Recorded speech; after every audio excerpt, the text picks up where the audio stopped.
to younger patients, device selections in younger, low-risk patients will be driven by valve durability and performance of TAVR valves. Lifetime management, lifetime management of the patients and getting patients ready to return to their daily lives. And also we have to set priorities for the future. Actually, I can look at this. We have to optimize the index procedure. We have to extend valve longevity, maintain coronary access and plan for THV, THV. All this is very important, and it sets the stage for moving into younger patients. So what actually determines the device choice? The physician preference, the ease of use, the reduction of complications, the company relationship, patient's anatomy, and the compelling long-term data, obviously very important. But no matter the device, there are two keys to optimizing TAVR outcomes and reducing complications. Basically, it is the imaging, now with advanced imaging, 3D imaging, and of course, the correct implant techniques. And I have to say, I can't see my slides here now.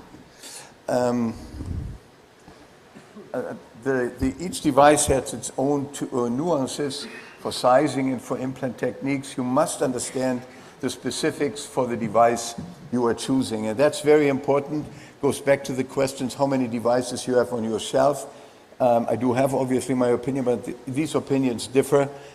We have experts that know everything very well.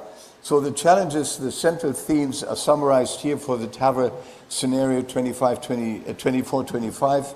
Lifetime management, durability, the pacemaker rate or the conduction disturbances in TAVR and pacing prosthesis mismatch, the valve thrombosis, redo TAVR, and the next ones here, the coronary access with patients in coronary heart disease, the bicuspid valve disease, something very important, particularly in different geographies, and then aortic insufficiency, moderate aortic stenosis, we've discussed this yesterday, and of course also the geographic imbalances, both for regulatory and for cost. Those are things that we have to address. The trends of AVR in the United States are beautifully summarized on the left side. You can see without anything further to explain, but basically TAVR is going up and surge is going down. What is really important to see with an expected growth of 300%, what's really interesting is what's circled here. In the United States, patients less than 65 years already have increasing number of TAVR implants, and surgery is going down. To highlight this a little bit more, you can see here more than half of the patients aged less than 65 years will get a TAVR valve in the United States. Fairly unusual and very different from Europe. Here the example in Germany, the number of low-risk patients treated with TAVR increased significantly. As shown here, the score went down, while the age distribution has really not changed, and that's the other arrow. Basically, we are still treating octogenarians. And the number of 65-year-old patients with increasing number of TAVR is not something that we see in Europe. I think it's pretty unique that you see this in the United States. So there are geographic differences in age groups that are treated with TAVR.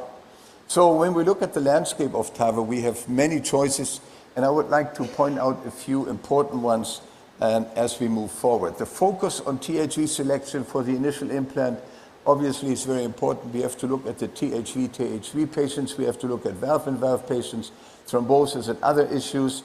So the choice of the first valve is very important. We look at valve performance, optimizing obviously the first implant, and then the physiologic valve orientation, which is called the alignment, commissural alignment or coronary alignment. This is a must in today's world. All this determines the lifetime management in younger patients. Optimizing outcomes always begins with the patient.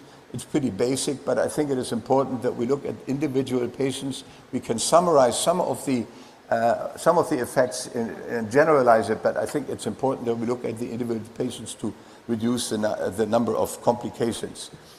Conduction disturbances and pacemakers, low, but still higher than surgery, and we are looking into it.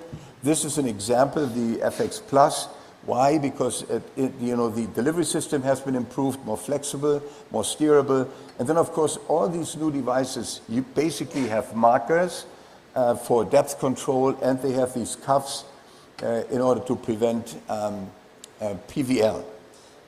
TAVR and coronary heart disease, obviously very important, particularly in younger patients when they might develop coronary heart disease as they get older. The access to coronaries is fundamental, important. It is being addressed by the companies by changing the design. Basically, lower frames and larger cells, that's what we're doing now. But anatomic and device features have to allow coronary access, regardless of the company and regardless of the design. That is a must. The next in line is obviously the accurate Neo2 aortic valve, also with a PVL shot and the marker. The Navitor vision device also improved. The cuff also has markers, and then has a little less expansion forces, but that's from the Abbott scenario. And then, of course, Venus A plus THC has markers, is retrievable, as all the others are. Alternative access and bleeding complications still playing a role, even though only 2 or 3% of the devices in today's world with the lower delivery catheters are still having alternative access. Two systems I would like to present to you: the Valve Medical ZMED THV, the modular system. Basically, here you see the 3 modules. The valve is assembled in the ascending aorta, has true 12 French outer diameter, so it is really a small delivery catheter.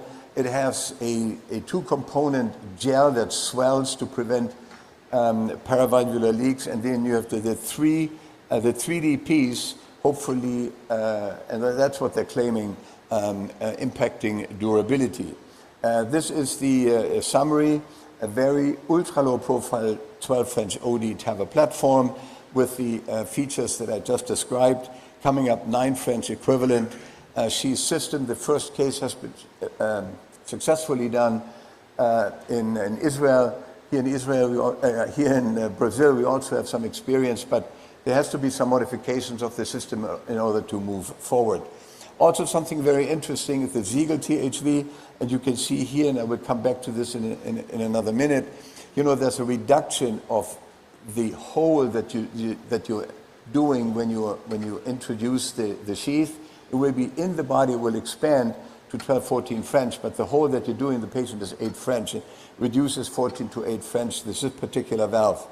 Also, as we have seen yesterday, aortic regurgitation with our conventional THVs, we haven't been very successful. We have leaks, we have to do more than one valve in a significantly large number of patients. So we know we needed a dedicated device, and at least in Europe, we do have those devices. We have one device approved, the Trilogy Jenner valve, for aortic stenosis and for aortic regurgitation. Here are the two. On the right side, the Jenner Trilogy valve, and on the left side, the Edwards J valve. Edwards acquired the J valve recently and moving forward to the pivotal trial in the United States. Fundamentally, you can see there are a few differences between the valves.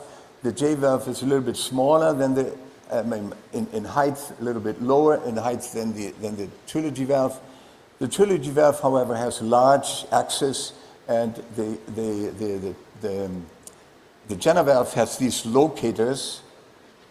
That determine the depth. So they spread out. These white little dots that you can see here determine the depth control. So they can't go any further and further down. And the J valve has these rings that settle in the sinuses. Very interesting, determining the depth.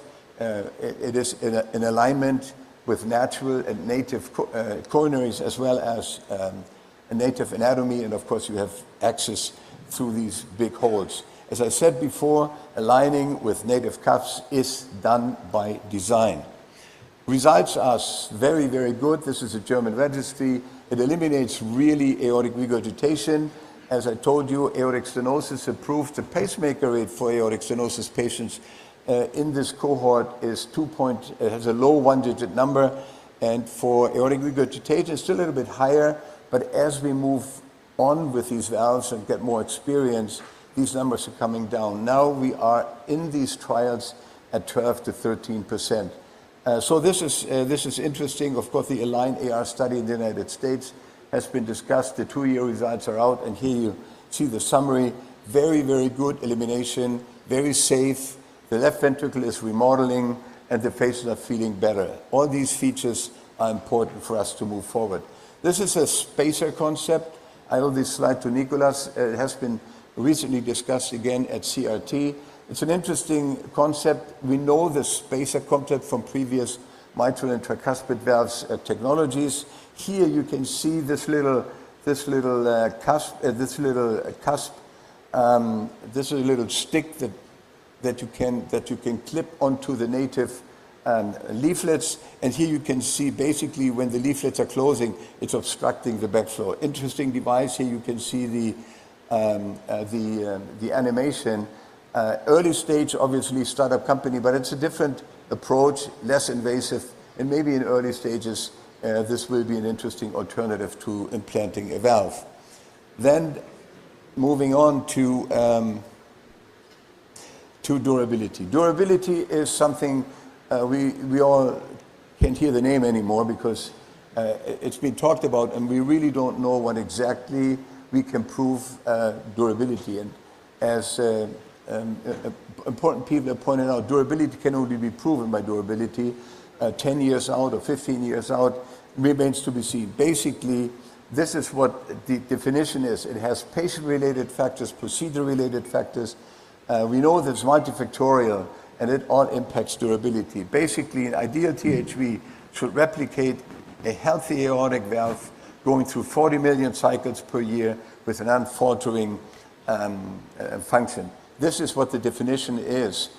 We know this is trying to be achieved on the bench testing, but it's important that we understand we're trying hard to ensure durability, summarized here by improved deployment accuracy, ease of use, and of course, also long-term trial follow-up and bench testing, tissue engineering, FEA modeling, and animal testing. The good news is summarized here with all the trials putting together, looking at structural valve deterioration and BVF. The numbers are good, 1.8 and 3.7%. So there's no class sign that all these TAVR valves will be degenerate early. This is very important. And if we look at the right side, we have to look to the future. And you see here the summary in red and in blue. In red is the surgical bioprosthetic valves, and in blue the TAVR valves. This number is going up, and essentially the future of new bioprosthetic platforms will be introduced and tested with hopefully improved durability profile. As you can see, basically it is all about the material sciences, new leaflet sciences that will be needed in order to ensure long-term durability. Some of the valves, the next generation valves, are summarized here.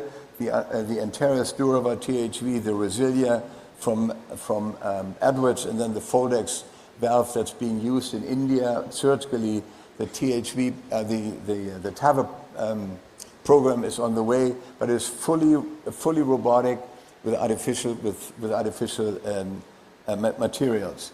So the Durava DHV is a very interesting new valve that's focusing on laminar flow and large opening areas and low gradients.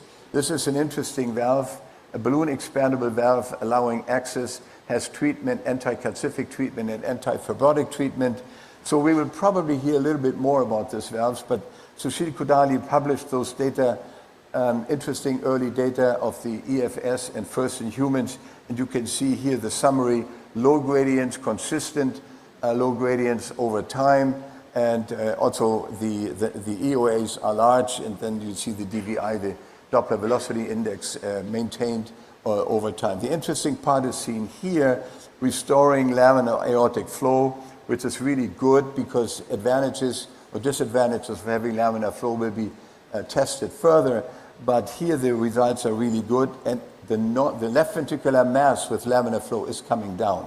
Whether that's laminar flow or the implant of the device remains to be seen, but I think it's an interesting project because we know from the partner trial that the mass reduction impacts late outcomes. And here you can see after the implant of the Durava THV that the mass index is coming down 22%, reaching normal mass of a normal individual. So we see it's moving into different directions. Again, here the Siga valve, which is a very interesting new valve on the way in the United States. It has rhenium. It's a nickel-free metal, which is very well known. It also has the cuffs and the shirt and the markers. It's a balloon expandable, as you can see here. And again, it was an 8 French crimp on an 8 French delivery catheter, expandable sheath. And this is the rhenium super alloy, very strong material. It doesn't foreshorten, so you can see it's very safe to implant it. You don't have to consider foreshortening issues that we do with cobalt, chromium, or others. And here you can see in bicuspid, heavily calcified. The metal is so strong that it maintains a circular shape. Just brief word of caution. Durability, you can claim many things. Proven only over time. And you remember the mitral flow story, they also claimed with this 3D one piece that it impacts long-term durability, and we all know the mitral flow story. So only time will tell whether all this impacts durability. So we are aiming for the promise, one valve for life. Marty pointed that out yesterday. Interesting, we're testing different materials, alternative materials as we move on, particularly also into livings. And here's an example of the Zurich tissue engineering heart valve. Bone marrow cells are being harvested and then transferred into tissue. And this is the valve that's being implanted. So it is underway, and we see the field is moving forward into that particular promise, one life for valve. And finally, why are new TAVR devices so important? We all know that many devices stimulate the market. In a good way and in a bad way. The good way is that competition stimulates price, it lowers the price. And given the imbalances of cost and regulatory in the world, I think it's a healthy development that we have different opportunities to deal with different valves in different price categories. It is not possible that you pay $35,000 in one country and $7,000 in another country. So this is good. That's why we have to have competition, and that's why we have to have the market. And this, I would like to close. This is my last slide, or coming up the last slide. And this is also a summary that Dr. Leon pointed out. So there are meaningful new versions of the SAPIEN and the Evolut. The field, the classic field of TAVR, with the longest experience out, is still moving forward with iterations of their valve. Rapid emergence of other TAVR systems, particularly the ones next in line that I showed to you, the Abbott and the Boston Scientific valves.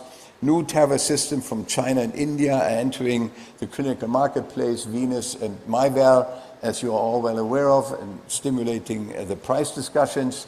TAVR newcomers are developing with novel device designs. New leaflet materials are being tested. So it's a very exciting field as we move forward. Tissue engineering concepts are increasingly important. I showed you one example from Switzerland. And then, of course, new techniques for lifetime management and AV remodeling are increasingly being used. With that, Alex and Rogerio, thank you very much again for having me, and thank you for your patience, and wishing you a very, very important and successful meeting. Thank you. Obrigado. Thank you so much, Bahar. This was a fantastic, down-to-earth, by the way, with lots of new technology.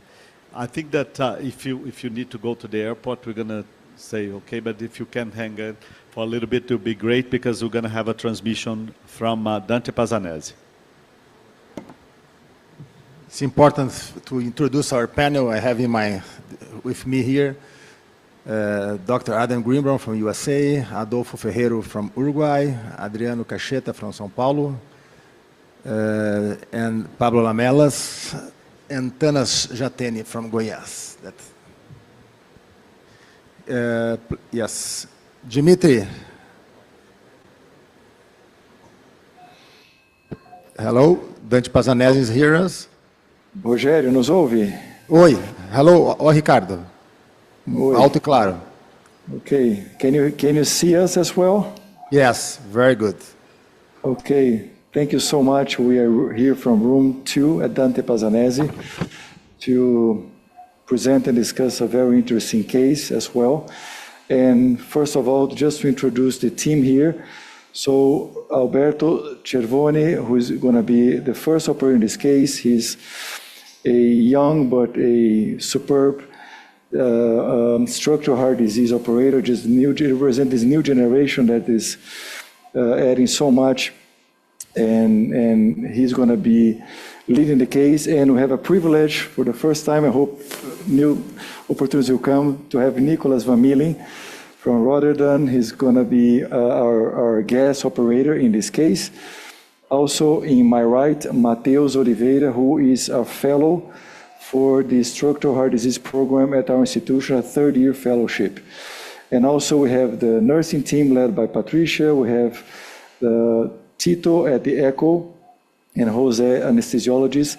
So without any further delay, so Alberto, please present the case. So hello everyone. Thank you for hearing us. I'll present this amazing case. Can you put, pode colocar os slides? Okay. So it is a 68-year-old male, non-frail, independent, with 74 kilograms, and former smoker, hypertension, and no significant add on CT. He's taking only olmesartan and present with dyspnea class 3, dizziness and chest pain. That's important. So we saw the coronaries and the CT to discard the coronary artery disease. The lab tests are okay, and the risk assessment are low risk for this patient.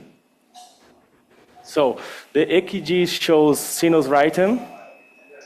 And as you can see here by the echo, we have a preserved LV function. We have the mean gradient of 44 and the AV area of 0.8.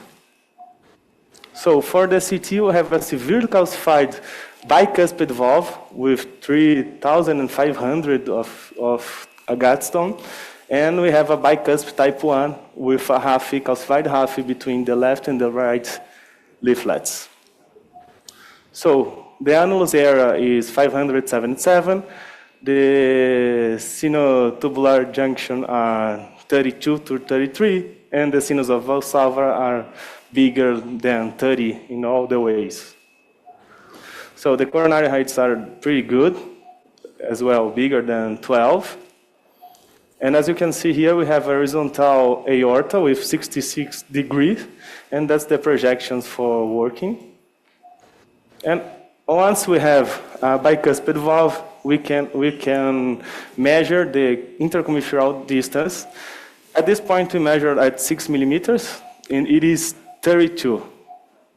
As you can see here, it's a flare anatomy. We can use the annulus to do the size, but we decided to do the circle method as well. So we simulated a 27.5 THV in all of the aortic complex from the annulus to 9 millimeters above, and we simulated a 29 as well. So the axes are good, with good diameters, no calcifications, and no tortuosities. So in summary, it's a 68-year-old male with severe and symptomatic AS, low risk for SAVR, large and bicuspid anatomy. So I think we can start to discuss here. Okay, so very interesting case, and maybe before passing to, so Nico, bicuspid, some challenges for sizing, right? So would you like to comment on that? Well, maybe let's start by the fact that by all standards, this is a low operative risk patient. And then the question is, okay, but what is the risk for the TAVI procedure, right? And in terms of the phenotype, I think we have a combination of calcific raphe. I don't feel that the leaflets themselves are excessively calcified, because if you'd have the combination of excessive leaflet calcium and then a calcified raphe, then I think you really have to bring back surgery on the table. That said, there is the horizontal aorta, somewhat a dilated ascending aorta, which is what you can expect in a bicuspid phenotype. But I think this is a very good candidate for TAVI. And in terms of the sizing, we were debating, right? Should we leverage these intermediate sizes that we have with the MyVal platform? And I think it makes total sense to do that. Why? Because if you use a 27.5, the intermediate size, you end up with oversizing of between 2.5 and 3%. Yeah, about 2.9. Right? And if we would use a 29, you would end up with 14% oversizing. And we all know that with a balloon expandable system, that's not what you want to do. You don't want to oversize more than 10%. So I would feel very comfortable using a 27.5 valve in this case. The same as we think here. So back to you, Rogério, and would love to hear also your comments and the panelists. Yeah, I think, Ricardo, the big debate here is a 68-year-old gentleman, right, with a very low risk for surgery, bicuspid anatomy. The debate is whether we shouldn't send this patient to surgery, because it's going to be probably the only surgical procedure he's going to do, because if he comes back, and he will for sure, if he survives, he doesn't die of cancer, he will come back in 10 years, perhaps to do another procedure. So that's going to be a valve-in-valve. I think that Nicholas started the discussion in a very elegant way. In my personal opinion, we're going to hear everybody here, but in my personal opinion, if this patient had a smaller anatomy, I would probably send this patient to surgery with a good surgeon that can enlarge the annulus and be ready for a valve-in-valve. Now that you have a big annulus, I think that we can accommodate another TAVR inside this TAVR. So that's my way of thinking. Adam, you agree with that? Any other different comment?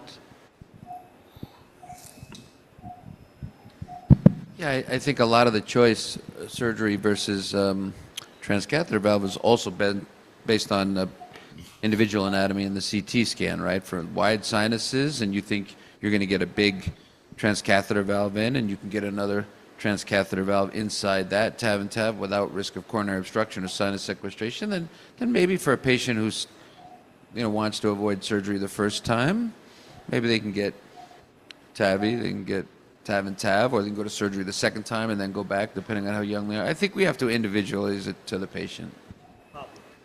Absolutely agree with your comment. Maybe he's lucky and he get the surgery now because they put a 25 millimeter TAVR probably. May last much longer than we think, because usually the smaller size last less in surgery. But I agree that if we follow the guidelines and the information we have about durability, the first option will be surgery. But if you put patient values and preferences on the table, and the cost is not a problem, because sometimes patients can access the technology, I don't think I think it's a good idea to offer it. And if the patient puts more value on lower procedural morbidity and mortality in the short term, given the concept of the large annular size, you can put a new TAVI inside, maybe 2 times more. I think it's reasonable to proceed with TAVI.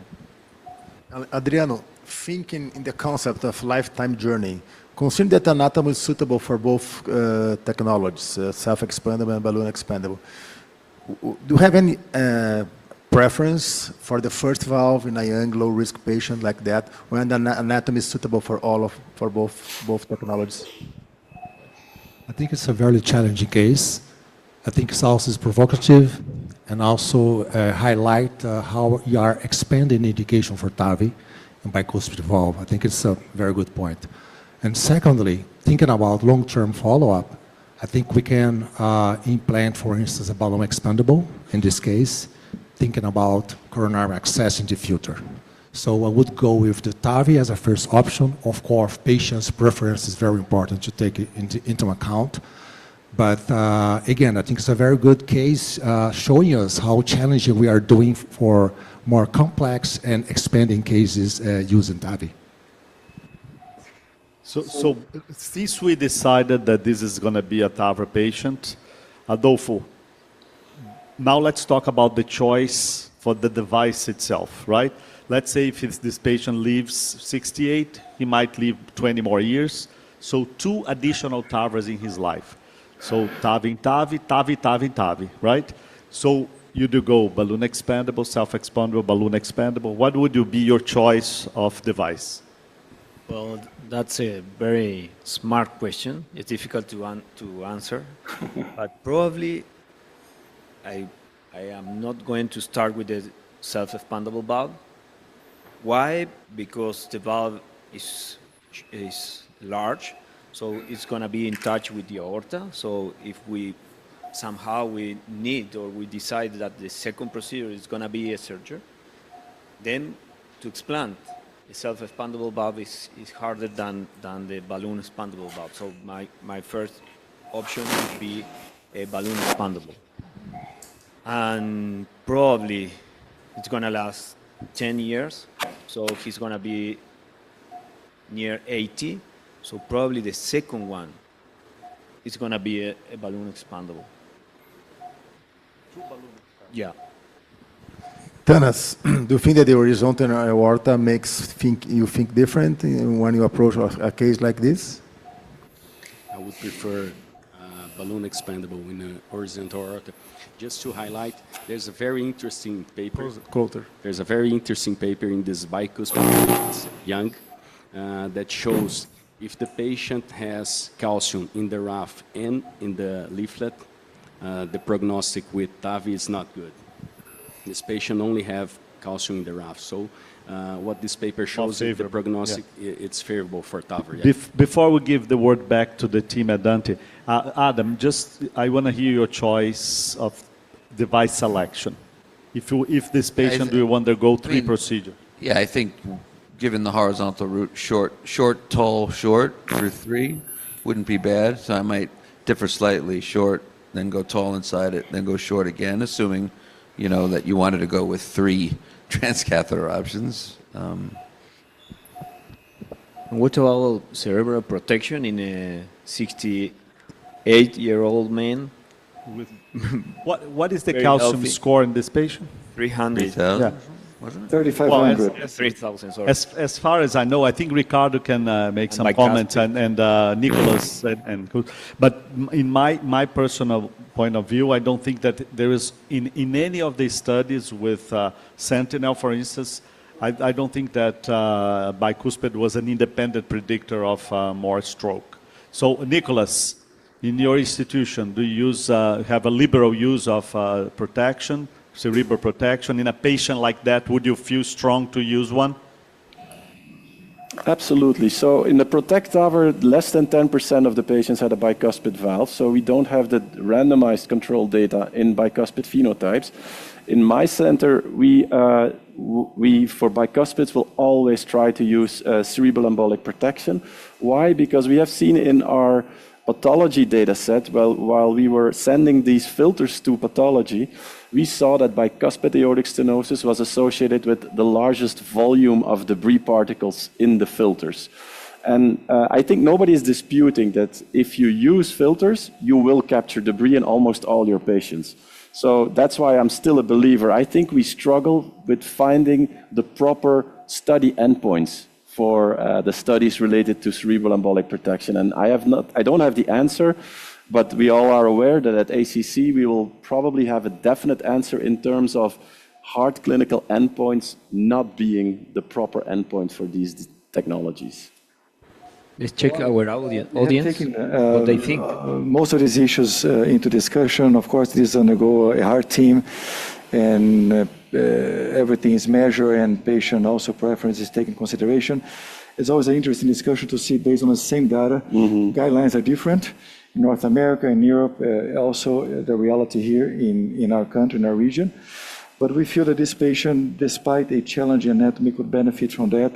So the strategy here, maybe you want to comment, Alberto? Yes, of course. Thank you, Ricardo. So as our routine here, we are doing a minimalist approach with consensual sedation, local anesthesia, secondary access by the radial for the pigtail, and ultrasound-guided puncture in the right femoral with just one per close. So I think we can show what we have done so far. Yeah. So can we have the angio, please? So no cerebral protection in this case, right? No cerebral protection, no. No. Can we show the hemodynamics and the angio, please? O polígrafo, por favor. Okay. So we performed the first angel, as you can see here, a pre-horizontal aorta with severe calcified raphe, as you can appreciate here. And then we, as our routine as well, we measure the invasive gradients. We have here about 40 of invasive gradient in the left ventricle. Yeah. So the intention here will be to predilate.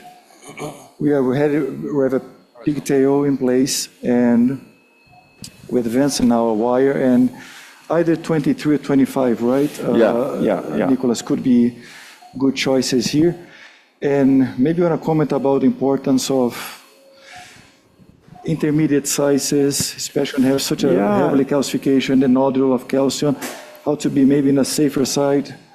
So I like this intermediate sizing option, again, because you don't want to oversize too much with balloon expandable valves. You also be aware that the LVOT in this particular patient also is somewhat smaller than the annulus itself, so you will oversize even more relative to the LVOT, and what you don't want in this young patient is a pacemaker. So I do appreciate this intermediate sizing. I'm not sure if the wire are in the apex. We may check by the echo to see if not in the lateral wall. Okay. Alberto, Ricardo, and Nicholas, one question. For those complex anatomies with bicuspid and horizontal aortas, do you have any preference regarding the wire? So my preference is no, not really for horizontal aortas. We would use a safari wire or a confida wire like Alberto is using here. If there is more challenging anatomy in the peripherals, that would make me opt for an even stiffer wire. That is either a Lunderquist or an Inoue wire.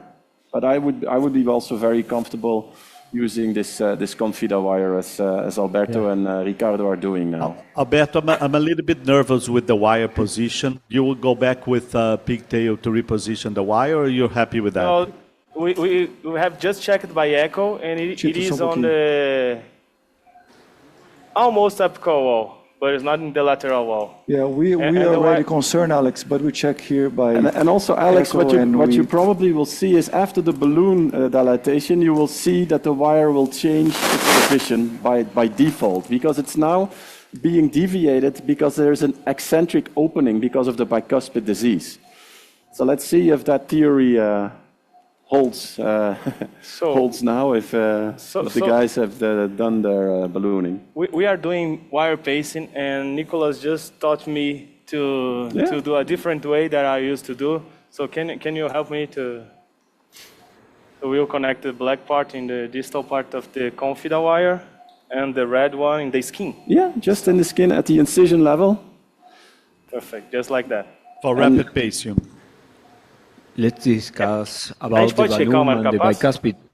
So now you check if you have sensing, obviously. So there is a question here from the audience regarding predilatation. What do you want to know about sizing? Because there's not too much debate with bicuspid. We all going to agree that we'll predilate, right?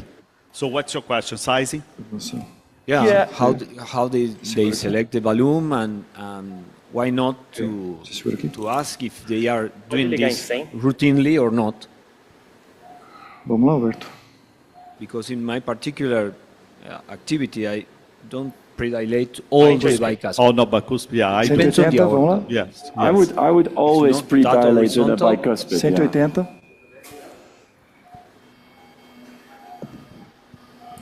Look at that. Pacing without the needle, Perfect. Look down. Desliga uma capaz, por favor. How did it go, Alberto? Yeah, it worked really good. Yeah. So the advantage that you have with MyVal, if you would not be able to cross and you would need even more aggressive predilation to get across the aortic valve, you can take it out. So we are all familiar with the sapien valve. Once you are at the ascending aorta, there's no way of getting this valve out of the body again. Yeah. Nicolas, there is a question from the panel here, Adolfo from Uruguay. He was asking if for you and the team, is mandatory to predilate in bicuspid valves? Is there what? Mandatory. Yeah, I think it's absolutely mandatory. Absolutely mandatory. Okay, I agree. It really will facilitate the way you are crossing with the actual valve later on. So it's important to check the valve position. As you can see here, the skirt are distal in the delivery system. And it's also important to check the volume in the deflator. Yeah. Can you check for us, Matheus? Yes. Just saying. So the delivery catheter is a little bit more flimsy as compared to what you get from a sapien valve. So you really have to leverage the stiffness of the wire. The patient will feel this a little bit as you are crossing through the groin area, but it was quite it works easy out very nicely. Let's put in LAO to see crossing the arch.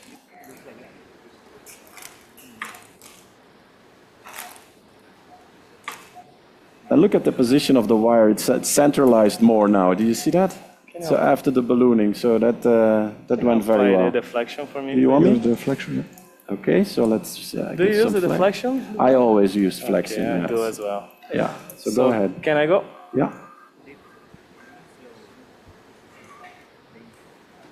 And now I start to unflex. Yeah, perfect. Pulling back the wire a little bit here. Okay. So let's try to cross.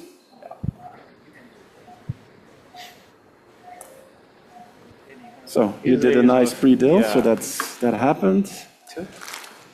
A bomba tá pronta? Pode empurrar o guia um pouquinho. Fazer Correr o guia, tá? Tá bom. So Nico, here any tips about the positioning for bicuspid, anything that you... Well, obviously you have the marker, so that helps you. The marker needs to be at the annular level, so you can go a little bit deeper here. Yeah, I think so. You will not see so much foreshortening as you would see with a sapien valve, so that's also a difference. And I think the most important thing is what we discussed before starting the case. I asked Ricardo if he did his workout yesterday, because we need some biceps to implant the valve now. This is good. So yeah, I don't think it's too down. You think it's too low? Yeah. Maybe a little bit, yes. Yeah. Yes. Are you happy with the orientation of the valve? I mean, the coaxiality? Yeah, I'm impressed with that, because I think it's coaxial. I think it's a good position. Yeah, I agree. Injeta, por favor. Yeah. Really good position. Yeah. Everyone agree? We'll go ahead here. Pode ligar o marca-passo, por favor. So we're doing start deployment here. Ligue em 100, por favor. Aqui, Alberto. Ok. 100? 180. Doug, vai. Injeta, por favor. Injeta. Pode ir. Pode ir até o fim. Push Pode ir. it, yeah. Go. To the end.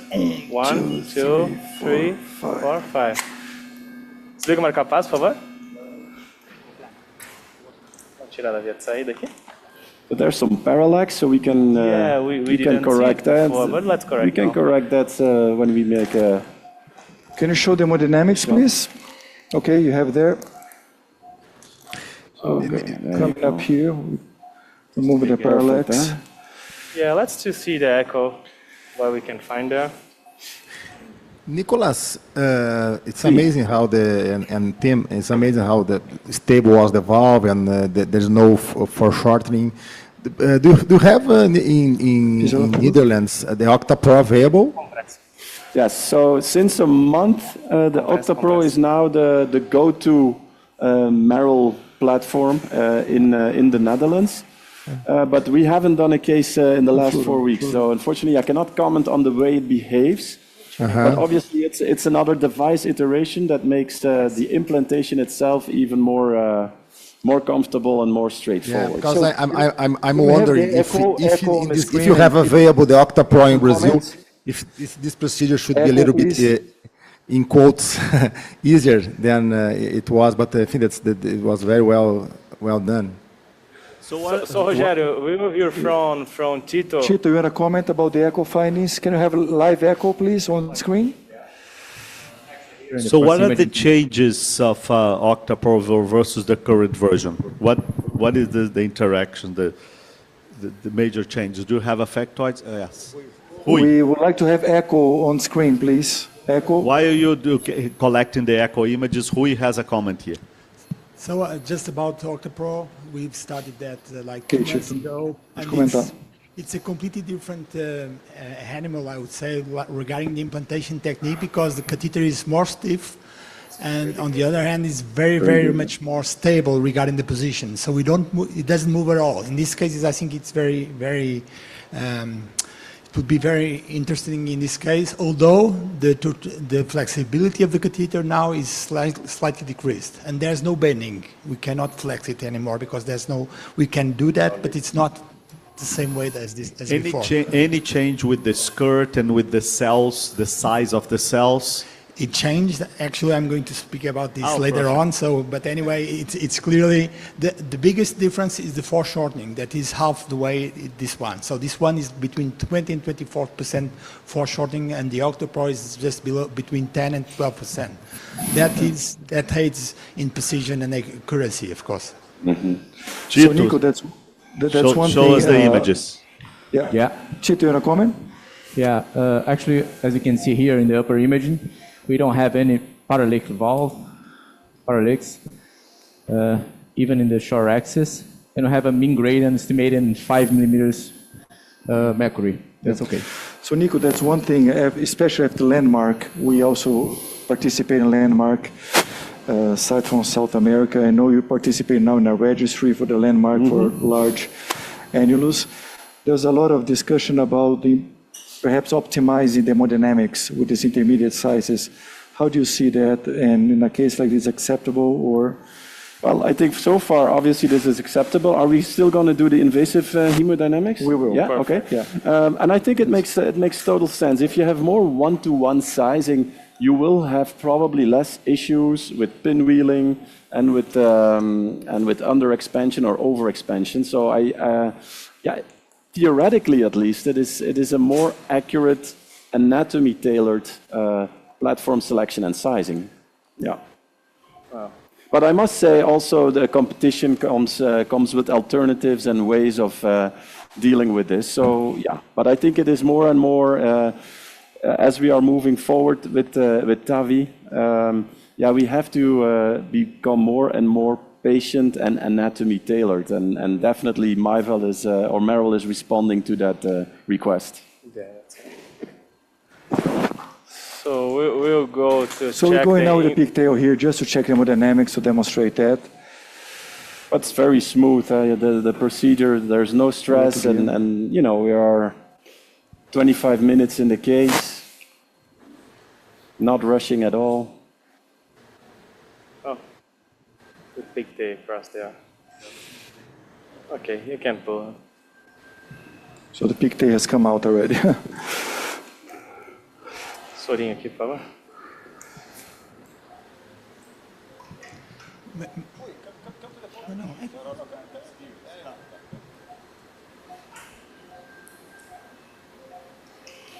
And obviously this is an experienced team, but still I believe that the MyVal technology is quite a democratic technology. I mean, this is reproducible. Zero pressão? Definitely reproducible.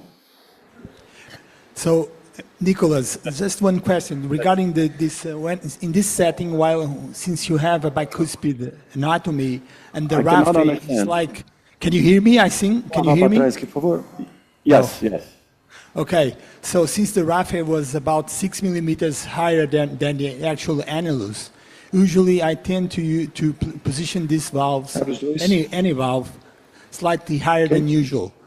But here it seems that you use exactly the same position. So how do you proceed in those cases? How do you adjust considering the RAF and the dominance where the valve is going to be fixed after his deployment? Tough to understand, huh? Tough to understand. Yeah. But I think you were talking about sizing. I'm talking about positioning. since the raphe is 6 millimeters away from the annulus, Yeah. and actually the valve is going to get fixed over there, not at the annulus, I believe. In this, The sound is very slow. It's very slow. Can we just put this the sound? Okay. So I will repeat it again. Okay. Can you hear me now? Good now. Okay. Yes. Good now. So the Please, question here is regarding the deployment position. The raphe is 6 millimeters higher than the annulus, and the valve will be fixed by the raphe rather than the annulus here, perhaps, I would say. Particularly, it depends on the anatomy. But the question here is, how do you deal with this distance between the raphe and the annulus? Do you usually position the valve the routine way, or do you tend to go higher when you are in such anatomies? That's the question. I'm not convinced about modifying my technique relative to the raphe unless there is an extreme narrowing towards the commissure and towards the raphe, I mean. So in this particular case, I wouldn't even mind about the raphe, because the raphe was 6 millimeters higher than the annulus, but at the same time, I did not find the calcium at the raphe that excessive. So I was not concerned about the raphe working against us in this procedure, to be honest. So you can see here the invasive pressures as well. Look. So It's reverse. As you can appreciate here, the aortic pressure are bigger than the ventricular one. We have just checked out the... by echo, everything is fine. It was like 5 This is an mercury. excellent result. So It seems that we don't have gradient. I think we can perform a second angel and see. Yeah. Yeah, so Alex and Rogério, would you agree to end it up here, or? No, beautiful. Yeah. I think this was a spectacular result in a challenge case with bicuspid, and it's funny how the TAVR procedure, at least at Antipazanese, is becoming like a coronary stenting, Fausto, because you now go from one lab to the other to do another TAVR. So incredible. So thank you so much, Nicholas. Your contribution was fantastic. You have a comment? Yeah. If you allow me just to 1 second. Thank you, Alex. And I just want to make comments on what you said in the beginning. 1 TAV, 2 TAVs, and 3 TAVs in 20 years. You are my friend, I can tell you, I have studied that, because I'm 65 right now. I want to see the change. You don't have to say that in public. No, okay, but I can say, no problem. I don't look like 65, but I'm 65. Okay, so Nice. do you know let me ask you, do you know the chance to survive after 65? Are we still live or are we There's off? some study in São Paulo State. We're still live? Oh. You have only 25% to be at 88 years old. That's very important. It's hard to hear. To treat the patient now. We cannot think, so we are going to have another TAV in 10 years and another TAV in another 10 years. Just because I'm curious about this kind of study. So, Sure. Go ahead.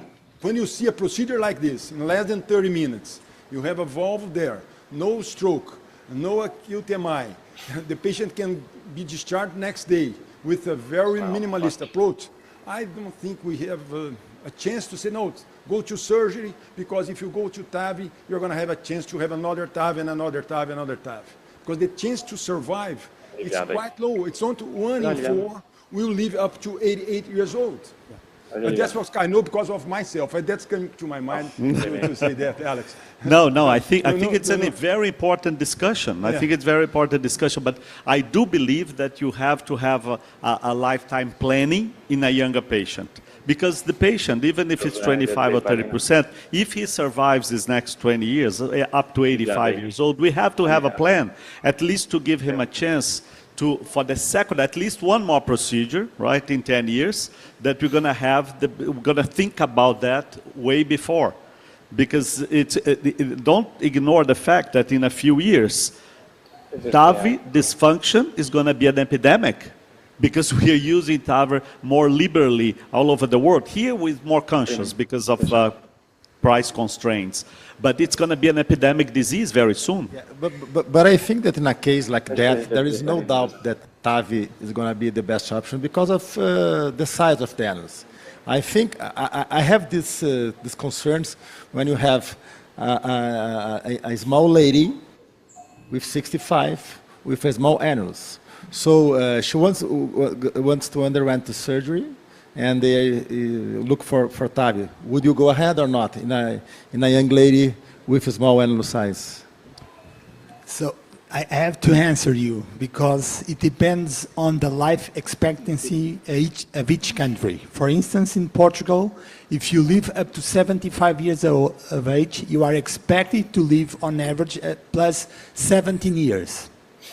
17. If you live up to 80 years, you are expected to live up another 8 years. And if you live up to 85, another 5 years. So that means that it depends on the life expectancy. And also, there is the colleagues from Copenhagen, they have shown that if you are not an high-risk patient, after TAVI, the procedure can be considered like in cancer curative. That means that your life expectancy will be exactly the same as somebody that is healthy.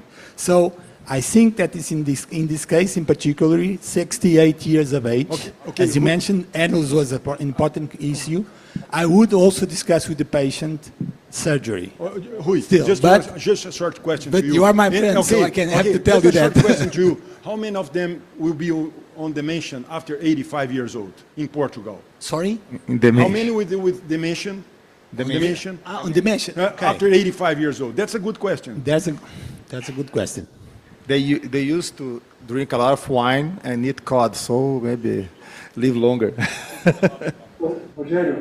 Just a quick comment about Fausto and Rui. I think it's very important what Rui said, because in Brazil, when we look back to 1980s, our demographic pyramid, it was a developed country. By 2030, it's going to be like Europe. So Brazil has still improving our life expectancy over time. So we're expecting to have the same pyramid aspect or phenotype like Europe in a couple of years. I think it's very important to take into consideration the life expectancy as well. Yeah. I would like to come back to Nicolas' comment and to clarify, in my experience, not all MyValve can be put out of the body, and you can do it with Edwards also. Sorry, guys, but yeah. You heard the comment, Nicholas, if you have to extract MyValve to pre-dilate, go back and forth, according to Adolfo's experience, it's not that easy. It's not always possible, and you can do it with Edwards. So I slightly disagree with your comments. Yeah, maybe Nicholas, you want to comment, but also Alberto, if you want to comment as well, in our experience. Alberto, go. Yeah, I never had problem to extract my valve from the Python sheath. Just once, when we were doing a mitral valve, so the valve was crimped towards. So it was hard, and then the valve embolized. Just one time in about 500 or 600 cases. What about you, your so experience? we were able to retract a MyValve twice, never failed. Obviously, with the Sapien valve, we were not successful in retrieving it, at least unless you were 80s. Way on this, that 75% of the patients with a surgical bioprosthesis will have freedom from bioprosthetic failure at 15 years.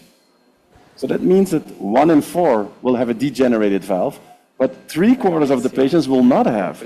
So we are speculating a lot, and we are really interpreting, or maybe over-interpreting the risk of revalving and the need for revalving. I think most of the patients will need 1 revalving procedure and not 3, to be honest. And like Eberhard said yesterday, durability has to be proved by durability. So exactly. We're learning, and maybe with all the technical refinements and advanced technology, we'll see even better results. Exactly. We have 5 more minutes to go to the other lab. Pablo, you have a comment? I was going to make a comment about the taking out from the body. There are probably 2 ways, to extract this MyValve. One is just taking out like a coronary stent. Actually, if it is 29 or less, I've done it like so many times. Actually, I was telling them that in these cases, I would probably go with a low support wire. If it doesn't cross, then change the wire. I did it many times. But the large sizes may happen that when you're trying to get it inside the sheath, get stuck in the top. But you can take everything out. As far as the valve is within the stoppers and properly crimped, I never had issues extracting this valve. I cannot tell my experience with Sapien because I never even tried to do it here. Great. So we leave Adam to make final comments about lifetime treatment, since this created a little bit of debate. Well, I only have two thoughts. One is we have less options in the U.S. In the U.S., this patient would have gotten a 26 Sapien, because I don't think anyone would have put a 29 in. I think Nicholas will agree with me. So you're a little smaller to start. The second thing is I have become more and more focused on, the sinus washout and the flow in the neosinus and in the sinus, because the only real difference between the surgical valve and this valve is that the leaflets weren't taken out, right? So there is a tube skirt, there's around this valve now. I think when the sinuses are big enough, like in this case, that there's plenty of sinus washout. But when we get into the situation where we leave those leaflets behind and the sinuses are narrow, I've started to see early bioprosthetic valve failure. So again, I think we have to individualize each patient. This patient's got plenty of sinuses here. Good neosinus washout, good sinus washout, 27.5 millimeter. I mean, this valve could last a long time. So I think the tsunami may not come. That's why I invited you to give the final comments. Thank you so much. This was a spectacular case. Thank you so much. Going to move to the next lab. Thank you, Nicolas, Alberto, Ricardo. Thank you. Thank you. Thank you very much. Thank you. That's good? So, Dimitri, can you hear us? Yes. Very good. Can you hear me? Yeah. We have the Rogério? sound from the other room from Dante. Nós temos. Okay. Hi, Rogério. Hello, Dimitri. Hi, Giuseppe. Hi, everybody. So welcome to Dante Pazanese, Lab 1. So I'm honored to be joined here today by Giuseppe Tarantini from Italy, and a great team of friends, Lucas Lemos, our former fellowship, Tito Palladino at the ECHO, our nurses, Hernani from anesthesiology, and Carol from Abbott, who is giving the support for this case. So without further ado, let me jump into the case. May I have the first slide, please? You gave us a spoiler already with Abbott. Oh, okay. Yeah. So this is a 70-year-old male, non-frail, big guy with hypertension and diabetes. He had a previous ischemic stroke. And he presented here to our hospital with dyspnea and syncope last week. Based on surgical risk assessment, this patient is a low-risk patient for SAVR. Here you can see his EKG, sinus rhythm, left ventricular hypertrophy, no conduction disturbance. This is the echo finding. The LV function is mildly reduced, 58. He has very severe aortic stenosis with a peak velocity of 4.8 meters per second. The aortic valve area was estimated as 0.6 square centimeters. He has no significant coronary artery disease. And here you can see the CT findings. Tricuspid, very calcified leaflets, calcium score above 2,000. These are the measurements. The annulus is large. The perimeter is 84.4. So in the upper limit, to a 29 valve or 35 valve. The sinus of Valsalva are relatively wide, but the STJ is small, 26 per 30 millimeters. These are the coronary distance to the annulus, above 12. The aorta is a little bit angulated, 55. Here we have the projections. And the access, you can appreciate that he has an aneurysm of the femoral and iliac in the right, and some pretty tortuous vessel on the left. So, in summary, young patient, low risk for SAVR, very severe aortic stenosis, large annulus, and our strategy here is to do a TAVR using Navitor Vision, a self-expandable valve just recently approved here in Brazil. So let me know your thoughts about the case, Rogério, Alex, and Giuseppe. Great introduction. I think this is a more straightforward case, but let's open for discussion. Thanos, do you think that there would be any preference, balloon expandable versus self-expandable in terms of valve choice? Let's not discuss the indication for TAVR. I think this is a great favorable anatomy with a big annulus. Any preference? Very good case. I think this patient would be good with this patient would be good with any prosthesis. Alex, I've been amazed by the Navitor TAVR for the last couple of months because I think it's very stable for deployment. I think he has a very good expansion. So it surprised me how good the valve goes with like a case like this. Any experience with Vision in Portugal? So yes, we have Vision. We have been having it for 1 year since last year, I think. So and it's very stable. That's the biggest, as you mentioned, the biggest evolution is that became very stable. We are concerned with the pacemaker rate, so we have to try to go higher in the implant, and that is something that is sometimes tricky. And I think it's in this case I would always go for pacing while during deployment to stabilize the valve, because in larger sizes is more important. As Dimitri told us, just launched Vision here in Brazil. We are very used with Navitor system, but do you have to achieve commissural alignment? Is easier with Vision than Navitor? We cannot. It's a tricky issue because actually we cannot ensure that there is commissural alignment in Navitor compared to the other valves here. So I think we are not performing that routinely with Navitor, I would say. So just for the audience, I don't know if you have experience, but this is a self-expandable valve, but with an annular position, not supraannular. So I think that for this annulus size, it's a very good choice.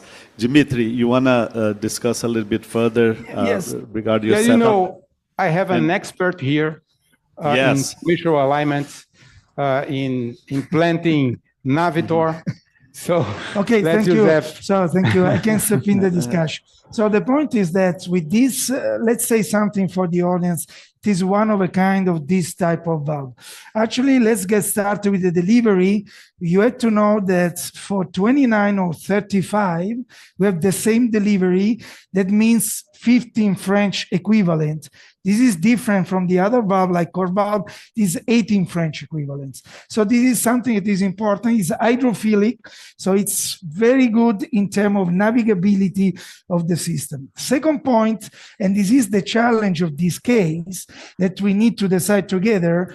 Now we stay exactly in the gray zone of the 29 and 35. So actually we cannot just stick to the annulus. because when you stay in the gray zone, you need to look at different other aspects. One is also the width of ascending aorta, that here is 27. So we might go with a 35, but we need to think twice, because at the top level of the valve, the 35 is bigger. So we cannot compress too much the aorta. So it's another thing that sometimes is neglected, but the aortic compartment is very important with the tall frame valve. Actually, with the vision, we have the marker beads that permit the orientation. You will see we will do zoom during the orientation, and actually the markers are more visible compared to the commissure, and you need to know that the markers are exactly at the same line of the commissure. So this permits to orientate a bit more the valve. But the real discussion now is that no doubts about Navitor, because here today we have decided to go with the Navitor, but the point is which size. Do you have any suggestion related to how you move to the side 29 or 35? Okay. We need 32, perhaps. The thing is, the anatomy is discordant, so the LVOT and the annulus are big, but then sinus of Valsalva and the HTG are small, so you have to be careful. I agree with Tarantini. I probably select the 29 instead of 34 because it's and actually, large. It can always this comment is important because Alex said before also that this valve is intraannular. So if you put a valve that is too big, you will have a pinwheeling of the leaflets because you stay within the leaflets. Another aspect to highlight of this valve is that you will see during the implantation, you won't have any pressure drop because the valve is intraannular and you don't have the leaflets works immediately when you open up the valve. So actually, I don't know, we have decided probably to go with the balloon. Yes. And to make an injection to have a second, let's say, we check of the decision. We have discussed previously.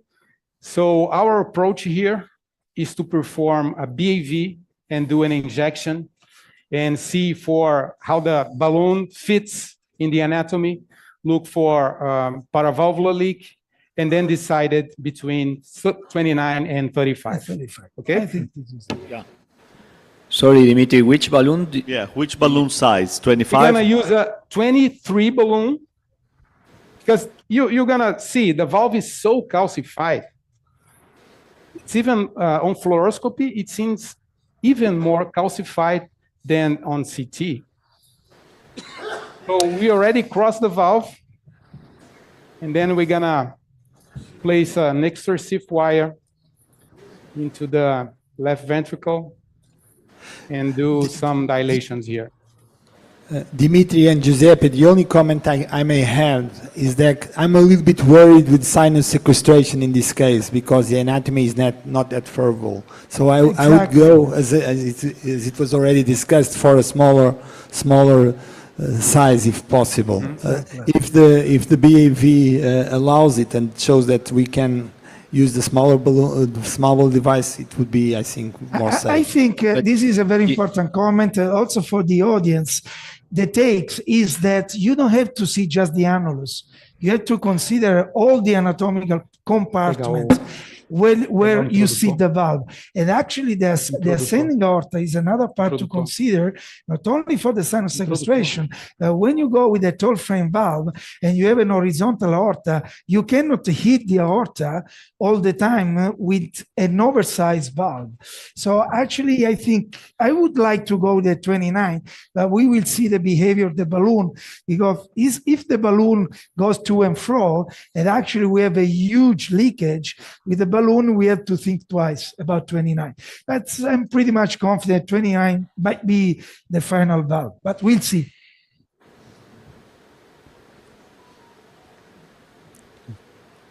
I agree. I think 29 will be the choice. Me too. I think that those gray zones and with this some special features of the annulus that was we just pointed out, I think I would go with a 29 also.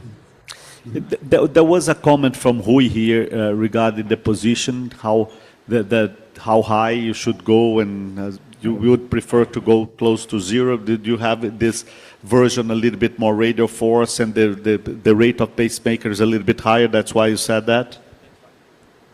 Yeah, the concern is, of course, I know Giuseppe is very used to this valve, so we are always fighting with the perfect position versus the possible position. But anyway, in this case, it's not easy because the valve is pretty horizontal, so it's tricky to get the perfect position. But I would say that since you're going to use also a smaller balloon like 23, that helps, so because the calcification will also, if you are not too aggressive, that will help to stabilize the valve if it is a 29. That's also important. What about pre and post ballooning in this type of valve? Are you using it? Vamos checar o marca-passo, por favor. Pre and post ballooning, are you using it routinely? Balloon. Post dilatation. Pre and post. No, I think in Navitor, we do it according to our final result. We do the multimodality assessment, angiographic, Pode ligar o marca-passo assim, invasive, and then if we feel that it is needed. Anyway, with any valve that is a self-expandable valve, I think what we learn with Accurate should be applied here, and also with core valve, is that we have to make a scan at the end of the procedure from right caudal to left cranial to understand if the valve is constricted, because it's always elliptic. The higher is the gradient. Yeah, the higher the gradient, the higher should be, the lower should be the threshold to go for pre-dilatation with this valve. In this case, we have a very large gradient. So actually, I think pre-dilatation is really, really important. And actually, there is another challenge in this case. Stop pacing. Okay. Another challenge is that when you have this sinus dilatation, you have an increased parallaxis with all the tall frame valve. This is another thing to consider in terms of positioning, to find out the right projection, but also to correct for the valve at the end. How much you injected here? 10 cc. Yeah, but there was no leakage, right? I think that 29 will work. There's still a waste. Yeah, I think 29 might be okay. We are not perfect. We know that the oversize is 1%, 2%. And actually, there is a severe calcification. There is a pinching of the balloon that is quite stable. I don't know how you feel under your hand. Yeah, I'm a little bit worried about the waste, because this is a very severely calcified valve. Yeah, 629, I think, is good. You want to go to 55? Think so? No, I think that we should pre-dilate again. Probably we have to post-dilate, but for the moment, what we need is to have checked twice in other size. So you trust that we're gonna open the frame of the Navitor Vision? Yes, even without 29 an adequate pre-dilation? No, there is a pre-dilation for me. But if you feel comfortable to go with the 25, you can go with it. You also could go with direct. I think the reason why you prefer to pre-dilate is for sizing as well, but you could go direct, right? Adam, you go with the valve now, or you're going to do another pre-dilatation? Go with the valve. Yeah. Well, yeah. We got stuff to do. Yes, yeah, we agree. I think it's of reassurance to me that we have a pinching on the balloon. That means that we can see the valve there. So for me, we have to go with like this, without any further pre-dilatation. So it's going to be a 29 valve. 29. 29. 29. Okay. Yeah. So there was a technical consideration that Giuseppe highlighted. I want to make sure that the audience understands a different nuance from this valve as opposed to Evolute, as opposed to other supraannular solution. And I'm going to ask permission to speak in Portuguese, Giuseppe, very quickly. O que ele falou foi o seguinte... You're the boss. You can do whatever you want. Grazie. Quando nós estamos liberando, por exemplo, uma Evoluta, uma autoexpansível supraanelar, tem aqueles segundos que você para de funcionar o folheto original do paciente, o nativo, e ainda o folheto da válvula não está funcionando. Aqueles segundos que é os segundos de aperto, né, que o paciente cai a pressão e desestabiliza, etc. Aí você tem que reencapar ou liberar mais rápido.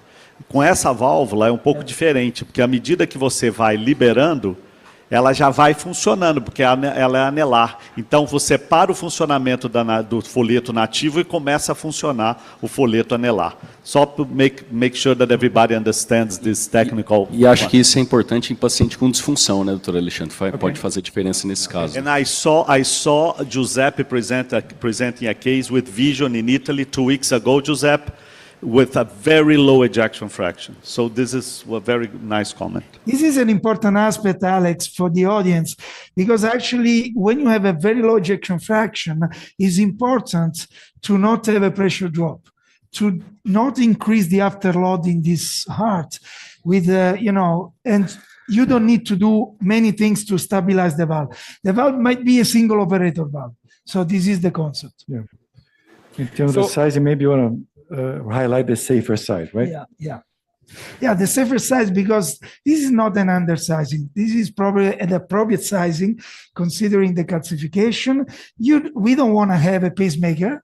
Yeah. In this case, we don't want to have a sinus sequestration. We know that the orientation of the valve with the tall frame valve is about 70%. It's not 100%. So actually, we cannot risk too much in terms of all the possible complication with a too big valve in this anatomy. So Alex, patient is stable here. Diastolic pressure is above 70. So we are just waiting for the valve because we decided for a 29 and she told us 3 minutes. Yes. Actually, now we test also, the skillness of the Abbott people. Yeah. That's the beauty about live case, right? The decision was made live, so we need to have a few minutes. Qualitative decision. Few minutes for the valve preparation, but we can entertain the audience here with questions and answers. Please. Rui, tell us a little bit more about the difference from Portico, Navitor, and Navitor Vision. For me, I think nowadays, if I have a case where we have in the femoral axis that is within the limits, like 5.5, 5.0, this is the valve that I go first, as it was mentioned by Giuseppe before, because it's very flexible and it has the smallest size. Clearly, when we have peripheral artery disease and you don't want to perform like shock waves or that sort, and that, as you mentioned, it's very flexible. I think the flexibility is also something that is something that we feel that allows us to perform cases where you have like 2 bends as 90 degrees. This is a valve that can do that. Check then you have here. the horizontal aorta, which is always tricky with any like core valve or Navitor. In those cases, of course, I prefer other platforms. So I'm curious how they can handle this difficulty, because it's always difficult. Yeah, I know. But in a young patient like that, Giuseppe, I think that commissure alignment is going to be something very important. So I'm curious to see and to hear from you. What are the tips and tricks to make sure that the post is not going to be in front of the coronaries? This is one of the steps forward of the vision compared to the previous iteration, because with the vision, we have 3 markers, 3 millimeters from the bottom of the struts that are aligned with the commissure that are not radiopaque. So we need we needed to have something more, that is 3 markers, just to there you can see the markers that are close to the distal part of the frame. What he's doing now is to rotate the valve and to demonstrate that everything is correct. There is the alignment of the 3 marker beads, no distortion. So that means that the crimping phase is successful. Yeah. And we use the marker also when we stay at the level of the annulus, because in the TriCasp view, we need to see the 3 markers. Then we move to cusp overlap, and we need to have 2 markers on the left and 1 on the right-hand side. So this is the tricks, and we start inserting the valve at 1 o'clock with the flash port at 1 o'clock. Because in this case, we don't have major, let's say, problem at the level of the spine, tortuosity, also of the vessel, so it should be okay. in, let's say, 85% of the cases. So we start with 1 o'clock with a flash port, and then we go in and we check twice the orientation by mean of market beats. And we have to check as well the retainers, if they are in the containers as well, Yeah, the we did pedals. that. Yeah. So we're just exchanging here. Now we're going with the delivery system. As I told you, this is a 15 French equivalent. This is one of a kind, especially when you have a style access. This is really a step forward and adds on compared to the other valve. And mostly this is hydrophilic. So it's very easy to go through also major tortuosity and calcification. Let's see the tortuosity So here. 1 o'clock here, if you want to show the hand here. Yeah.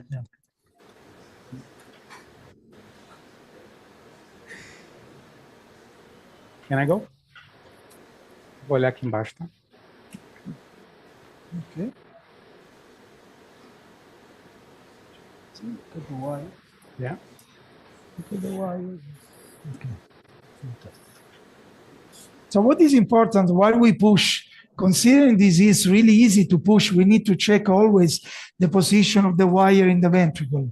It really is very this is easy very to push. slippery, so we need to be careful to not move forward, to not push too much forward the wire that is in a perfect position. And now we move forward. And let's do the commissure alignment here. So LAO projection, right? We start in 3 cusp. And then we move in cusp overlap. Do you check the valve orientation in No, not the in the aorta? same. No? I don't used to do in the same aorta. Perfect. I'm gonna film here. Okay, go ahead. Do you like it? No, you Or need to go into the sinuses. Well, let's go into the annulus. I don't trust about this. No? No. Let's go straight through the valve, Got the and wire? then we make a check. As I told you, is hydrophilic. Also, when you rotate the valve 60 degrees, you know, the response it's better. Okay, let's see. Let's go in.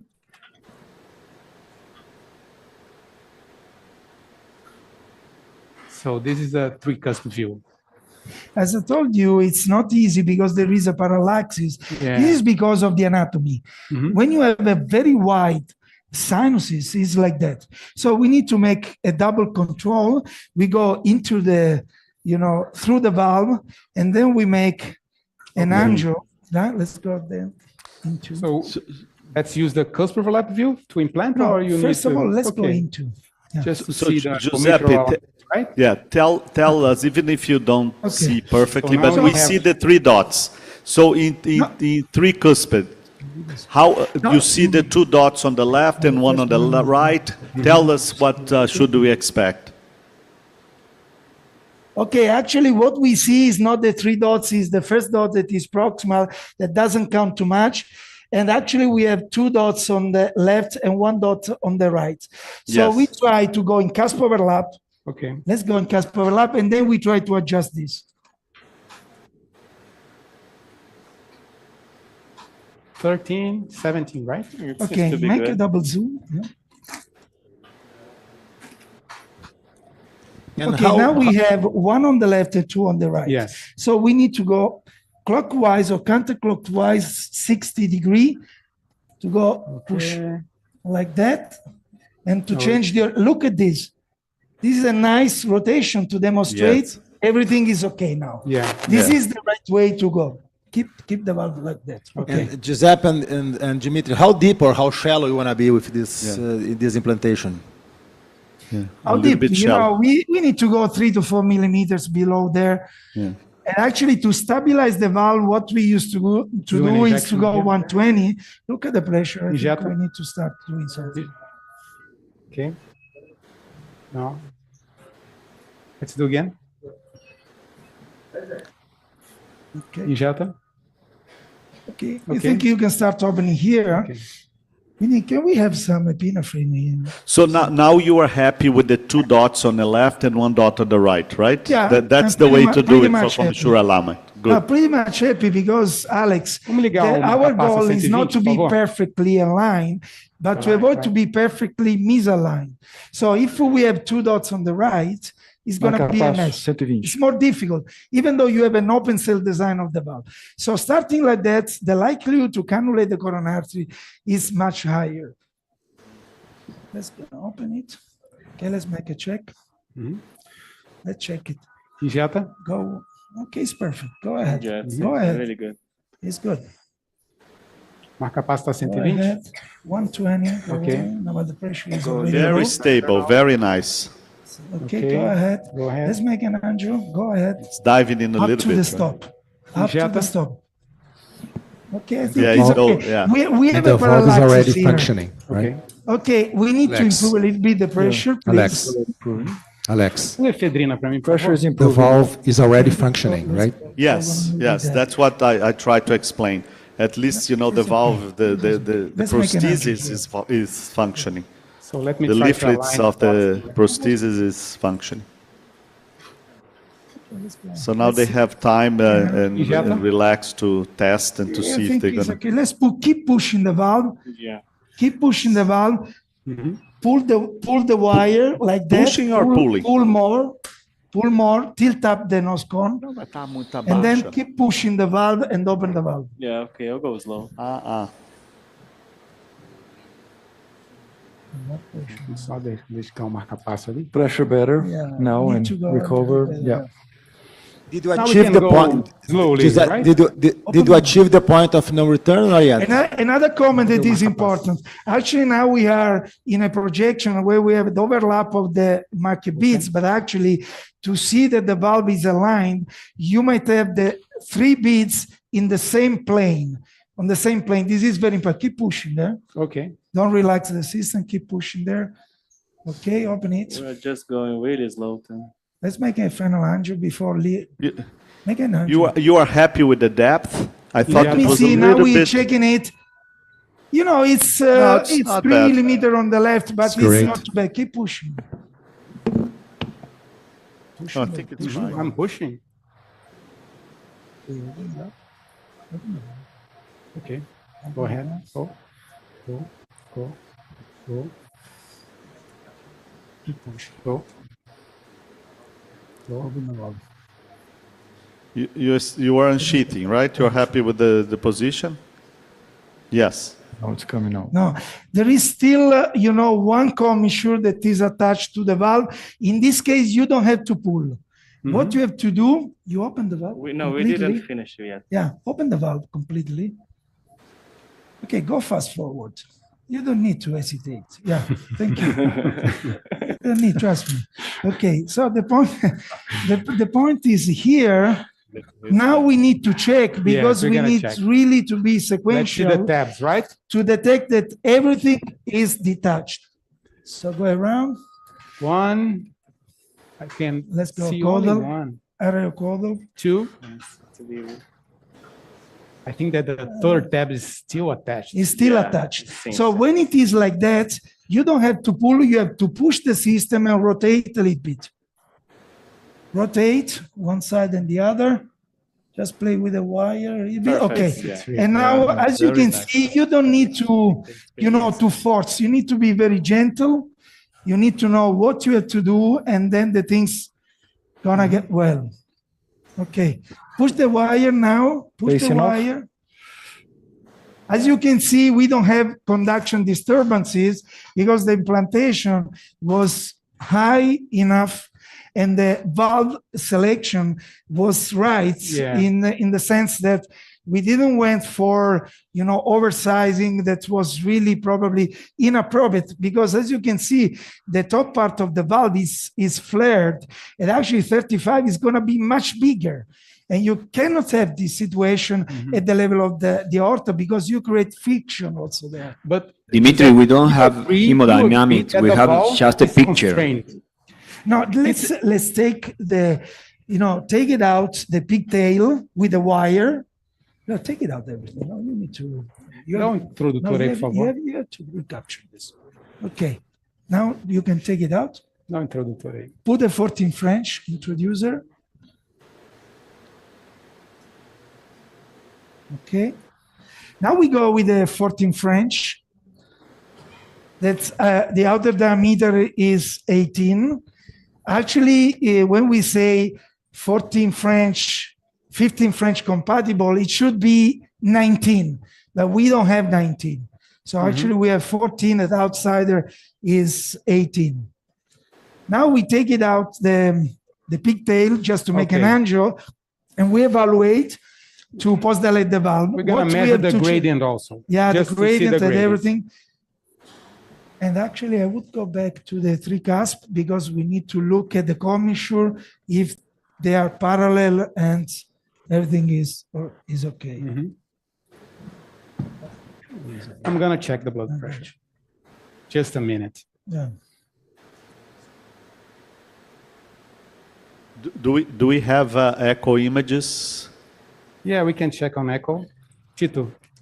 Can you want to comment, Tito? Actually, this time I have a poor acoustic window, you know. Oh, guia também, por favor.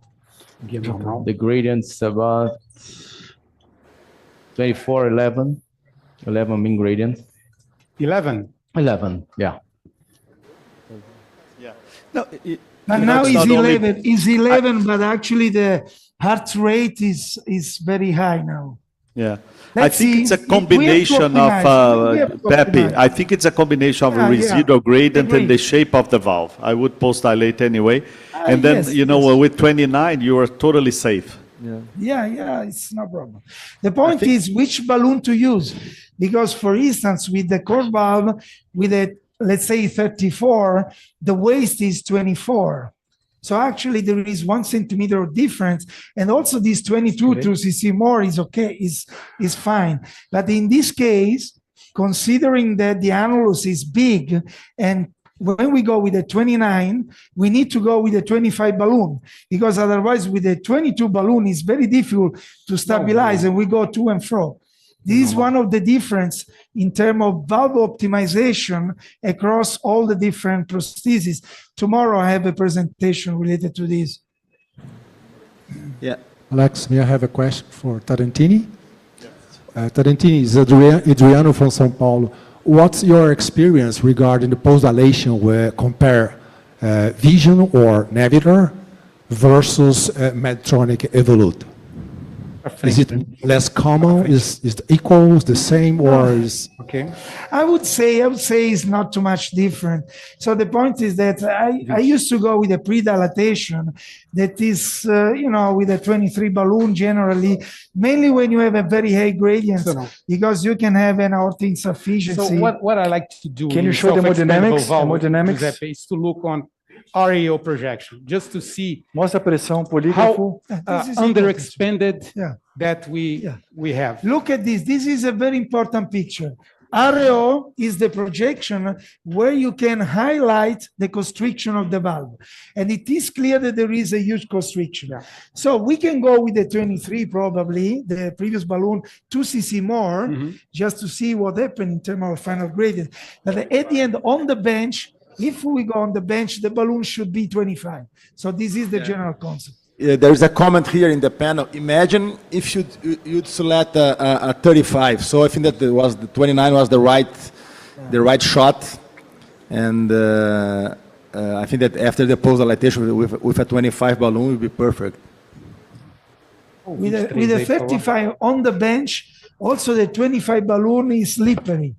But the bench is not the patient. And here we have a huge calcification, the constriction of the valve. So I think we can improve also with the 23 to cc more. And then we check the gradient and the alignment, the parallel aspects of the 3 commissures. This is very important to control. Here you have the gradient is 11. It is unusual with this valve. And actually you have if you look at the commissure and you draw 3 lines, they meet. There is a crisscross of the lines. This means that there is an under-expansion of the valve. So Dimitri, the intention here, 25 or 23 plus 2cc? 23 plus 2cc? Okay. It's just to be safer. Sure, first, and sure. then we see. So the blood pressure is now pretty normal.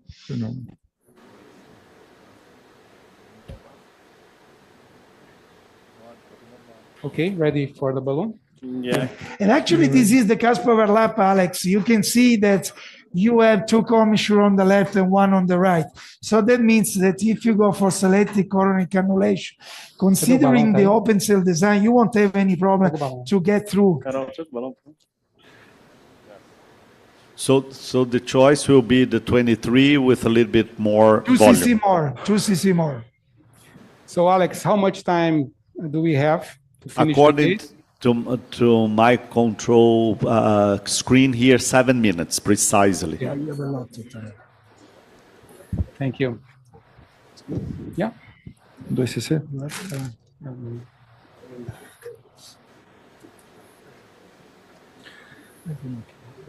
So we're going 23 2 cc more. Proposed you.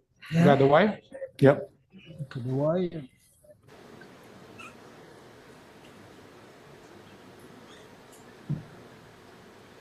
Will be beautiful. Precisar do marca-passo, tá?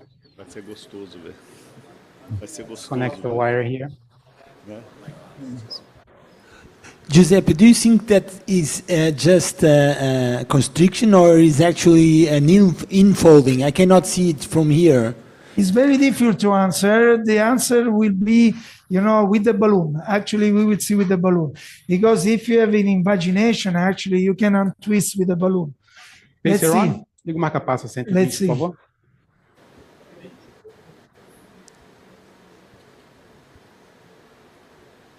But I think it's a constriction because of the 180. calcification.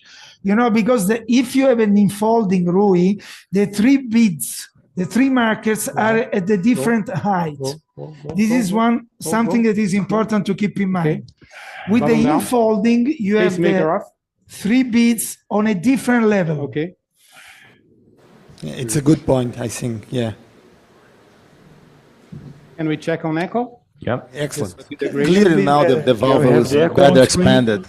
Yeah, it's better. Echo. I'm going to play again for you. Echo and gradient. You have to see the residual gradient.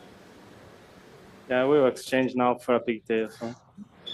Põe eco na tela principal, por favor. No, not yet. Let's make it. I'm going to put a pigtail and then we do an angel.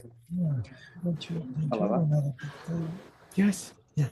So we can do also an angio to see, if we have a PVL or what.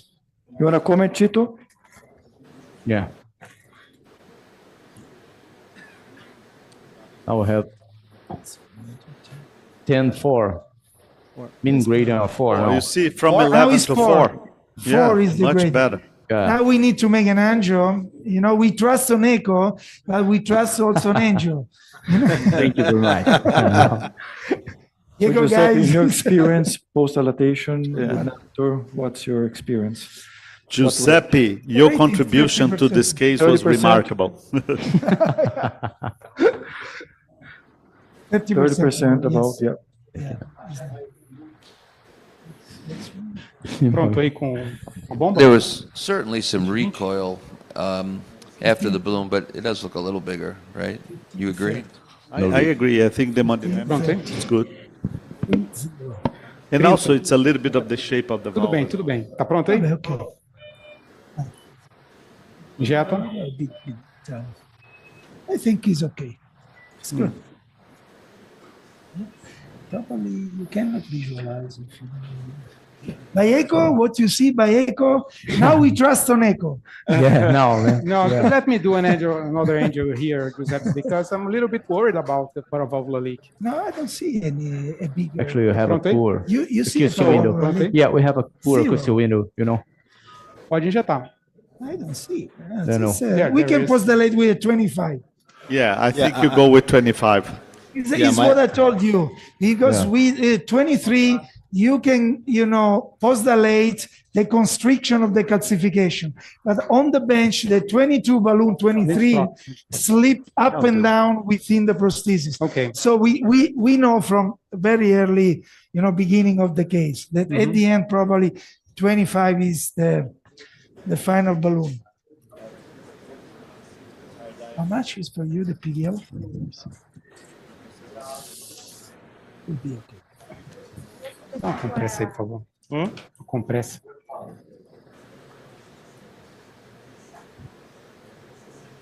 Pode abrir mais compressa, por favor?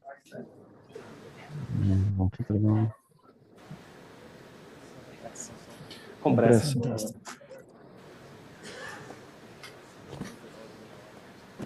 25?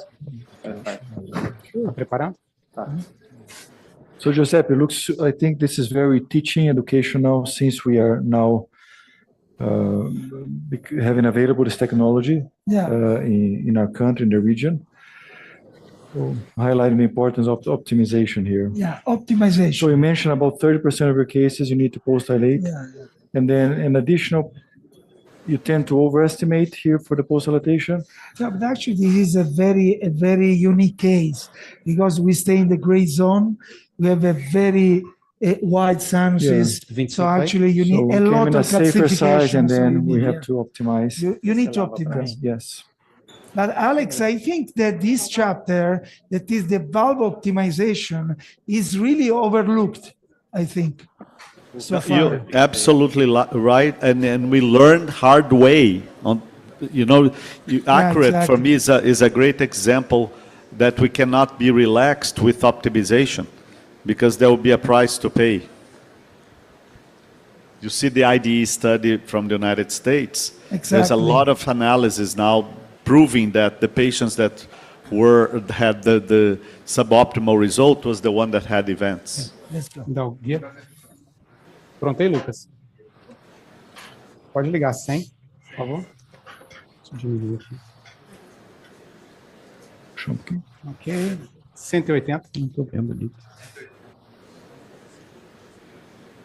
Go. Ok. Balloon down. There is a recoil, huh? Pacemaker off. There is a recoil. Yeah. Stop. It didn't seem that the balloon was really expanded, right? I would go 2 cc more. I don't think so, Alex. It's recoil.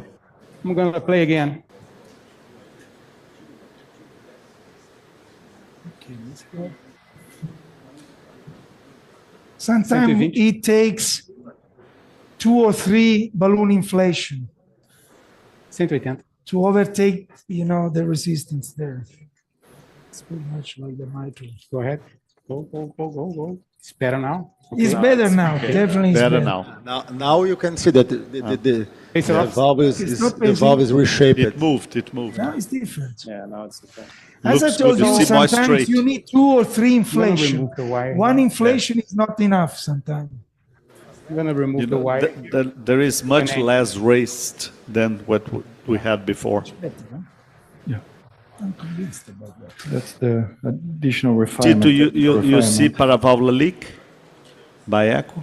What about Dr. the Alex, PVL? no paravalvular leak.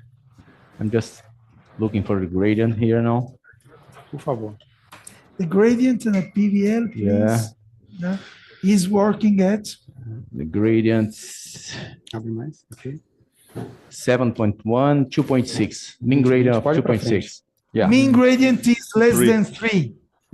2.6. Even better.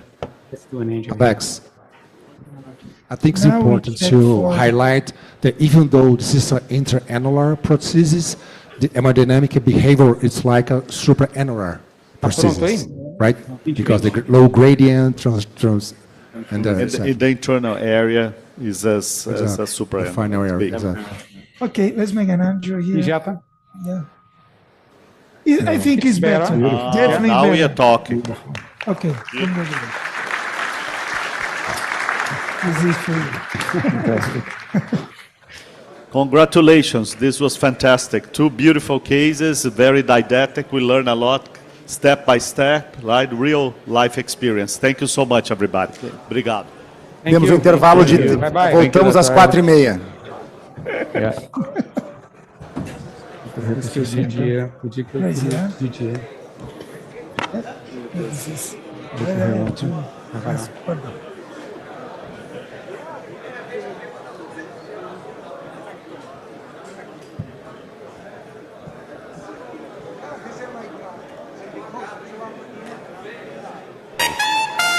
Hit it, boys.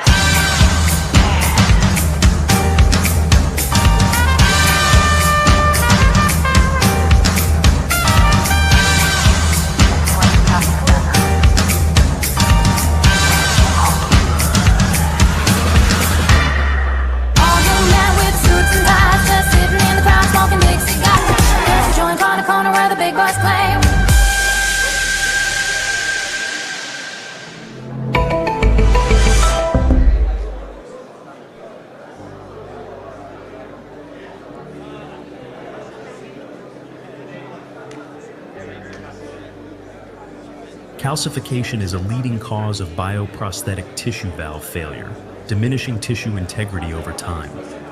Edwards Resilia advanced calcium blocking tissue technology represents a significant advance and is the result of Edwards Life Sciences' ongoing dedication to the development of tissue technology.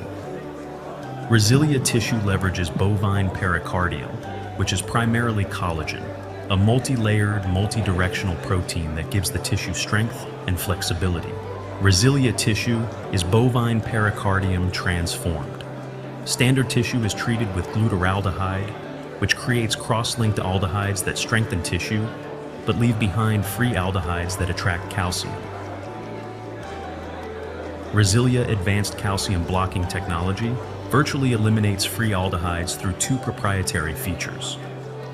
First, aldehydes are capped, then stabilized. This stable capping permanently blocks free aldehydes in the tissue, preventing calcium from binding in vivo. The second proprietary feature of Resilia tissue is glycerolization, which displaces water and removes the need to preserve tissue in liquid glutaraldehyde. This process maintains collagen integrity while preventing further exposure to free aldehydes. As a result, dry storage can be achieved. A sheep study demonstrated 72% less calcium content after 8 months in valves with Resilia tissue. In the COMMENCE trial, surgical valves with Resilia tissue demonstrated strong clinical outcomes and excellent durability, including 99.3% freedom from structural valve deterioration and 97.2% freedom from reoperation, with stable hemodynamics through 7 years. The result of 20 years of thoughtful development, Edwards Resilia tissue is now being applied across the portfolio of leading surgical and transcatheter valves.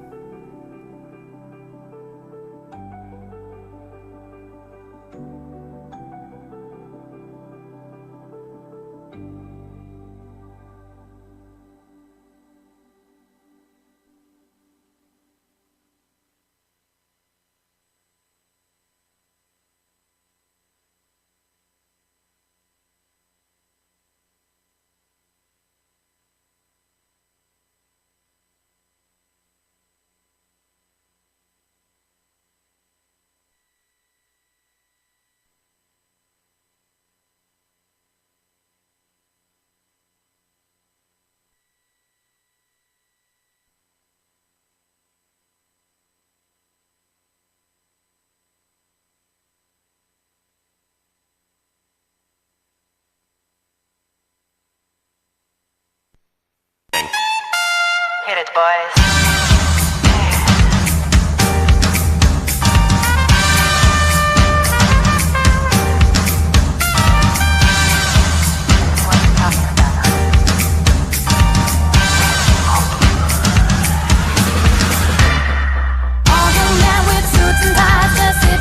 Smoking big cigars.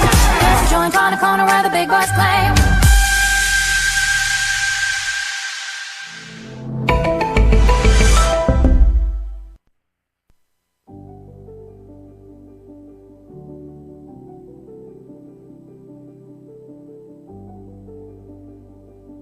Calcification is a leading cause of bioprosthetic tissue valve failure, diminishing tissue integrity over time. Edwards Resilia advanced calcium blocking tissue technology represents a significant advance and is the result of Edwards Life Sciences' ongoing dedication to the development of tissue technology. Resilia tissue leverages bovine pericardium, which is primarily collagen, a multi-layered, multi-directional protein that gives the tissue strength and flexibility. Resilia tissue is bovine pericardium transformed. Standard tissue is treated with glutaraldehyde, which creates cross-linked aldehydes that strengthen tissue, but leave behind free aldehydes that attract calcium. Resilia advanced calcium blocking technology virtually eliminates free aldehydes through two proprietary features. First, aldehydes are capped, then stabilized. This stable capping permanently blocks free aldehydes in the tissue, preventing calcium from binding in vivo. The second proprietary feature of Resilia tissue is glycerolization, which displaces water and removes the need to preserve tissue in liquid glutaraldehyde. This process maintains collagen integrity while preventing further exposure to free aldehydes. As a result, dry storage can be achieved. A sheep study demonstrated 72% less calcium content after 8 months in valves with Resilia tissue. In the COMMENCE trial, surgical valves with Resilia tissue demonstrated strong clinical outcomes and excellent durability, including 99.3% freedom from structural valve deterioration and 97.2% freedom from reoperation, with stable hemodynamics through 7 years. The result of 20 years of thoughtful development, Edwards Resilia tissue is now being applied across the portfolio of leading surgical and transcatheter valves.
Olá, boa tarde, tudo bem? Consegue me ouvir?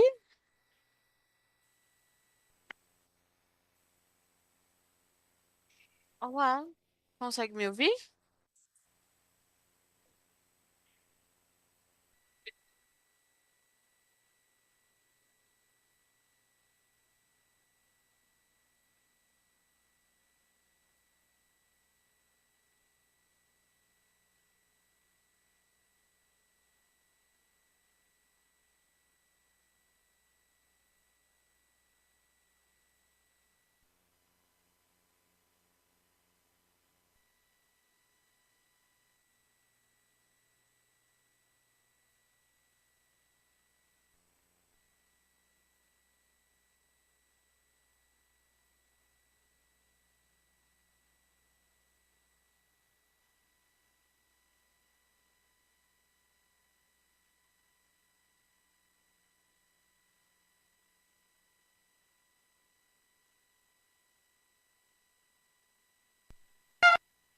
Hit it, boys.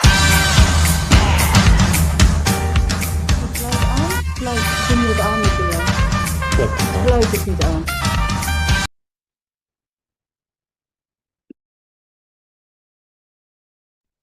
Hello, Dr. Patrick, can you hear me? I'm not hearing you though. You're muted. Can you hear me? Yeah, now I can. Okay. So pleasure to meet you, Dr. Patrick. My name is Giovanna, and I'm gonna help you today with the Zoom settings, okay? Yeah. So just one quick question. Do you have any presentation, any PowerPoint that you will share? Yeah. Yes. Can we test it now? Yes. Let me check. This one. Yeah. Can you see it? Yes, just move some slides forward to see if everything's running fine. Yeah, good. Does it have any video or audio on No, it? no video. Dit moet verbeterd worden of niet dit? What is this? Simplifies is not readable. That's a problem. Oh, no, you can't remove. If you want to make it smaller. No, you can't remove. You don't want the sample okay, size. make it small, yeah, yeah. I didn't see that. 1 second. Yeah. That's good. Yeah. So maybe shall we quickly go through them very Yeah, quickly? yeah. Sure. I don't know all these pictures here. You can remove that, yeah. Completely, yeah, okay. This, What the would you host do? has open breaker. We can close this one. Otherwise, we cannot see the slides. The first one is here, and then yeah. Okay.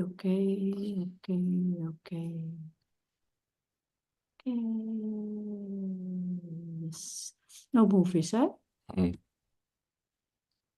It looks good, huh? Yeah. Oh, what is this? Oh, this is okay. Oh yeah, okay, it's okay. Yeah.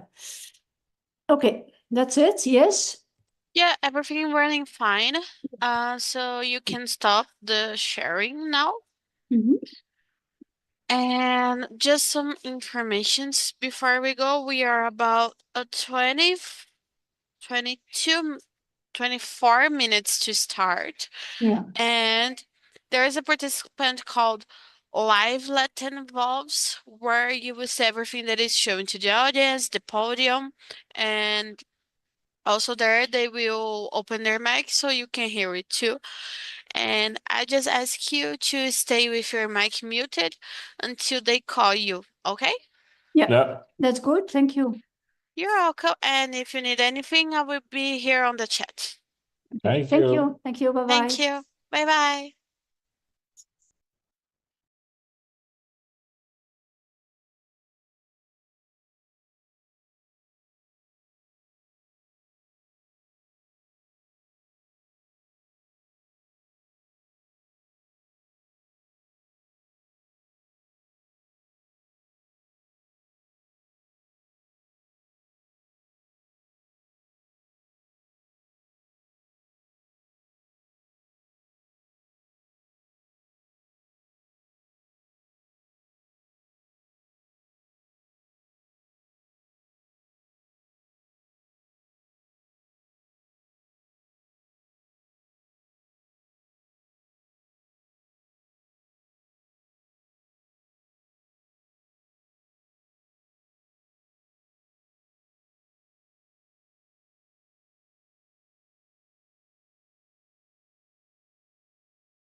Dr. Patrick, just a little reminder, your lecture is 12 minutes long, okay? And one little question. Your internet is Wi-Fi or cable connected? You're muted, sorry. It's Wi-Fi. It's the only thing we have, and it's always working fine. Okay, no problem. Yeah. Yeah. Thank you. And one more thing, just stay on this side of the screen. If you come a little bit closer, it will cut a little bit of your head, okay? Oh ja, ja. Thank you. Als je dichtbij gaat zitten, wordt je hoofd. Ja, oké.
Actually, why a center that started TAVIs in 2008 is going to start a new device in 2020 when you already have lots of devices on your shelf? What is the question?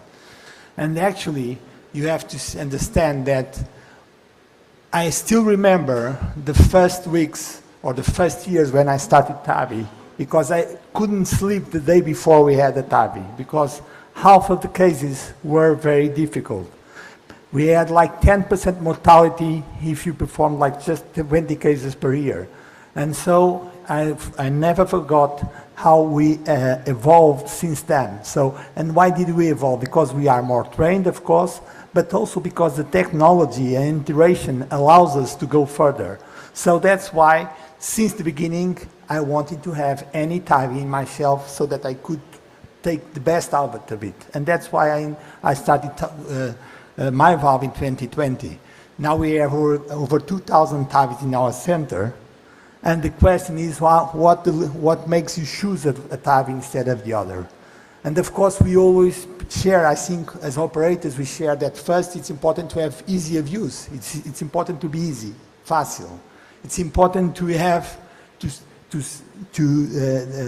choose the best valve for that anatomy of the patients. It's individual tailoring. And of course, it's important to have evidence. And in our center, when you think about more than 2,000 TAVIs, 72% of the TAVIs that we are using are TAVIs that have Class A evidence. That means that either they have evidence as against medical therapy, or they have head-to-head comparisons. And since 2015, we have only 6 trials that are randomized trials that were published to our coming. We'll have a look at that, but since 2015, only 6 trials were published comparing head-to-head valves. And those trials compare most of the valves, but mostly core valve and Edwards, until last year when we had Landmark. And that's why I think we can, in our center, start to think about my valve as a first-line valve, because we already have Class A evidence of some sort with that sort of valve.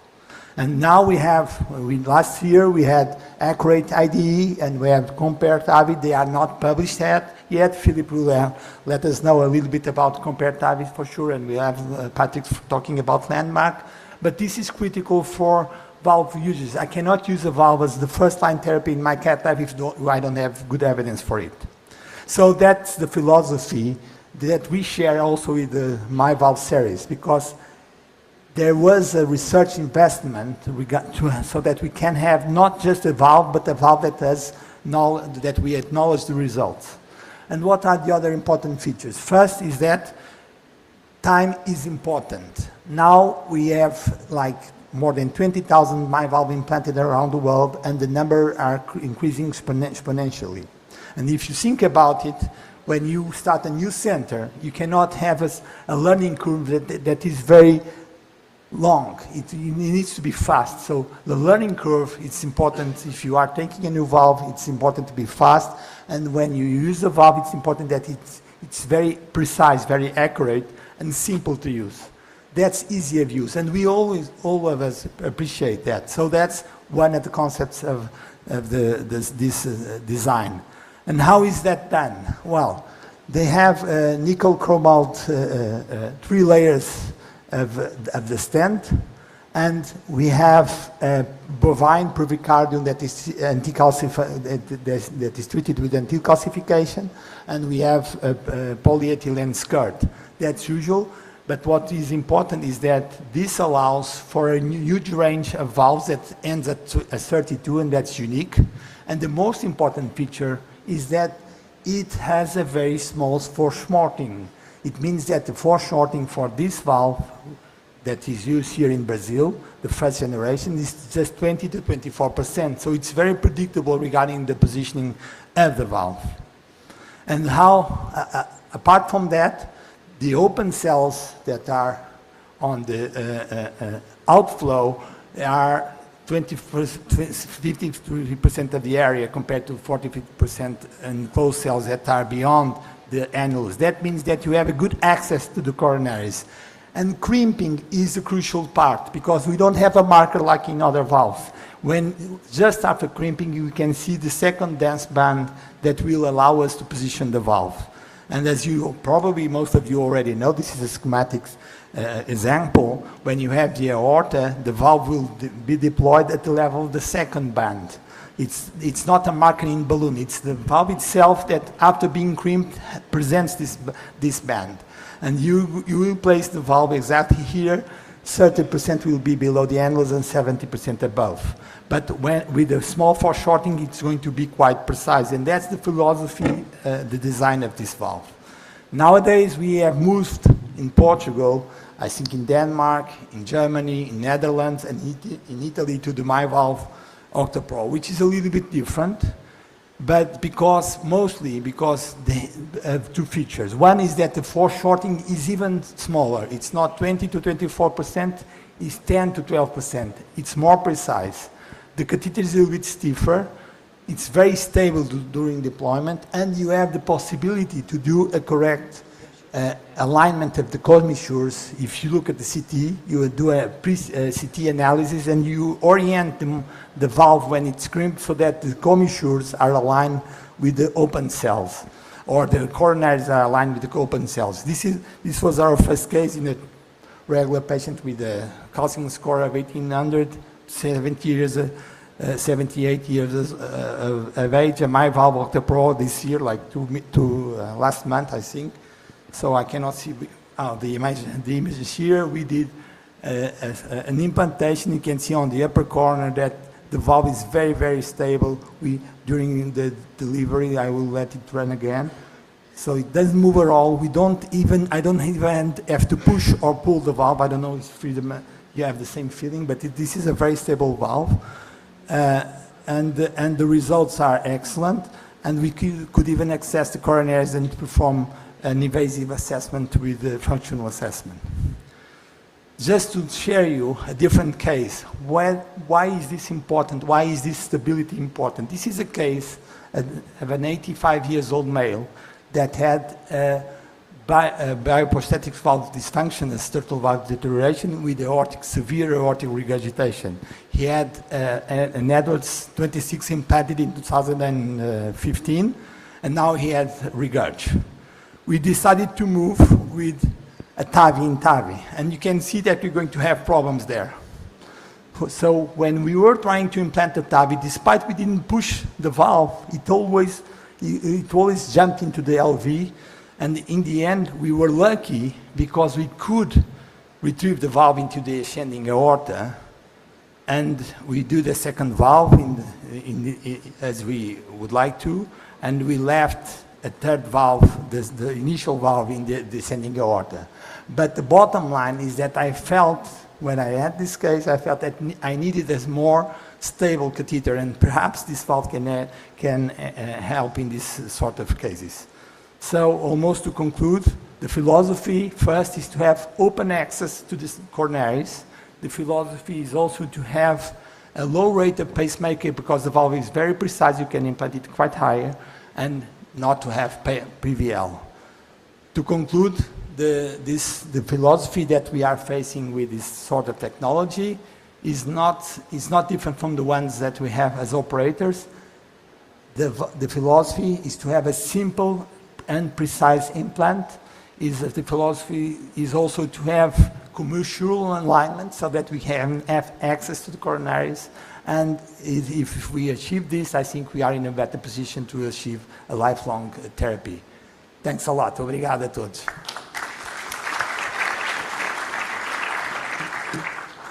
Fantastic talk. Thank you very much. I think, are there any questions burning? Otherwise, we may just move on to Patrick, obviously a speaker that doesn't need much in the way of introduction. Patrick has been central to running the landmark analysis, which was a randomized controlled trial comparing Evolute,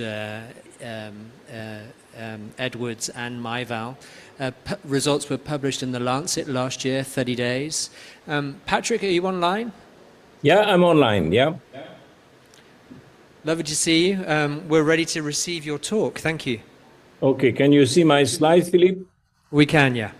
Okay, so what we are going to discuss this afternoon is the landmark RCT key finding and a subset analysis of MyValve series versus Evolute series and versus Sapien series. So something a little bit different from the main paper. Now, it's clear that the major evidence of TAVR has been mainly obtained with Sapien and Evolute series, positioning these two transcatheter heart valve at the contemporary standards. But clearly, MyValve is novel, and landmark trial is the first head-to-head RCT comparing the safety and effectiveness of MyValve series with the contemporary series Sapien and Evolute. So it's a prospective randomized multicenter open label non-inferiority trial. We were respecting the guideline of the ESC AACS in 2021 who tell us that the physician is deciding for everybody. Initially, it was the MyValve versus the Sapien and Evolute, but this afternoon, I will present separately the MyValve 384 patient versus the Sapien 192 and the Evolute 192. We have MyValve and MyValve octa-core. We have Sapien 3, Sapien 3 Ultra, Evolute, Evolute Pro, Pro Plus, and Flex. And the primary endpoint, according to VARC 3, which is quite demanding, is basically with a goal of non-inferiority or safety and effectiveness outcome. And we will follow the patient for 10 years. Here I have listed the endpoint: all-cause mortality, all stroke, bleeding, acute kidney injury, major vascular complication, moderate of severe prosthetic valve regurgitation, and conduction system leading to a new permanent pacemaker implantation.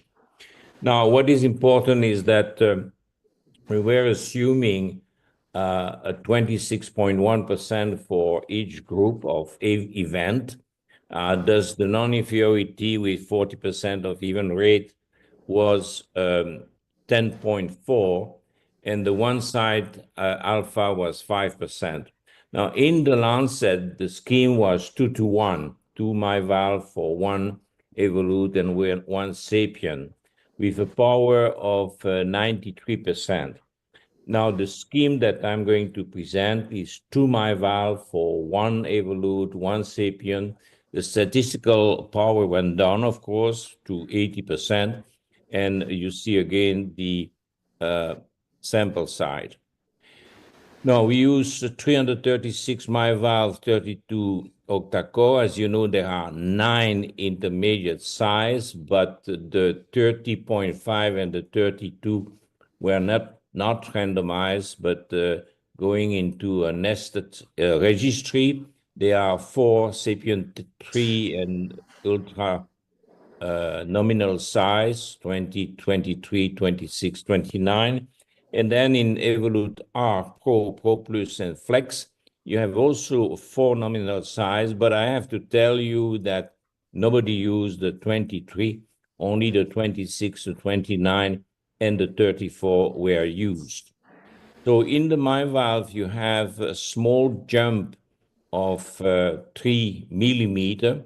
In the Evolute, you have 3 jump in the nominal size of 3 millimeter, but then a jump of 5 millimeter.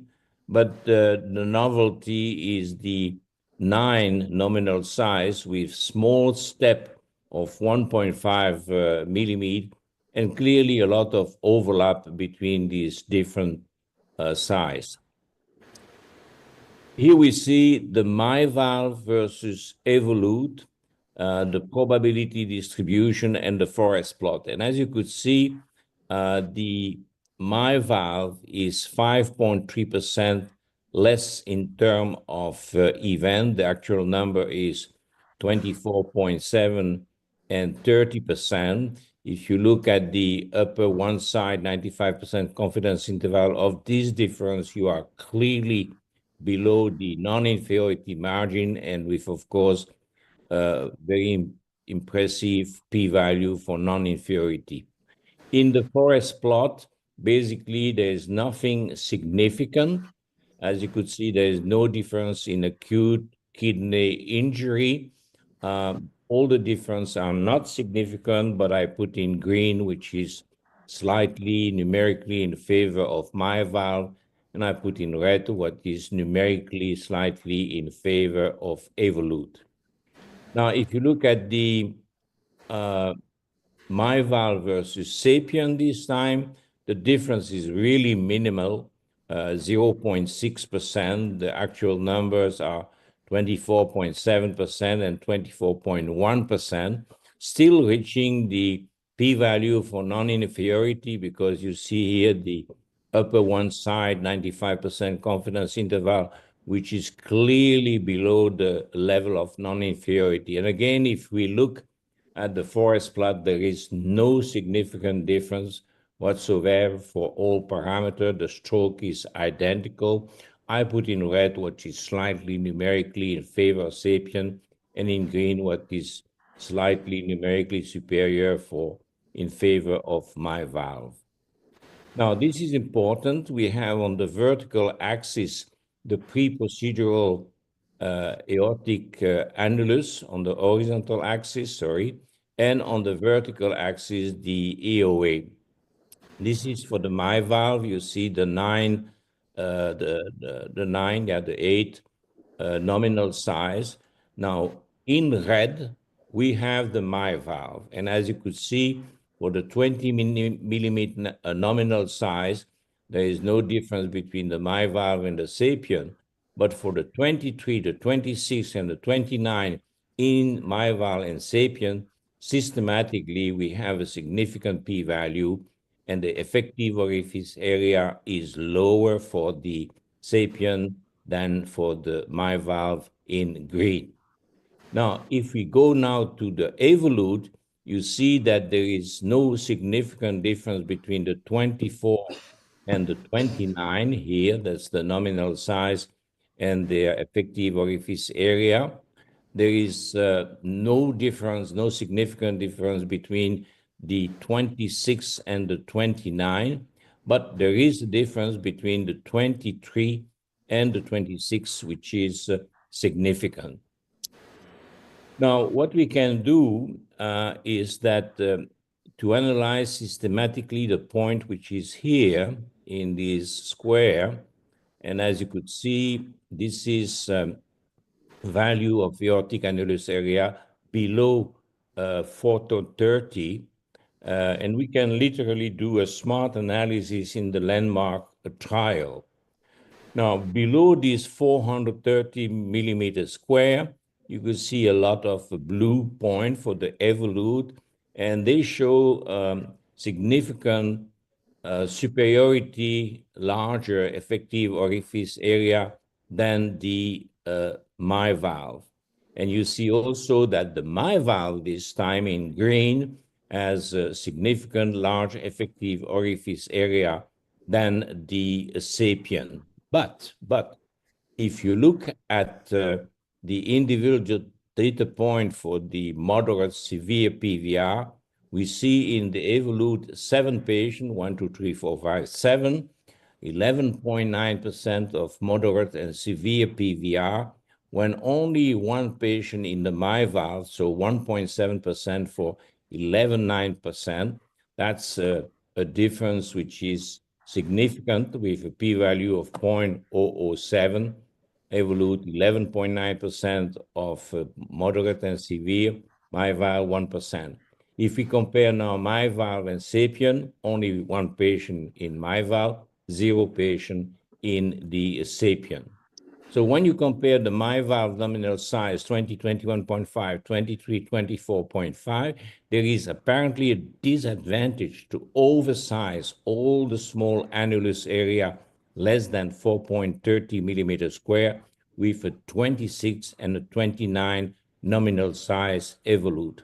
As a matter of fact, on multi-slide CT scan but on echo, you could see that at the level of the valve, the leaflet, there is an eccentric expansion.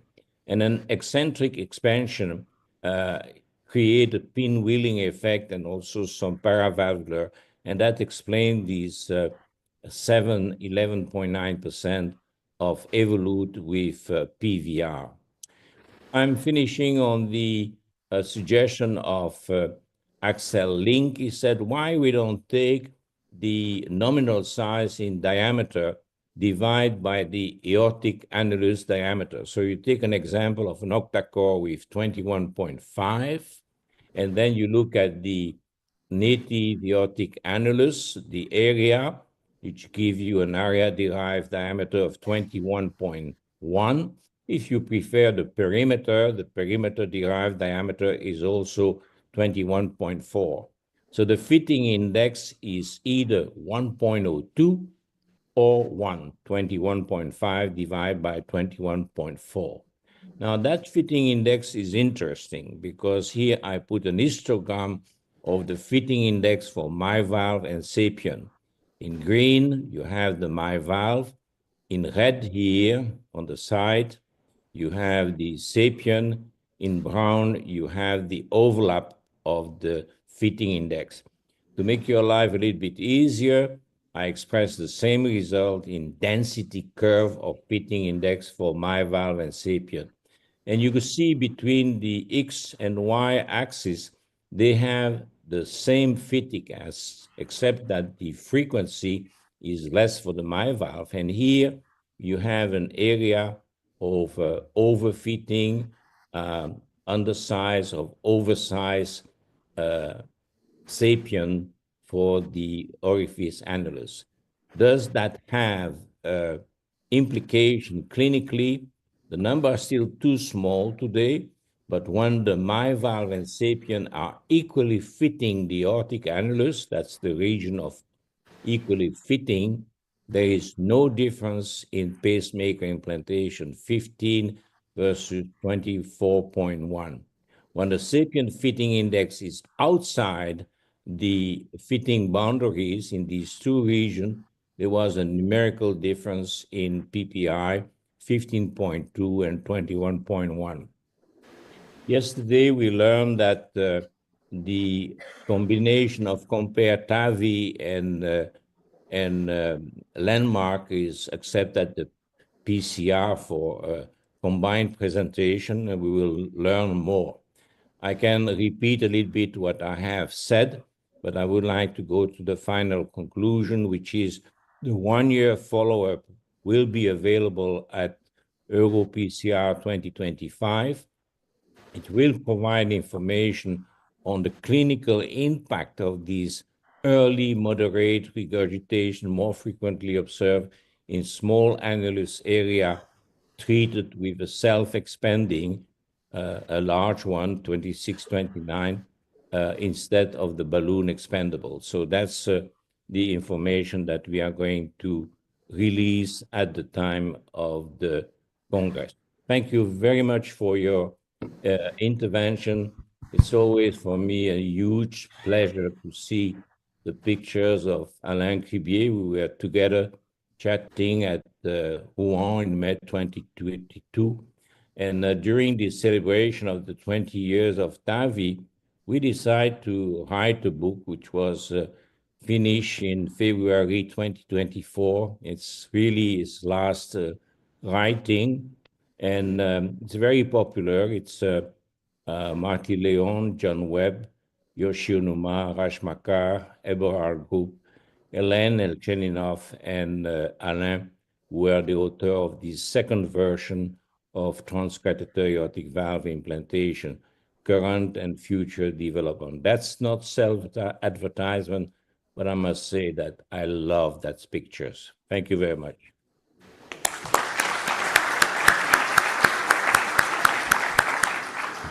Thank you, Patrick. It was an outstanding presentation. Maybe you can take one short question. Jamil Saadis, maybe can make a question to you. Are you available to answer a question, Patrick? Sure. Oh. Good, Jamil.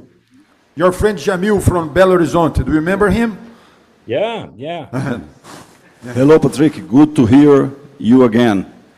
My question is related to the adjustment on inflation volume for Sapien and for MyVal series on Landmark. Do you have any information on how frequent it was make adjustment on volumes on cases, the MyVal series and on Edward series? I know that it was about 50% of intermediate size, but maybe even in intermediate size, we have to make a few adjustments. How is its behavior on this trial? No, it's a very good question, and I think you raise a very interesting point. Indeed, the percentage of the use of intermediate was 48%.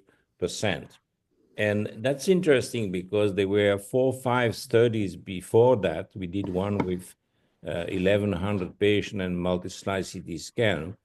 And clearly, that was really quickly embraced by the community. The fact that when they come to the lab, they don't have to make that difficult decision between 20 millimeter and 23 millimeter, undersize, oversize. Now they have the best shoes for every customer. So the first point is that when we did the trial, and it's a randomized trial, so you can say the people will stay away of the novelty at the beginning at least. No, they immediately also embrace the choice of the intermediate size, and the use in the trial is 48%, very similar to what you saw in the observational series. Now, having said that, it's obvious, I don't have the exact number in my head right now, but there was a big difference. I mean, basically, when you have these intermediate size, you don't play too much with 1 cc more, 2 cc less, etc., because you are very close to what is the measurement of the multi-slide CT scan. And indeed, the problem is not there with the self-expanding. You have seen they don't use the 23. And also in the SMART trial, it's only 2.3% of 23. You can ask yourself why the company keep doing the 23, because we don't use it, yeah? But when you do the self-expanding 26, 29, yeah, you take a small risk of oversizing with eccentric. And in the Sapien, there is clearly some use of adding and the knowledge of the investigator, the clinical flair play a role by putting 1 or 2 cc more. Yeah, but that's really kitchen recipe is not creating a new technology which facilitate the investigate. So I think that these intermediate size eventually will be copied by other companies because it's really answering a need of the investigator. Oh, yes. Patrick, it was great. Just a short question. We have live cases here today for the Resilia from Edwards, MyValve, and also from Abbott, the new vision system. As a scientist, do you have an expectation about the durability for all these different devices? How can we measure them? Should we wait for 5 years, 7 years to see the landmark follow-up? Or how was your feeling about this, Patrick? That's a very good question. I think that the European Society of Cardiology asked me how can we introduce polymeric leaflet. You know, it's quite amazing that in the 20th century, we're still using equine, porcine, etc., ovine. So we have been working on that, and the big dilemma is how to handle the durability. You're right. I mean, we don't want to wait 10 years. It's interesting that the FDA went from 200 million to 600 million beads. I hope they will not increase further these numbers, but it is a complex issue to look at the durability. And we know that there is many factors affecting that. I mean, eccentricity, residual pressure gradient, regurgitation and so. I think what is good in this healthy competition between the different type of company. Look, the Resilia we just published in the Journal of Colombia, the Journal of Tony De Maria on structural heart. We just report the Resilia versus the Evolute versus the MyValve. It's interesting that I've shown you the MyValve is better than the Sapien 3 and the Sapien Ultra, but that difference has already now disappeared with the Resilia. And it's interesting that apparently the engineer in India has found a way to reduce the thickness of the attachment of the leaflet on the metal.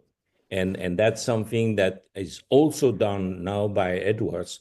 Maybe there is an effect of the solution, anti-calcic solution. But clearly, if you look at the pictures in JACC intervention published on the Resilia, you could see that the thickness of the struts is much better. And then the valve can open really perpendicular because the thickness of the attachment there is very limited. So I like that competition between company because who is the person who benefit of that? That's the patient.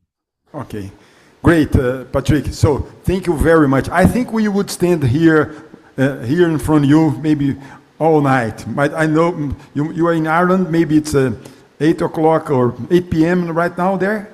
Is that correct? Right. I mean, I can smell the cooking of Marie-Angèle. Okay, good. You have a nice dinner. So thank you very much, Patrick. I'll see you later. Bye-bye. Yeah. Bye-bye. So it's my pleasure now to introduce Philippe Freeman, another good friend of us from Denmark. And he's going to talk about Compare, TAVI, and other clinical update. Please, Philippe.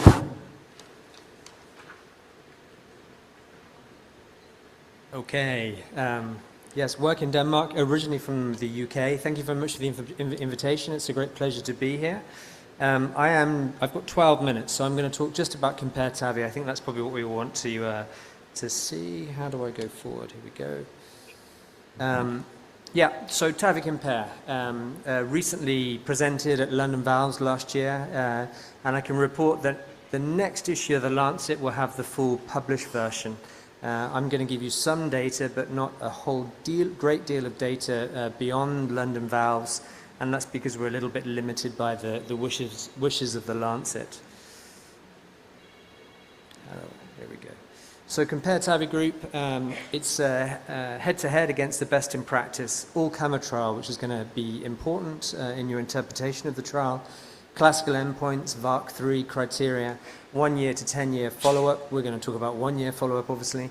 And we have a considerable number of patients within the study in a CT and MRI sub-study, which I'll talk about in a few minutes. It's an investigator-initiated study. So in fact, when we presented the data at London Valves, Merrill got to see the data at the same time as the audience, which I think is commendable. They didn't give us any conditions, they didn't have any warning period. They probably could have asked for a few days, but they didn't. So they accepted that the analysis and the interpretation of the data was done by the 3 principal investigators.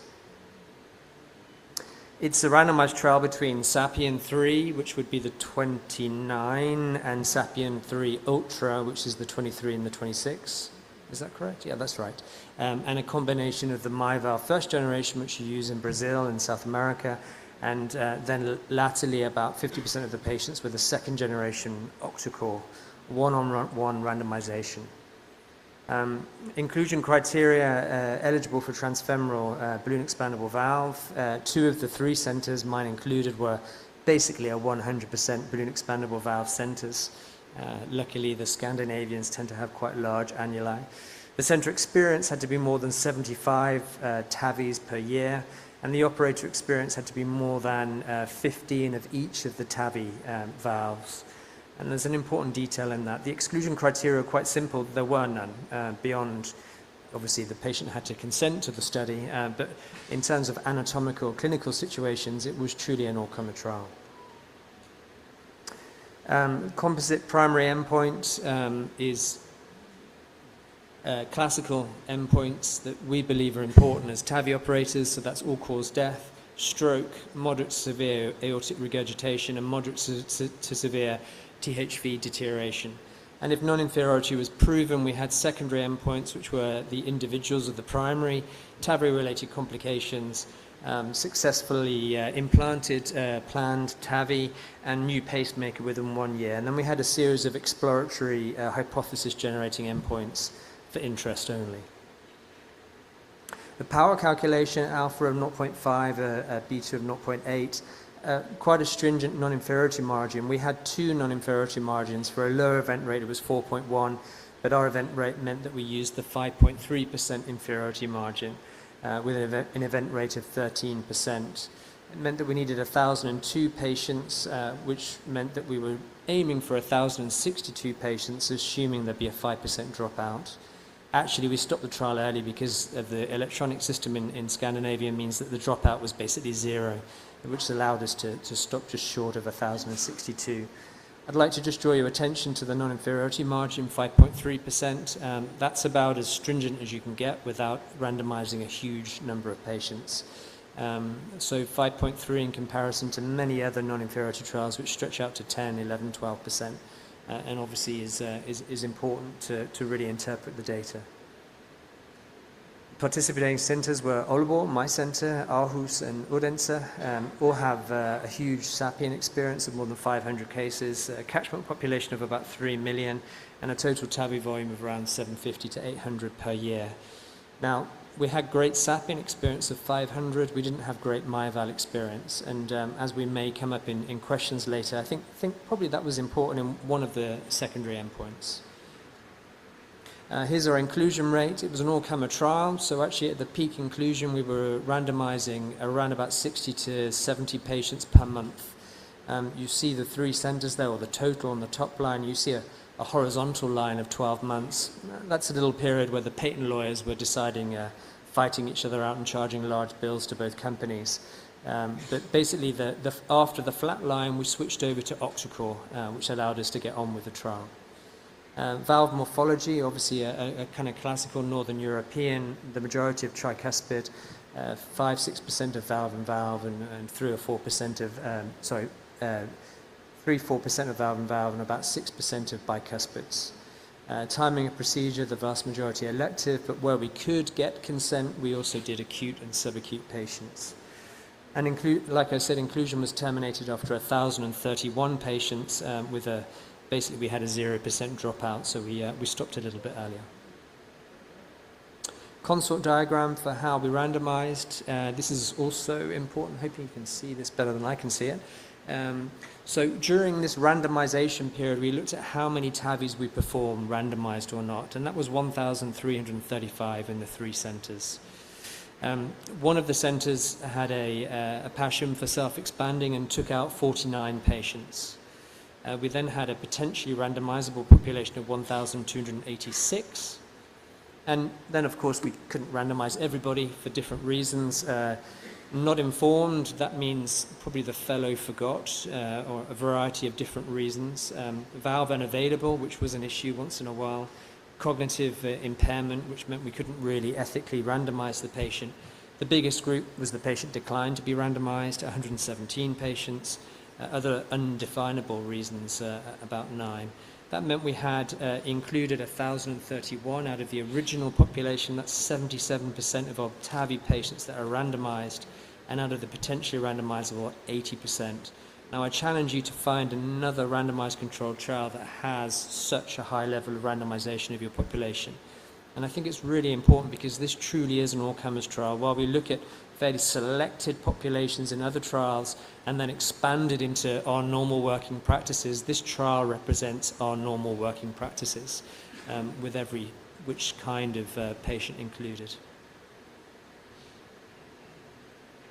So the baseline characteristics of the population, typical age of around 81 years old, female sex lower, 40%, NYHA class a mixture, but mostly 2-3, NYHA 2 and 3.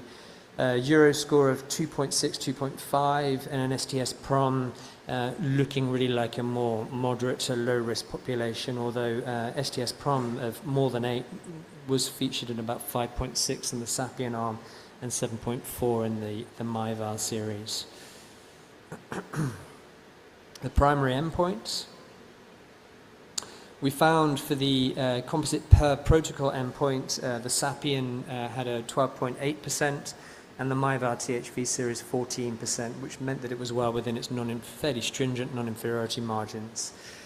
So that meant we were non-inferior for a composite of death, stroke, moderate to severe aortic regurgitation, and moderate to severe THV valve deterioration at 1 year.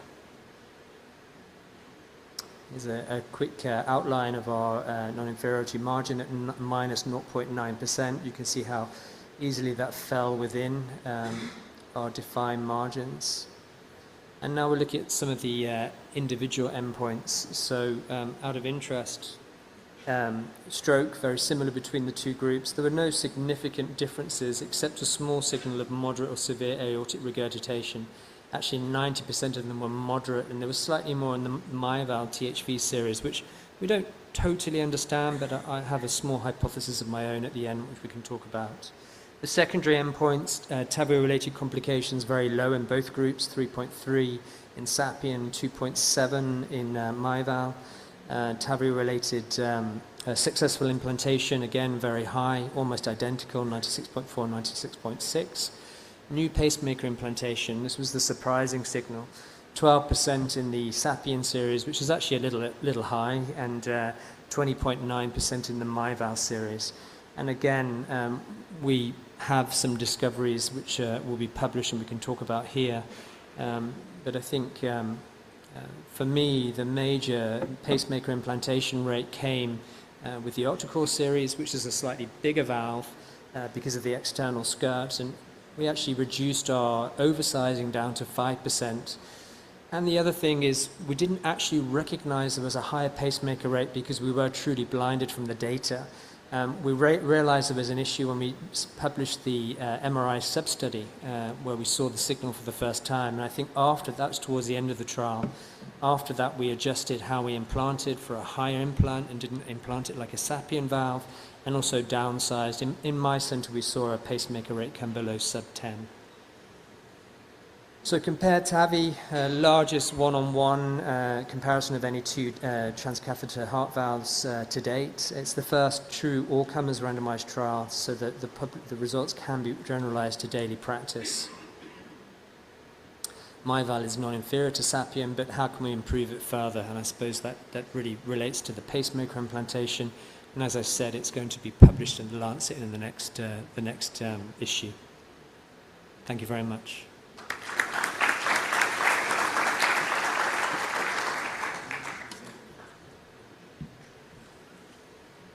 Yeah, so if there's no questions, I guess we're running a little bit behind. We're going to look at the Brazilian and the Latin American experience with MyVal now in these next two talks. I'd like to welcome Said Neto to the panel and give his presentation on the Brazilian MyVal experience. Great.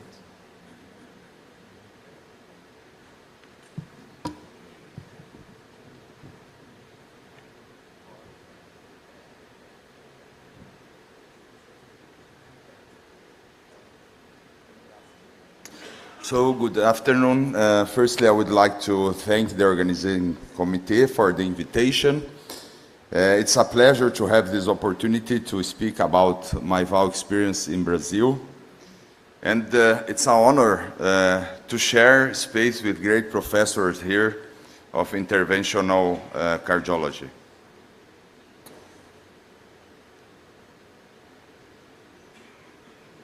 These are my potential conflicts of interest. So we started our journey with MyVal in early 2021 on January in Latam, that was in the middle of COVID pandemic in a very elderly patient with high surgical risk. In Latam, a city with about 80,000 people, and this illustrates how since the beginning Merrill seeked to reach not only large centers of our immense territory, but expanding TAVI treatment to small and remote centers.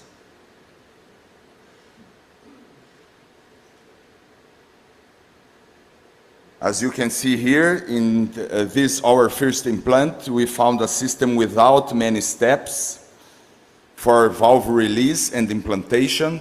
The valve crimped, working like a stent implant. The advice to deploy in a release zone in the middle of the distal second dense band, as you can see here on this fluoroscopy images.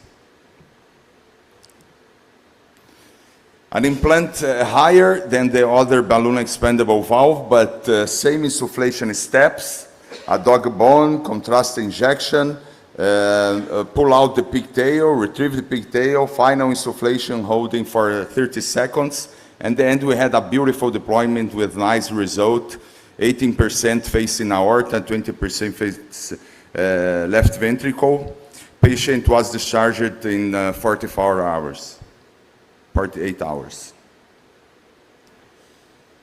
In our experience, after performing the first case, it was possible to extract more of this valve and perform more precise and less invasive implants. This prosthesis is versatile with 5 sizes in our country.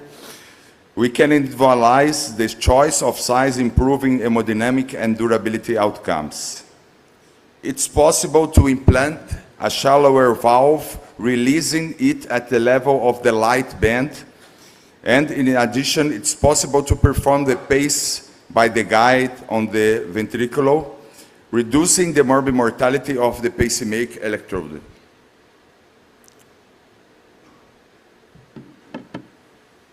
We have an additional quality that it's possible to perform a commissural alignment, allowing coronary access and longevity of this prosthesis.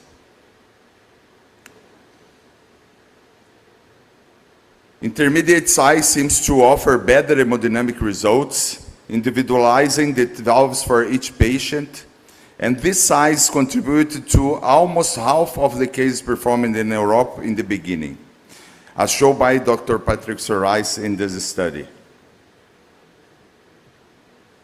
In our series in Brazil, these are the latest data from our series in Brazil.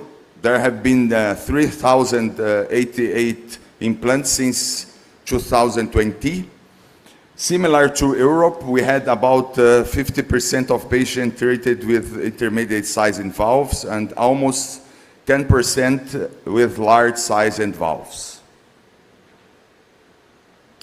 I would like to share some cases, some challenging cases. I believe that my valve has faced very challenging cases since the approval in our country, gaining notoriety for its excellent safety and effectiveness results.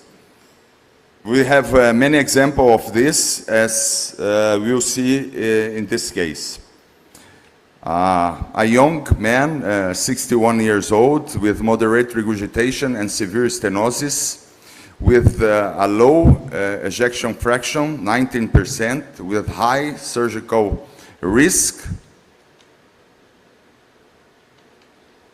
This is the CT scan, showed an area around 700 millimeters, so large annulus and anatomy, not much calcium. And here, a nightmare. When we are crossing the valve, the patient developed ventricular tachyfibrillation. We lost the guide, and here we are doing CPR.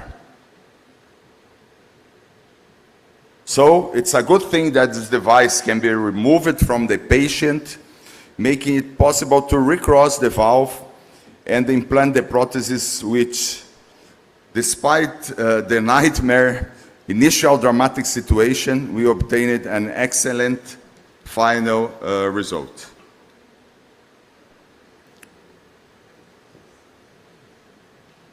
This is another case. Another situation is the treatment of younger patients. So a patient with low surgical risk. So we must deliver the best result at this scenario. So we have here a normal ejection fraction with STS around 1.3%. Is a patient with low risk. And here we have to do the best. As you can see, we have a borderline area between 26 and 29 valves. So with my valve, it's possible to individualize the best prosthesis, and the intermediate size here, we choose at the intermediate size 27.6.5. Furthermore, it's possible to perform commissural alignment by superimposing the hands of a clock, as seen in the brilliant studies, previous brilliant studies. So in tricuspid case, like this case, the minute hand should be placed in the middle of the right coronary sinus, and in bicuspid case at the level of the right coronary ostium. It's possible too to perform another innovative implant. At the beginning of 2023, we began to perform implants based on the overlap cuspid projection, positioning the clear band of the valve stent at the base of the pigtail in the non-coronary sinus. From an initial analysis of 120 patients, of which 112 pacing by the left ventricle guide.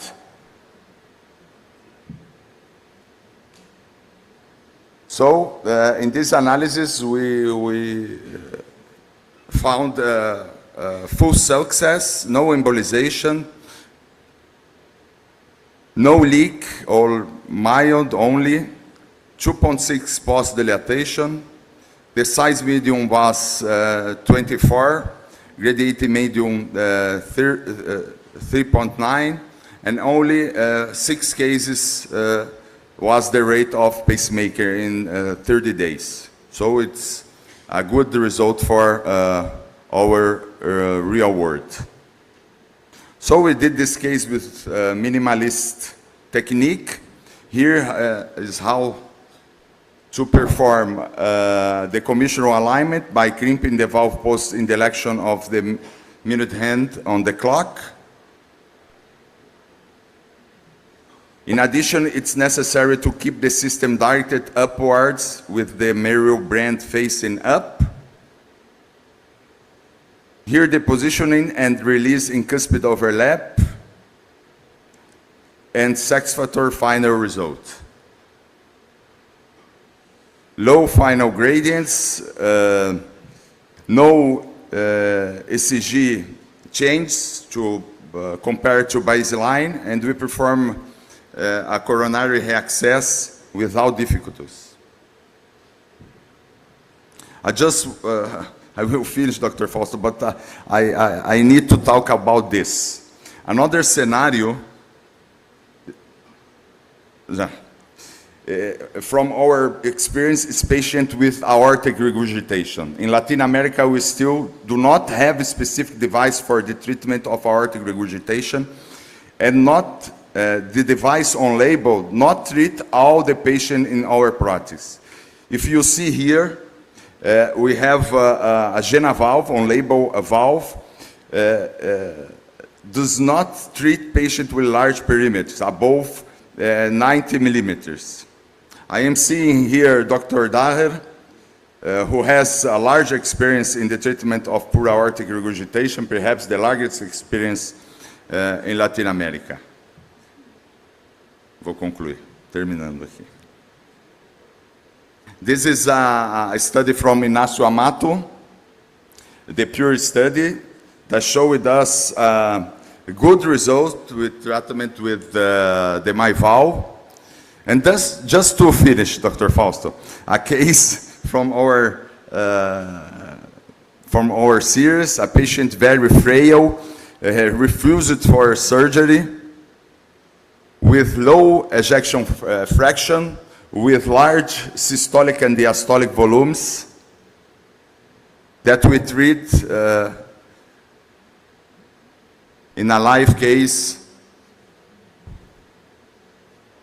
in our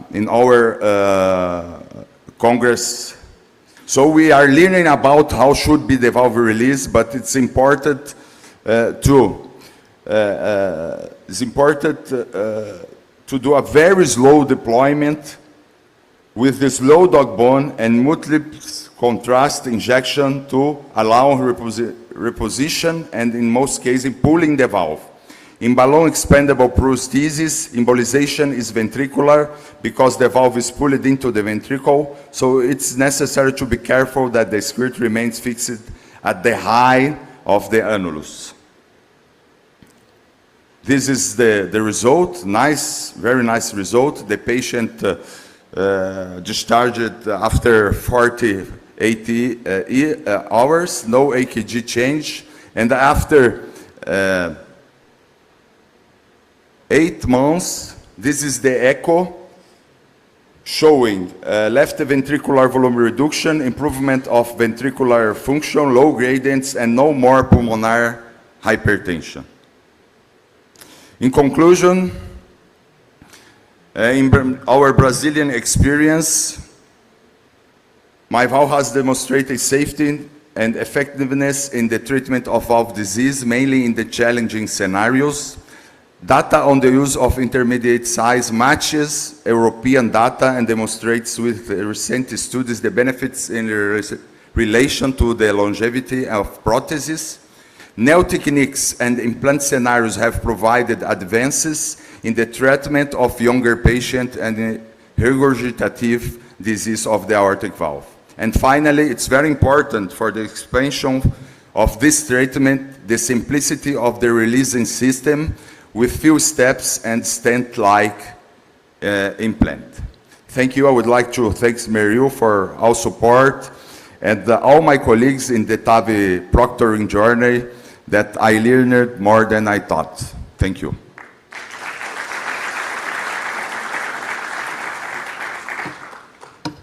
Thank you, Said. Let's go to the final presentation by our friend from Uruguay, Jorge Mayor. Jorge, please, the Latam MyValve experience.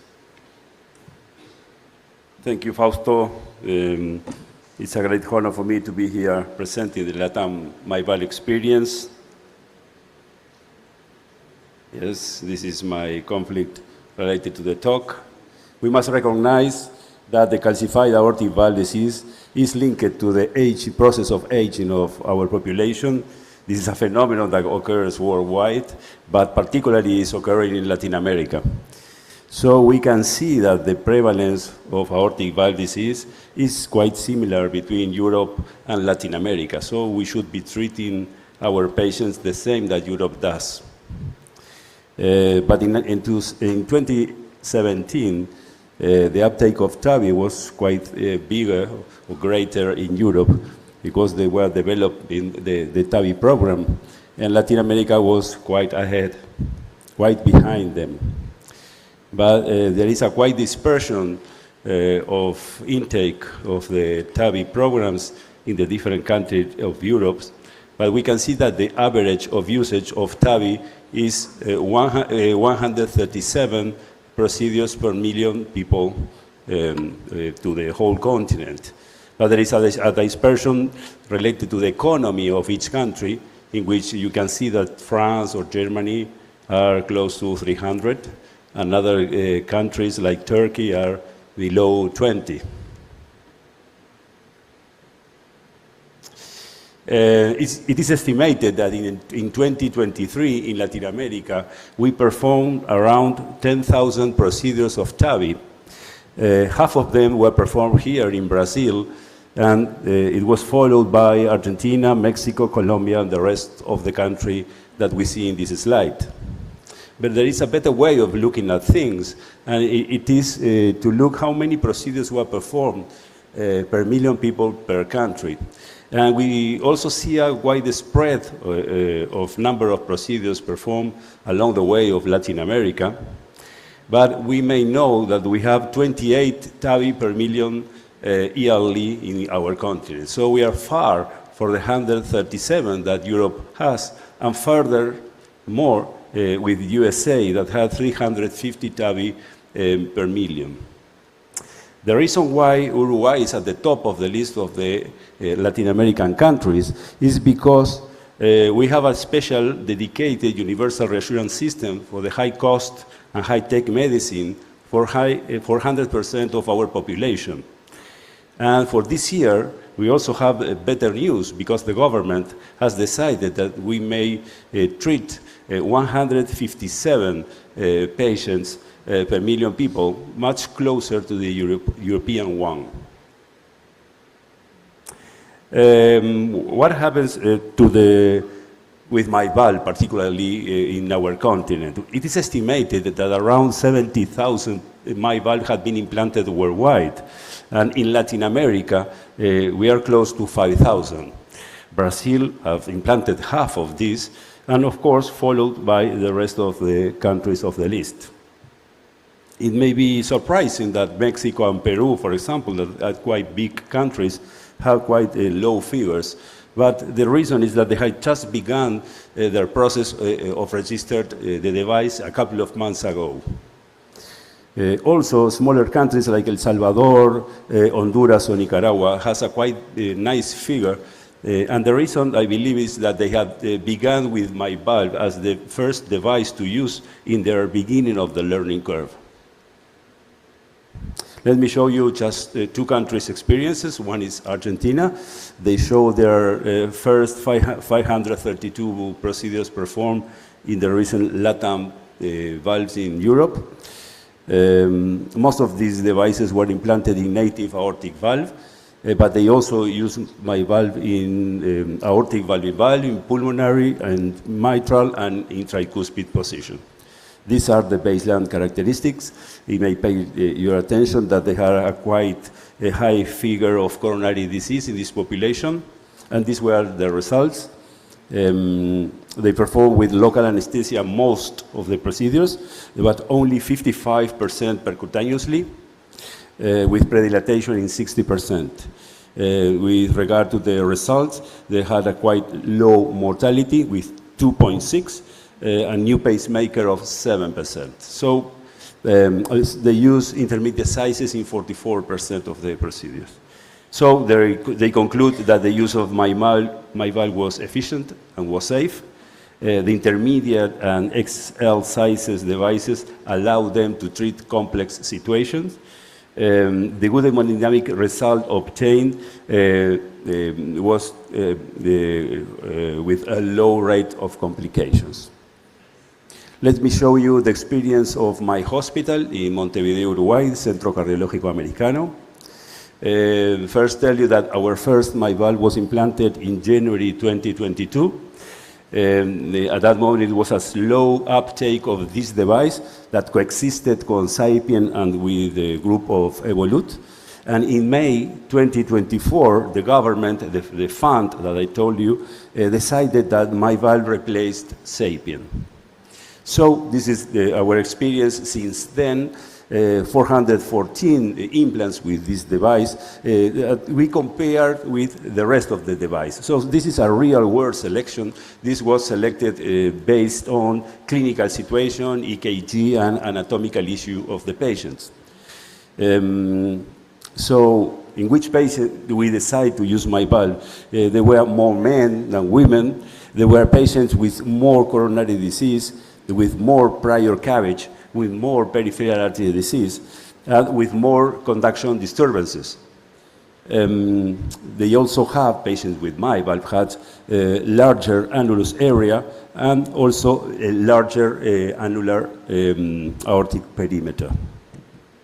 and which were the results that we obtained. In the left, we can see all the figures of sizes in the three groups, Sapien, Evolut, and MyValve. And we can see that we use the intermediate sizes in 50% of our devices. With respect to the results, we can see that we've got the same 30-day mortalities, the same vascular complications, the same stroke and TII rate in both groups. And we also have the same figure of permanent pacemaker implantation, as well as left bundle branch block, despite that those patients had previous more conduction disturbances. There were three things that were quite different. With MyValve, we got a smaller peak gradient and a smaller mean gradient, and we also get bigger areas. But remember that previous to the implant, the patient had bigger annulus. So our conclusions with this work is that despite more ischemic heart disease, more peripheral artery disease, MyValve achieved similar mortality and complication rate at the other group. That despite higher previous conduction disturbances, new pacemaker was just the same in both groups. That the good immediate hemodynamic performance achieved in patients, but remember that they had bigger annulus. Just two situations I want to address that I believe that MyValve is quite useful. One is in accessory access. Carotid is our first secondary access. This was the case of a lady that 7 years ago was operated with an axilla bifemoral bypass because of an occlusion of the aortic abdominal, and we performed carotid access, of course, with general anesthesia, with cerebral perfusion monitor, as always, and that looks the nice implant that we perform by carotid. The other situation that I believe MyValve is quite useful is the transeptal mitral valve in valve. This was a case of a patient with a structural valve deterioration of a Lavco documus. That is a transparent valve, you know, and we implanted at 24.5 with a quite nice result, as we see in the last ventriculogram. So we may conclude that we must address barriers to widen the TAVI adoption in our continent. Of course, we have to improve our reimbursement policies, have more trained doctors, more cath labs for this issue. MyValve Latam experience is like that published internationally. At the present, we may say that MyValve usage has grown quickly in our continent with strong early results, but we must call to action in our continent. We need multicenter Latam data in order to compare with the rest of the world and also to have a long-term follow-up of our patients. So the positive MyValve Latam experience probably will help us to address these goals. Thank you for your attention.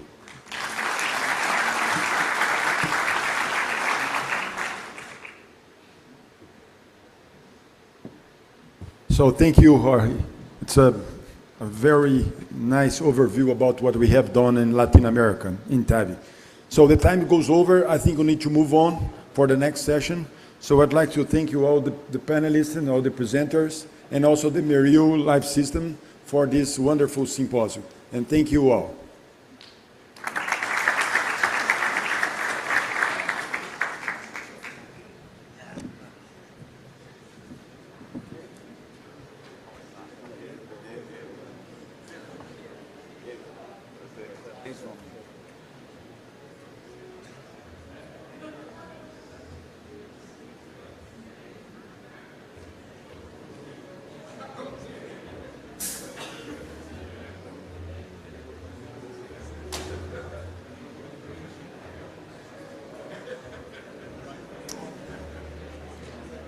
Good afternoon, everybody. It's a great privilege to start this last session of the day, and I invite all of you to stay. Very important topic with the tricuspid landscape in perspective, and I have the pleasure to invite the moderators and discussants. My name is Ricardo Costa from Instituto Dante Pazanese here in São Paulo. I'm going to co-moderate this session with Dr. Didier Cheche, one of the key leaders of this field of structural heart disease in the world, representing also the EuroPCR. And as discussants, we're going to have Alberto Colella Cervoni from Instituto Dante Pazanese, Professor Flavio Tarasouti is a clinician from INCOR, and also has been the chair of the guidelines for valve disease, cardiac valve disease in Brazil. Also have João Cavalcante from Minneapolis, with all his great work in imaging. Juan Granada, the CEO from CRF. Juan, thank you once more for being here, for all the support for this meeting. Co-host with the New York Valves. Dr. Rebecca Hahn, also in the imaging echo with all of the largest expertise in the world, also from the CRF group, and Sushil Kodali, interventional cardiologist from New York Presbyterian Hospital and the CRF group. So without any further delay, I would like to invite Dr. Juan Granada, who is going to give us the lecture, Transcatheter Tricuspid Interventions, A Glimpse into the Future. Juan, thank you. Thank you, Ricardo, and thank you again for hosting us here. It's been an unbelievable meeting. So what I'm going to do is open this tricuspid session with a glimpse into the future and actually putting the needs and innovation into perspective. This is actually my disclosure statement. There is no question that transcatheter tricuspid valve innovation is actually perhaps one of the most active fields in innovation today. Very, very close to interventional heart failure. I really think all the money, efforts, and technological development right now is really centered, into tricuspid, valve solutions. One of the things that is actually important is to understand that when you start the journey of innovation, you cannot really go after the target, the final target that you want. And if you see how we started in around 2014, we started actually treating patients that actually had no options, the surgeons didn't want to touch, and anatomically speaking, pretty much were not suitable for any device that we tried. So we started actually with a phase that was pretty much about feasibility, treatment of patients that actually needed, and actually safety performance.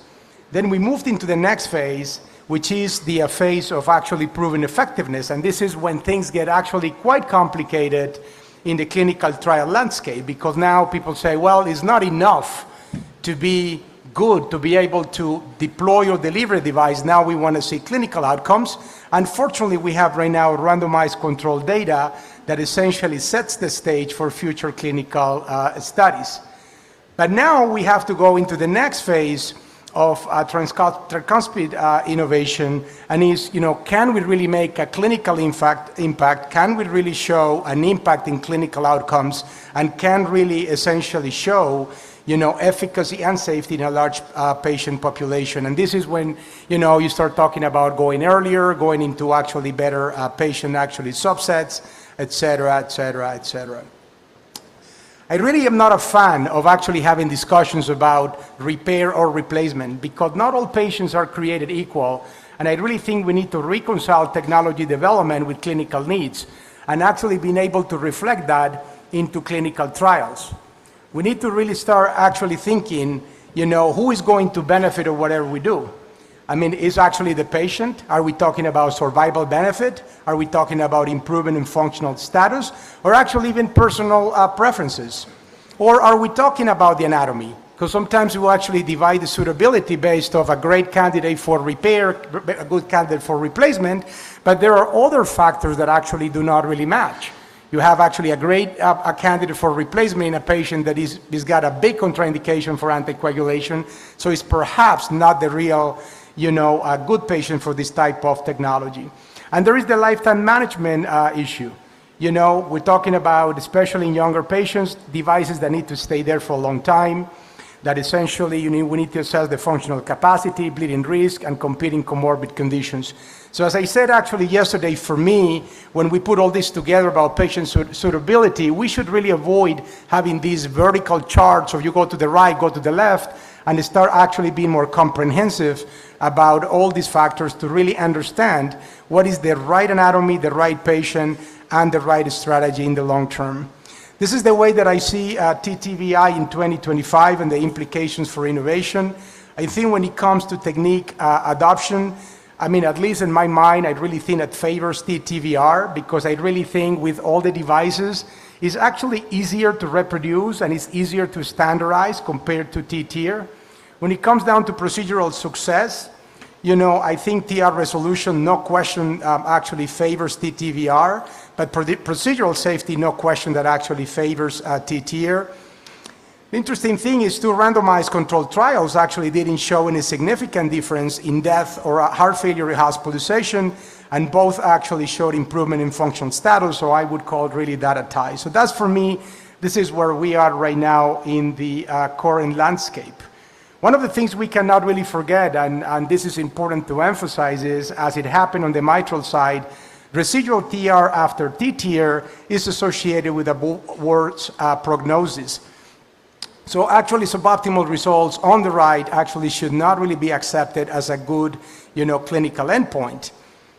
Adoption of replacement appears to be growing faster, and one of the reasons is because the multiple anatomical abnormalities that limit the use of tricuspid tier. Also, we have more therapeutic options, and we actually have more trials available, so there is more appetite to do this. And actually also, you know, these technologies are relatively easy to use, are friendlier in terms of the imaging requirements, and it's very satisfying to see complete abolition of tricuspid regurgitation. But putting a valve in patients that are high risk actually come to a price. And if you see the data with the first generation devices, you know, severe bleeding and new permanent pacemaker implantation, you know, rates were actually, you know, pretty high. So now there is the promise of the second generation dedicated systems that now are not really systems that came from the left, but they're actually designed more thinking about the anatomy and physiology of the right side.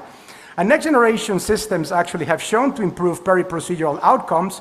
However, you know, the long-term consequences of a permanent implant really need to be established. This is perhaps one of the devices that has more data right now as a second generation device, which is the Lux Valve Plus. We presented this data at TCT, and as you can actually see, the new occurrence of pacemaker implantation was around 2% in the first 100 patients that were done, you know, in China, with very low actually bleeding risk and actual improvement in all these variables that were essentially seen on the first generation devices. So I believe transcatheter innovation on the tricuspid side right now is at a crossroads. You know, one of the things that is important is broader patient eligibility, agnostic to the anatomic variability, is a key driver of market adoption. Achieving maximal TR resolution is highly desirable, but should be the 0 TR be ultimate therapeutic goal? These are just questions, not statements. Procedural safety drives device use, no question about it, especially in low volume operators. Is it actually worth paying the price of excess procedural complications in tricuspid valve interventions? And can new generation non-TTVR technologies achieve TTVR-like results while achieving the safety profile of TIR? And there's a large group of technologies now trying to improve what is already under development. This is one of these technologies that is called the Triclover device, that in the way that I see it is a way to essentially improve this, the efficacy of T-tier.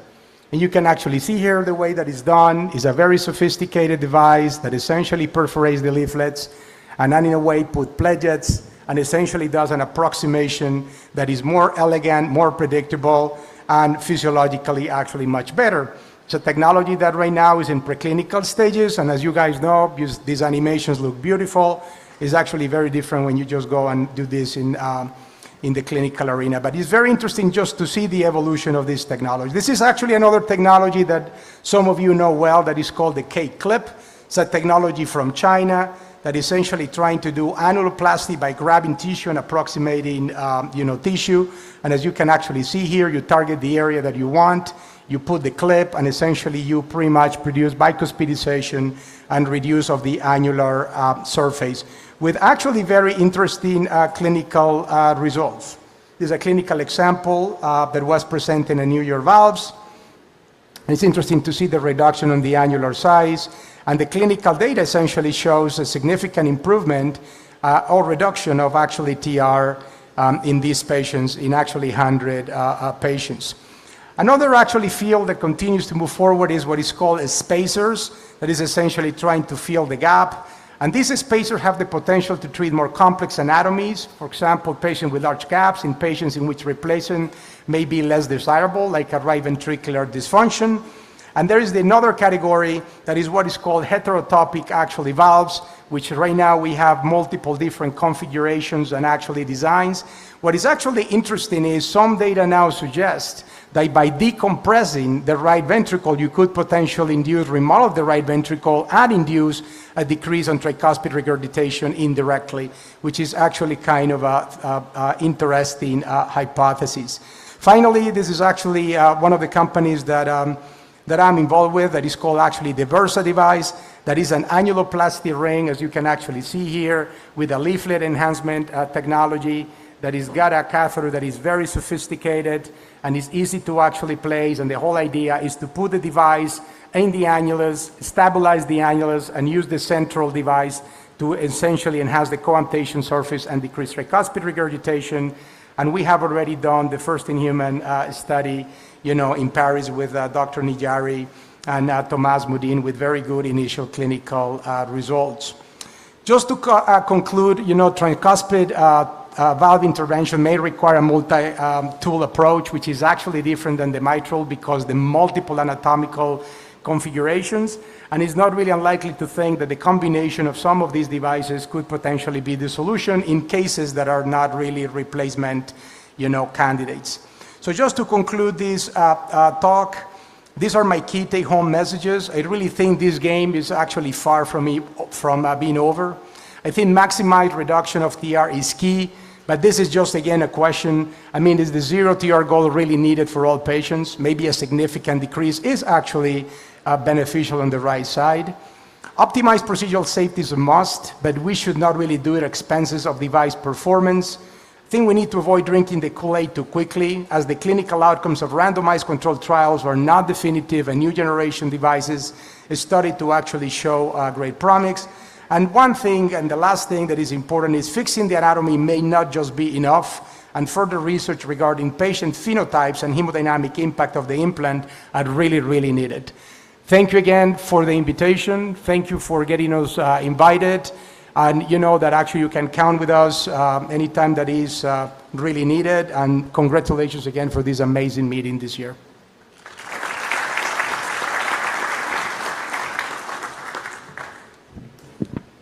Thank you so much, Juan. This was really fantastic.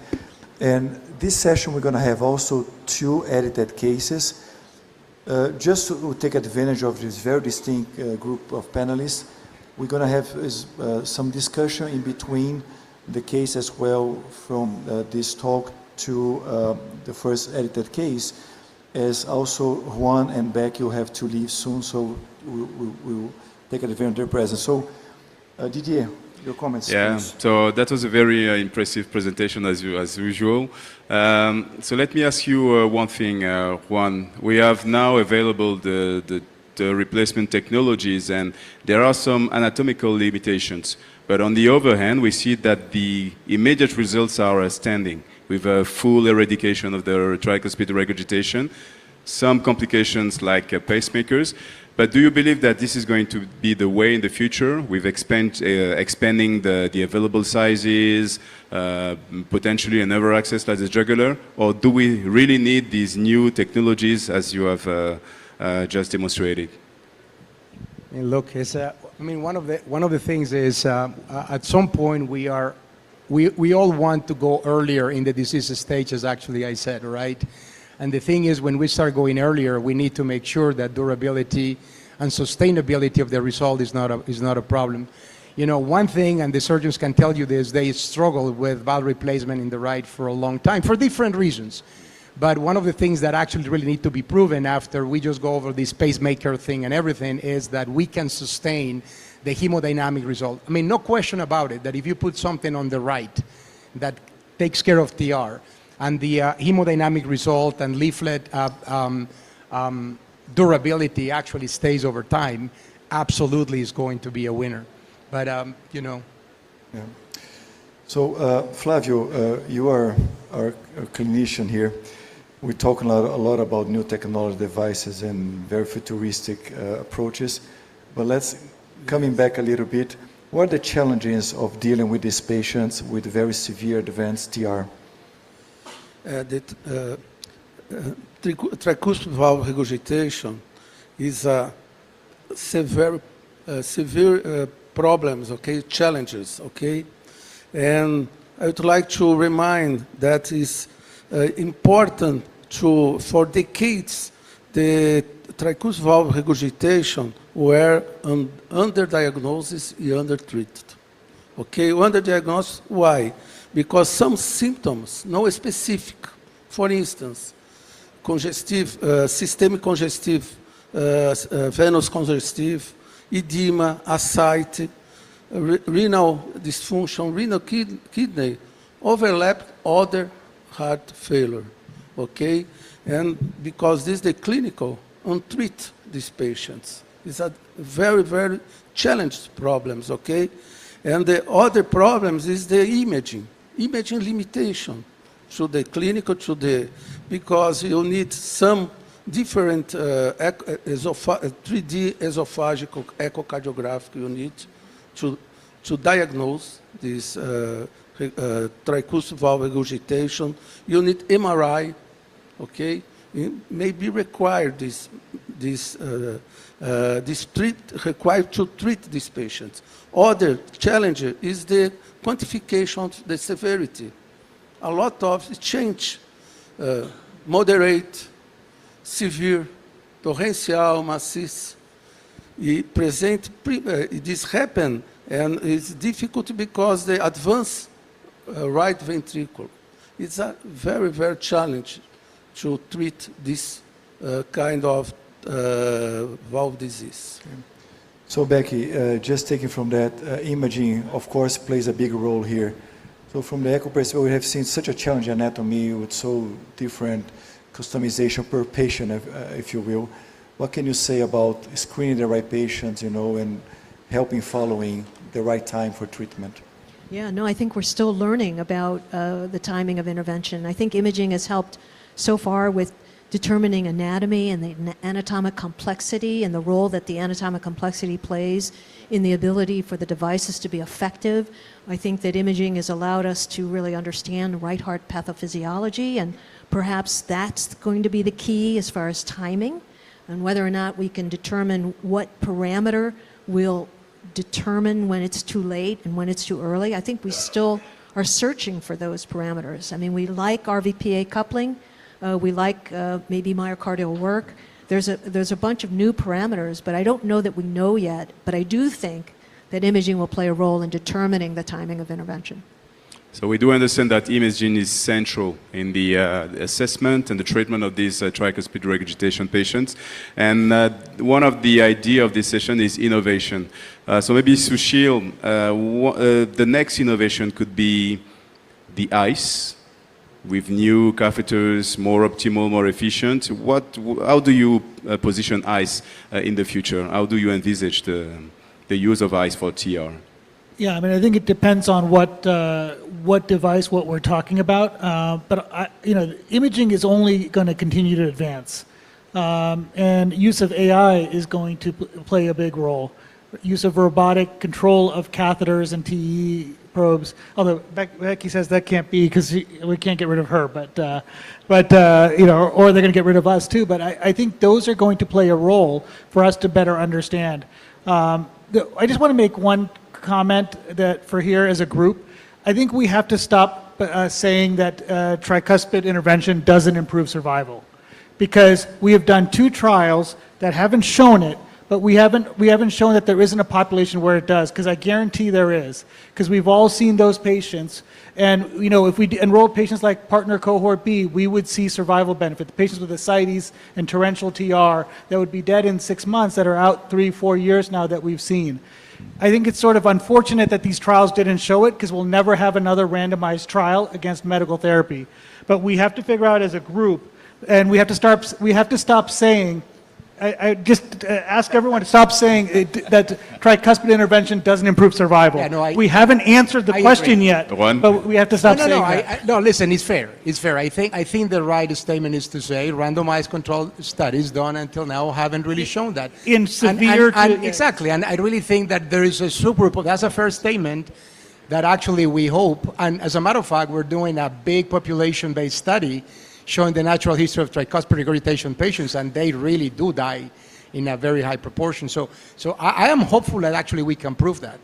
Yeah, no, I think it's important for us to. That's our job for the next 5-10 years. Actually we have to do that because there is a benefit to these patients, and that we have to understand who that is.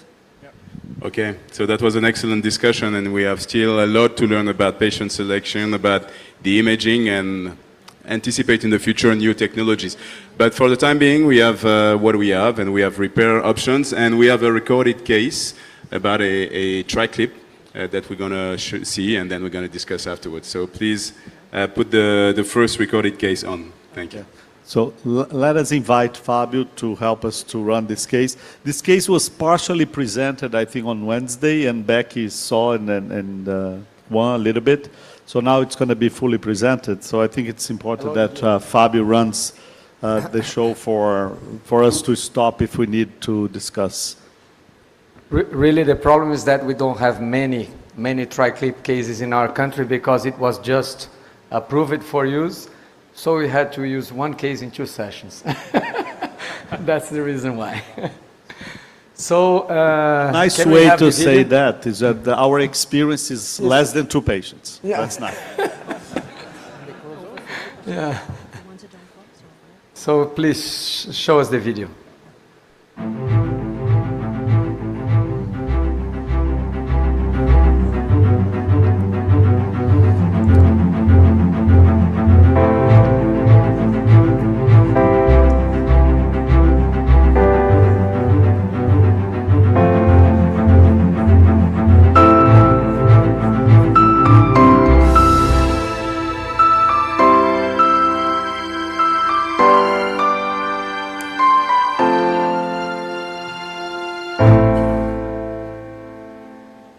Welcome to the hybrid room here at INCOR in São Paulo, Brazil.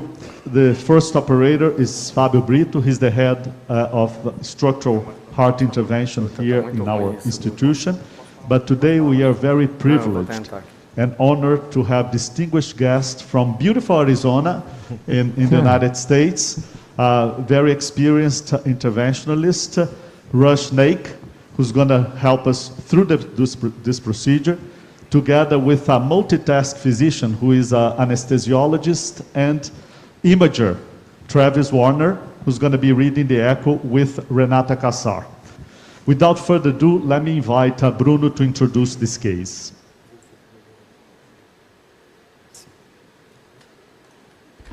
Today we are going to present a case of a 66-year-old female patient that is very symptomatic with a severe tricuspid regurgitation. She has hypertension, a moderate renal disease, a permanent AFib, and 2 previous open mitral valve replacements.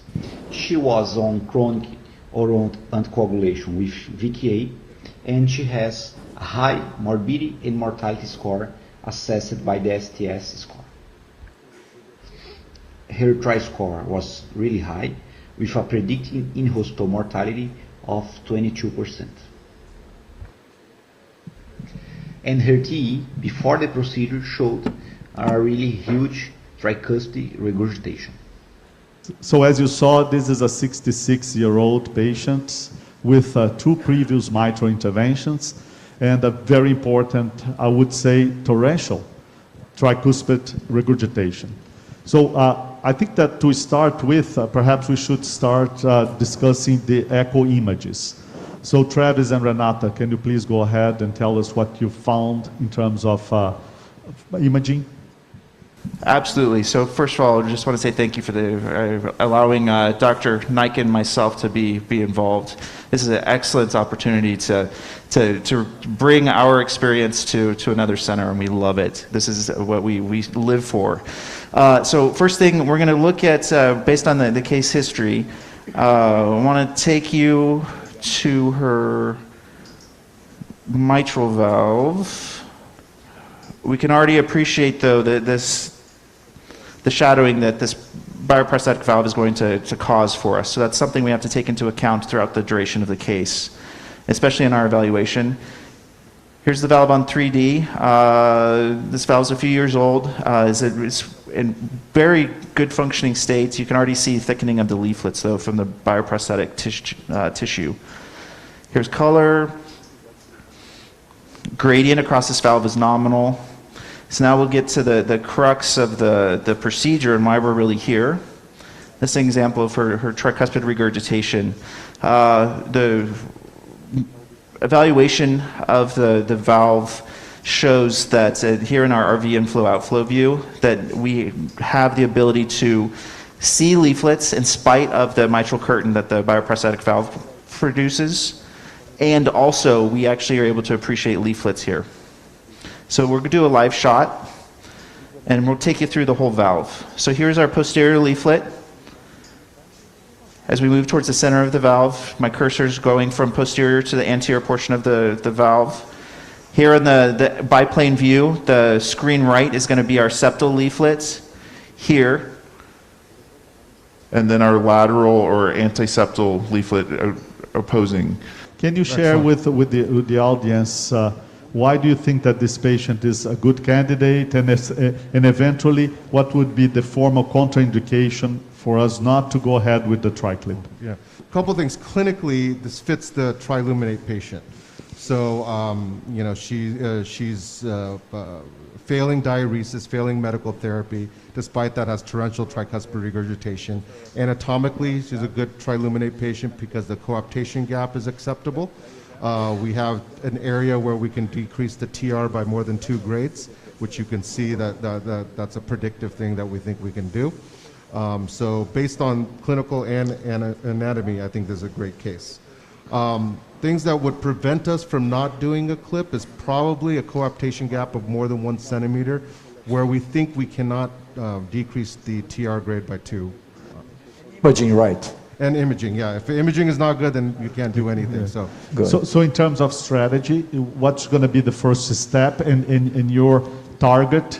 It's going to be the septal anterior, as generally the maybe rule. we can make a, so that's generally the rule is anterior septal we start off with. That's the majority. Yeah, if we make a pause here, because I guess all that relates to a tricuspid tear is about patient selection, and it's a kind of central theme. And the quality of imaging is one thing. And I'd like to take the opportunity of having Becky before she leaves. Becky, could you summarize for our friends here in the audience what is an optimal candidate for tricuspid tear in terms of number of leaflets, the gap? Yeah, there's a lot of criteria. So we think that under 7 millimeters is probably ideal. The mean gap for the triluminate trial was just over 5. In addition, we know we can get up to 8.5 with an XT device that was determined in a study done just before the full G4 came out. And then we know that more than 3 leaflets tends to be a little more difficult to get down to moderate or mild to moderate. There are a number of other parameters that people have looked at, the leaflet to annulus ratio, the tenting height, the right atrial height, the RV size. Those are all things that may play a role in being able, as well as tenting height, that may play a role in being able to get down to mild to moderate. And here it seems to be a perfect candidate, a good candidate for that. Yeah, and in addition, I'll say that there are imaging requirements, and for T-tier, you need 2 good imaging levels because you want to be able to determine precisely the angle of deployment, which we like to use transgastric for, and then one other view where you can see the device arms and the leaflets going into and on the device arms so you can ensure leaflet grasp. So for T-tier, it's 2 imaging levels. For TTVR, it's typically 1. What's the percentage of cases in a center that has a lot of experience in this procedure that are turned down because of imaging? Like shadowing and That's such a good question. Early on in the triluminate trial when we were screening, It was a lot. It was a lot more than we thought. But then as we began to train sites to acquire, so the best imaging that was acquired in this case was from a deep esophageal. That view was a deep esophageal view. And that view we just figured out, because once you have a mechanical device on the left side, you need to go past the left heart to see the tricuspid. And you know, after the initial few months of screening, we kind of figured out the imaging protocol better, and then screening out for image quality was very, very few. Good. So let me move on. So it's not only about anatomy, but also image quality, right? So, and in your experience, sometimes you combine transesophageal with transthoracic, the same patients, or and what is the percentage of patients that we might have to learn ICE? I'm saying about, well, we'll let Sushil weigh in, about 20-25% maybe at most. But we've only done transthoracic maybe twice, and it's just really dicey because, you know, you got to grasp without fluoro, without any, you know, because we're underneath the II. So, but I don't think it's in the majority of cases, certainly. Yeah, I mean, I think if ICE was cheap, I'd use it in every case. I mean, it's a cost issue, right? Yeah, that's true. For us, has been pretty much in cases with prior mitral valve, anything that you have done replacement that carries a lot of shadow, or sometimes device patients with CIDs or ICDs that you have really ambiguity, you go with the ICE, and then complements with the TE. Any option, any room for CT, Joe? Yeah, that patient had a CT that we presented yesterday. It was beautiful because you can see the highest gap is the posterior septal. There is an interseptal gap, but the posterior septal is the largest. And the ventricle is beyond dilated and dysfunctional. So it's a patient with really late stage presenting TR, but in smaller gaps, approachable gaps. Of tricuspid regurgitation is atrial tricuspid regurgitation, and that tends to be anterior septal as an origin. So in secondary TR, that's usually where you see it. What we saw in the transgastric, it looks like we're going to probably need 2 clips, and the strategy would probably be XTW, because there's long leaflets and a large jet at the anterior septal commissure. There's some cords that they pointed out to us near there, so we'll try to avoid those and then place a second clip right next to it more centrally. So now we are opening the clip. Good.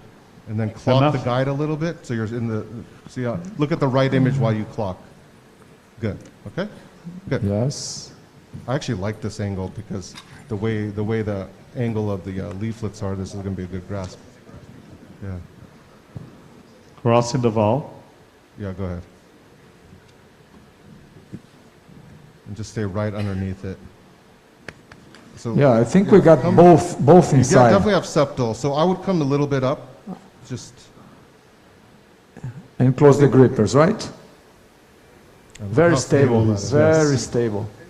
Make that better. No, yeah, I think now it's fine to have another echo look. But what we see now on fluoro, you can hit fluoro real quick, is that the clip itself is very stable, which is good. There it is. And on echo, you can see it's very So stable. yeah, we have a very stable clip. According to our clip strategy, we were able to isolate all of the color, now heading more medially on the valve, heading towards the more further along the anterior septal leaflet.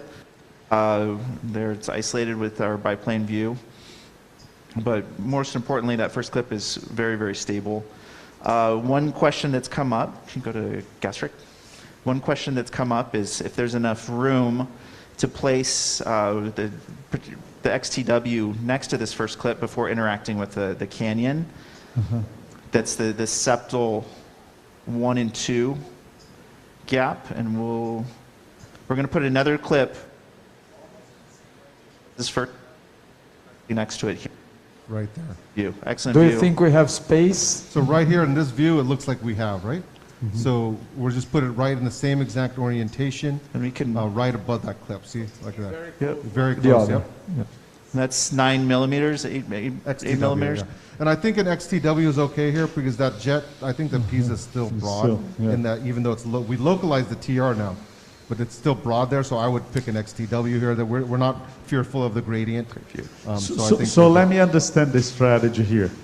The first one is to stabilize the valve and then perhaps make it easier to deploy the second one, or there is there was any decrease in the regurgitation with this first one. Yeah, it's decreased. We've gone from torrential broad jet to a much more localized central jet. We've probably already truly achieved our 2-grade reduction here. Yeah, with a residual gradient of 1. Right, with the mean gradient that has not changed. And then do it under fluoro and echo. Okay, just go slowly. Could we flex it a little bit and then unflex when you are inside? You could do that. Yeah, you could do that if you wanted. Let's do it. Okay.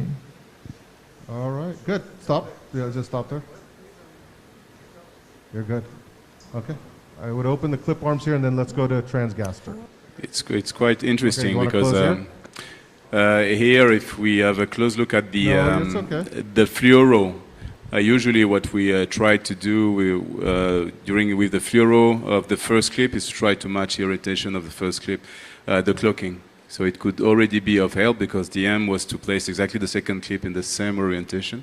So potentially a bit of clockwise rotation could have helped here. So the DA1 is anterior and septal. The other is posterior and septal. So this was. So the orientation is still they look parallel. Okay, so it depends on the strategy because what I thought was that the strategy was to put 2 clips in the AS region, very close, and then to move to the instead 3 clip. Of the other one in the posterior septal. Yeah. So maybe it's the right time to discuss a little bit about the strategy. And Sushil, you have experience with the tri-clip. Usually, what do you aim at? A clover strategy, or sometimes just with one tri-clip, once you are in the AS region, you accept the outcome? I mean, the goal is to fundamentally restore coaptation planes, right? And so I think you get a sense, there are different strategies, and we never know. Unfortunate thing is you never know till the end if you chose the right one. Because there are times that we think this is going to work and you're sort of struggling. You're like, why did that not achieve it? It depends on a lot of factors. I don't like too much of this because it also depends on how much septal leaflet. Because if you have too much of an angle, remember both of these are going to anchor to the septal leaflet. Then you put tensions on a septal leaflet, especially if you have large gaps and you angle these too much, you might put tension and you might get a SLDA. So in a case like this, I would have could have gone a little bit more central with the anterior septal and a little bit slight A-frame posterior septal because it seemed more of a central jet. But there are many ways to do it, and I think this, here, then putting another clip sort of on the same posterior septal, because again, you're trying to restore coaptation, and sometimes, putting that clip because you have a mobile septal leaflet, you do get an annuloplasty effect, which we never really talk about a lot, and so putting these 2 clips brings the septal leaflet in, and it may reduce your posterior septal leak because it brought the septal leaflet in, and that's a very reasonable strategy because you created an annuloplasty effect. So, I think it's about restoring coaptation. Is this annuloplasty effect is significant or minor? It plays a role. It's not as significant as on the mitral side, but it is because when you discuss with the surgeons, we do produce a kind of annuloplasty effect on the tricuspid side, and that's part of the mechanism, and that may explain why some of the devices like the K-clip that Juan has just demonstrated before work because they have a much more pronounced annuloplasty effect. I think, João, you looked at it on CT, haven't you? Yeah, and that's the follow-up, João, of exactly. these patients on CT. On the CT, so looking at Triluminate, the imaging sub-study experience, introseptal gaps were smaller than posteroseptal gaps. So always by like 0.5 millimeter, if not like more than that, 2 millimeters at times. So it's introseptal, but the posteroseptal, that's where the tricuspid annulus goes and dilates. And so I think, to your point, Sushil, I always think this has to be proven. But I think, even though you start at the introseptal, tackling the posteroseptal might provide some benefit of, not only sustainability, durability of that response, because the annulus continues to dilate that way, and at least provides another anchor. The second point is that in regards to the annuloplasty effect that you asked, by CT when we look pre and post, it's typically 5-6 millimeters, the perimeter. So it goes like say, 142, it goes to like 136, 130. So it produces not as, it depends obviously, augments with the number of clips you place. Yeah. The more clips, the more you bring it in, of course. Good, nice.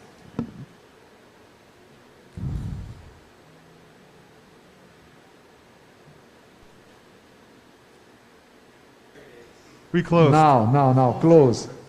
Close. Can we close? Yeah. Oh, there. That's good. We're closing.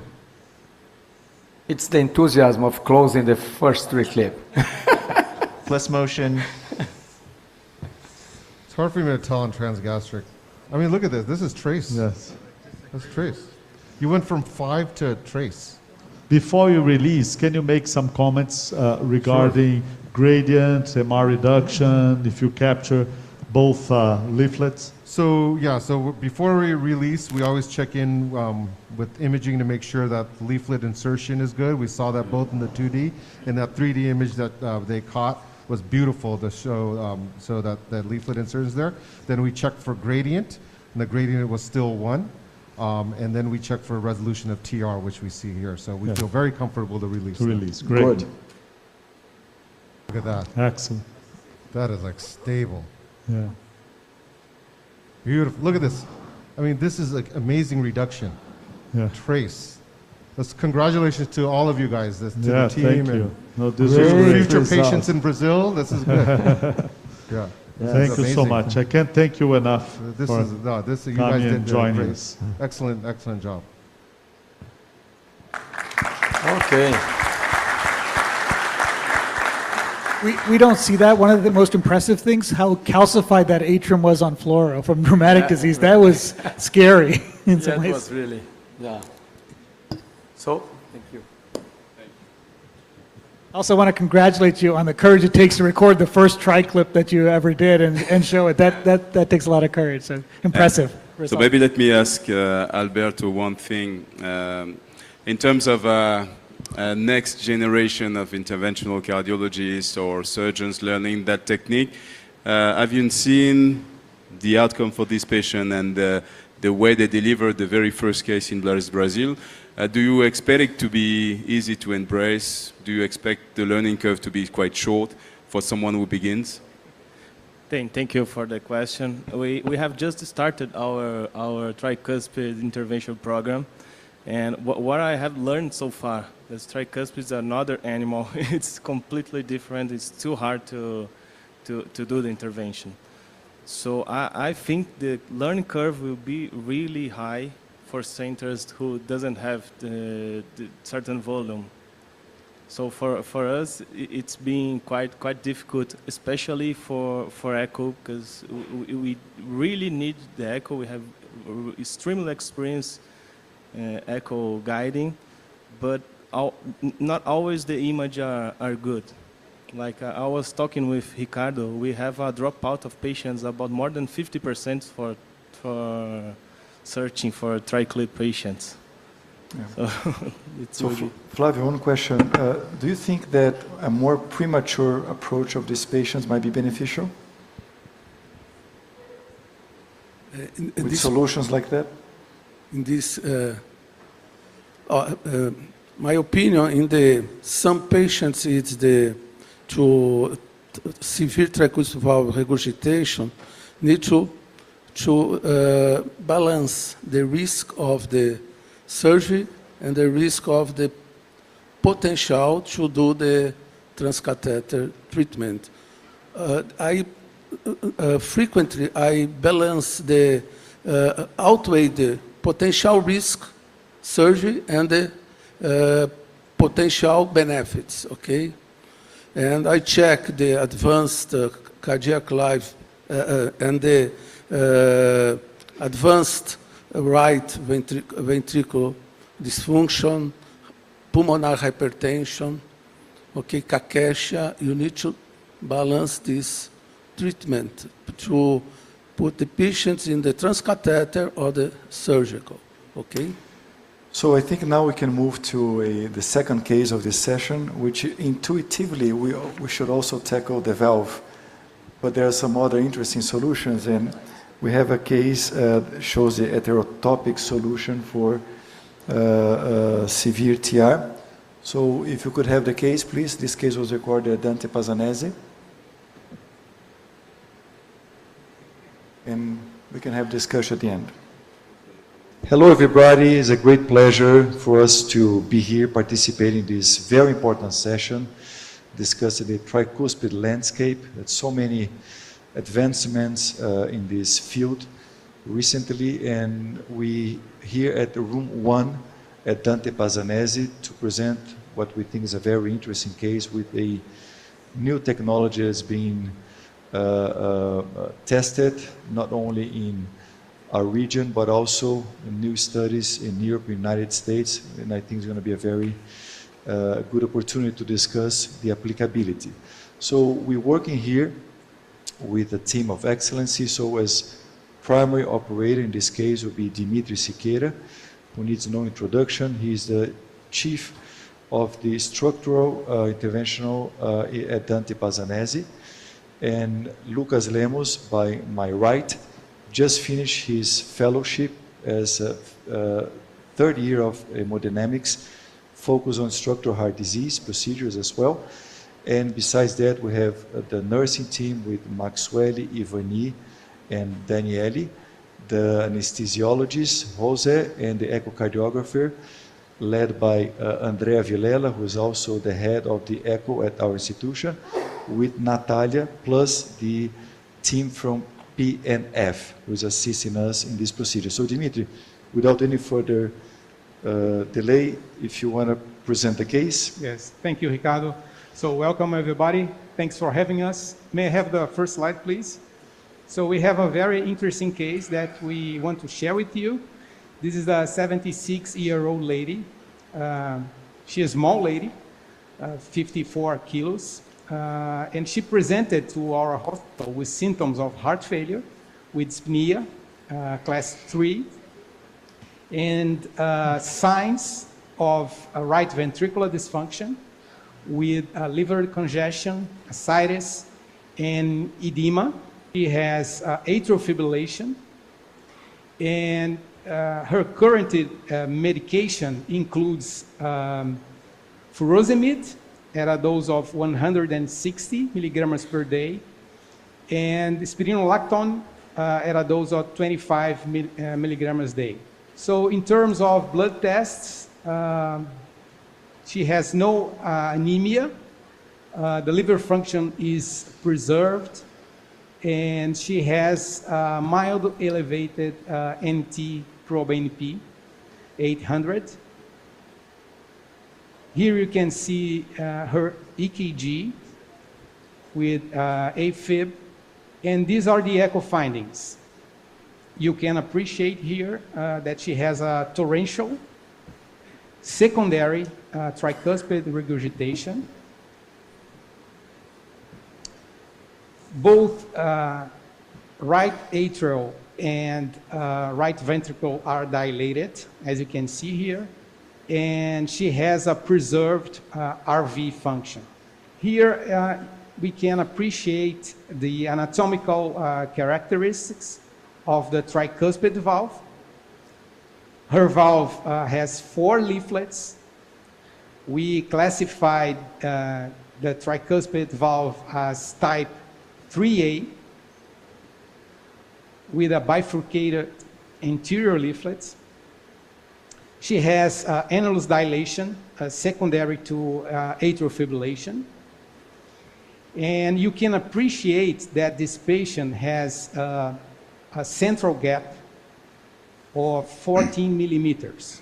So it's a large jet. And in terms of surgical risk assessment, she got 7 points in the tri-score, and the estimated risk of mortality for isolated tricuspid replacement is around 30%. So Dimitri, very challenging case, torrential TR.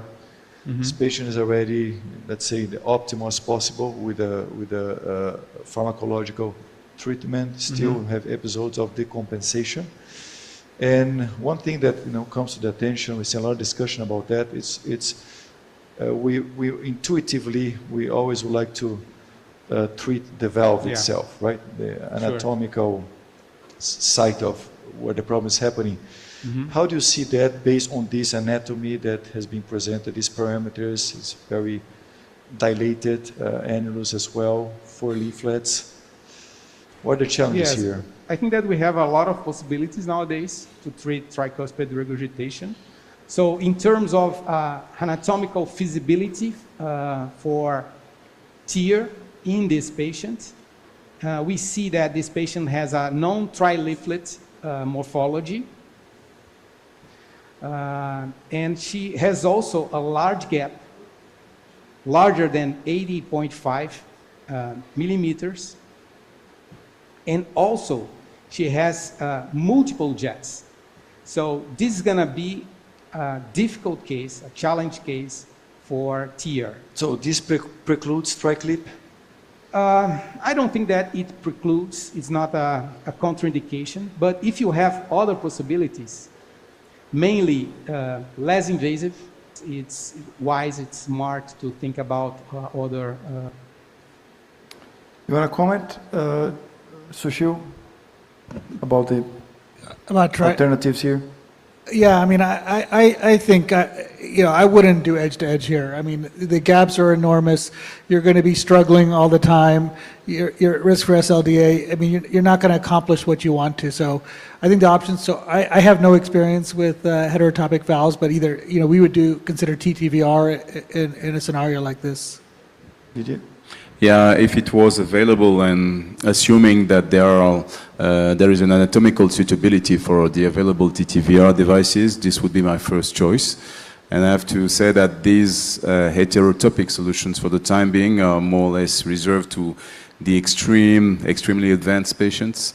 And for sure, we were discussing that this is a really advanced patient. But surprisingly, the RV function is preserved. Yeah. So I would say option one would be for me TTVR. Can we continue here the video?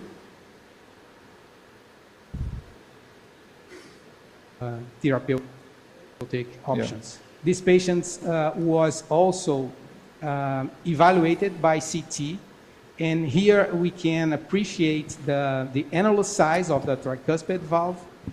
So probably, if you have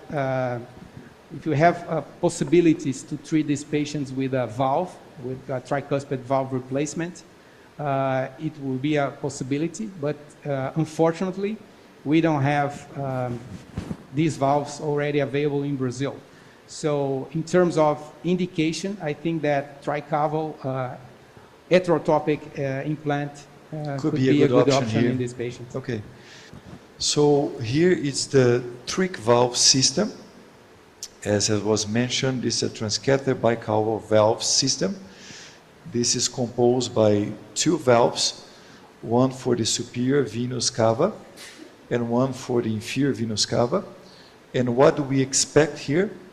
It's to act in a way that to avoid the backflow, reduce congestion, promote RV remodeling, increase the cardiac output, as well as translate all of that into reducing of signs and symptoms of right ventricle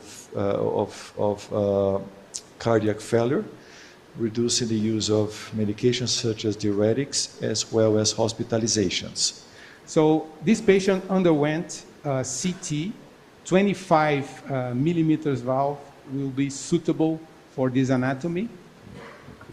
In the other hand, when we evaluated the inferior vena cava, the 31 millimeters valve would be the choice here to implant. We have a good length from the hepatic vein to the right atrium. We're going to perform this procedure in a minimally invasive way. The patient is under conscious sedation and local anesthesia. So this procedure will be guided by fluoroscopy for the superior vena cava implant, and fluoroscopy and transthoracic echo for the inferior vena cava. No contrast use. We got access here using ultrasound, 7 French sheath on the right and 7 French sheath on the left. So Dimitri, as we're advancing, it is important to measure the pressures first. How does that, with the indication of the procedure itself, how does that depend on the pressure as well? It's important to measure the right atrial pressure just before the procedure. Like we discussed before, The V wave should be above 15 millimeters of mercury. This is the systolic pulmonary pressure. So it's is around 30? 30, yeah. So less than much 65. less than 65. So just confirming the hemodynamics parameters, right? Yeah. So as we mentioned, there are two components, two valves here as part of the trick valve system. Delivery system is similar, but first we should prepare the valve for the SVC and then for the IVC.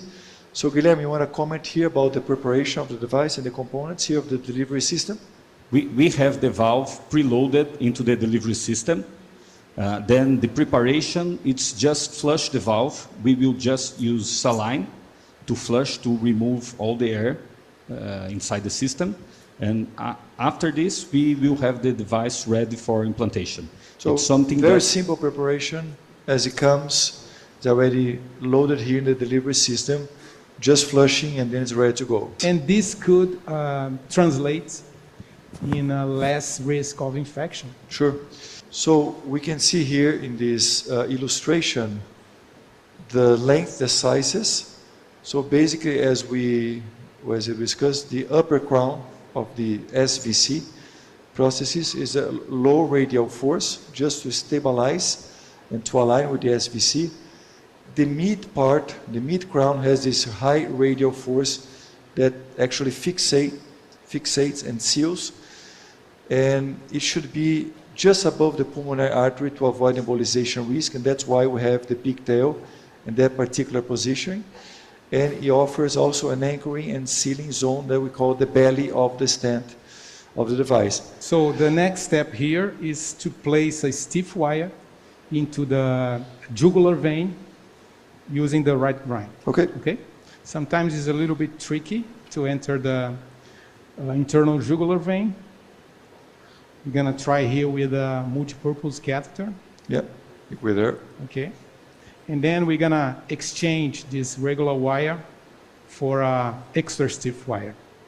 Yeah, this is 20 French sheet, just a regular sheet, just to dilate the tract here. Self-expanding nitinol frame. The excess has been dilated already. Okay. Went easy.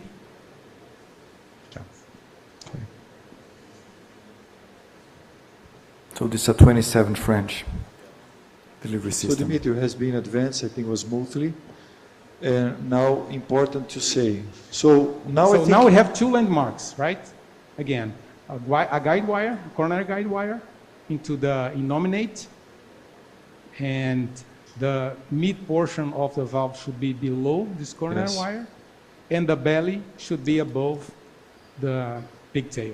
So there is always a tendency to move cranial. Yes. So we have to Like to any pull the self-expand yeah, device, we have right? to Yes. pull the device during the deployment, Yeah. and you're gonna Keep some pressure rotate the pulling back. knob Yes. very slowly. It's gonna be a Clockwise. very slow deployment. Yeah. And remembering that we have also the possibility to adjust the position. Yes, to up to resheath. 80% we can Yeah, resheath resheath and recapture the and valve. recapture. So can we start? Yeah. So we're starting to see now the opening of the belly, right? Yeah. Important to keep the system stable. So now the belly is opening. I think keeps in the right positioning. So Dimitri, just at the market, the inanimate, it's in the safe side, Yeah. right? It's a part For sure, opening yeah. of the crown. It's uncovered Yeah, of the part stent, yes. of the stent. They're Let's supposed to retract be the wire. released. Let's retract the wire a little bit.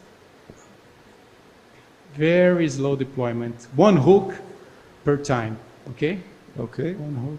One. So one, delivered, two, and three. I think that we are free.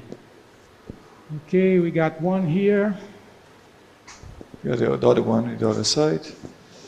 Okay, so we see the three hooks, right? Yes. They are free. Now we have to retract the nose cone through the stent frame, Yeah. preventing any interaction with the frame and the leaflets, right? The wire can be helpful here to stabilize. I think it's Slowly. smoothly. Okay. Okay. So now, Ricardo, we're going to have two landmarks. One is the pigtail into the hepatic vein. And we need to put the valve just above the pigtail. And Andrea is going to help us using TTE just to show the depth of the inferior vena cava into the right atrium. Okay. So now we advance the IVC valve, and just to highlight here the design, the components. This valve in the more distal part, its distal part, that's where the highest radial force is. It's a partially covered stent with a sealing zone of the device, and that's where the valve stays. And in the lower part, that's where it's the anchoring system with a low radial force with a large diameter to increase the contact with the area and a softly pressure into the vessel walls. So Dimitri will advance now.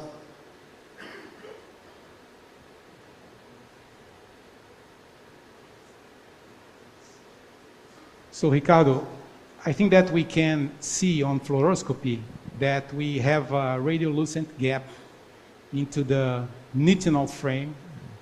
Very clearly between yes, the let me film here. The distal and the proximal parts, right? So in this radiolucent zone is a marker for the covered part of the valve. So above that, that's a covered part? Yes. Yeah. So I'm let's holding start here the delivery system. unsheathing. Again, we're going to start very slowly, clockwise. And the echo doesn't help at this part until we have the valve flared. As soon as the valve starts flaring, we're going to check the pressure into the hepatic vein. Yeah, so it's a more dynamic, real-time evaluation to see also the effect of the treatment, Yes. right? So we're flaring here, we're going very slowly. Radiolucent part should be just below the pigtail, right? Yeah. Okay, so we flare Slowly, more slowly, here. slowly. Let's see on the echo. Here we can see the IVC valve. Can you measure? Yes. Because I think that we are too deep into the right atrium.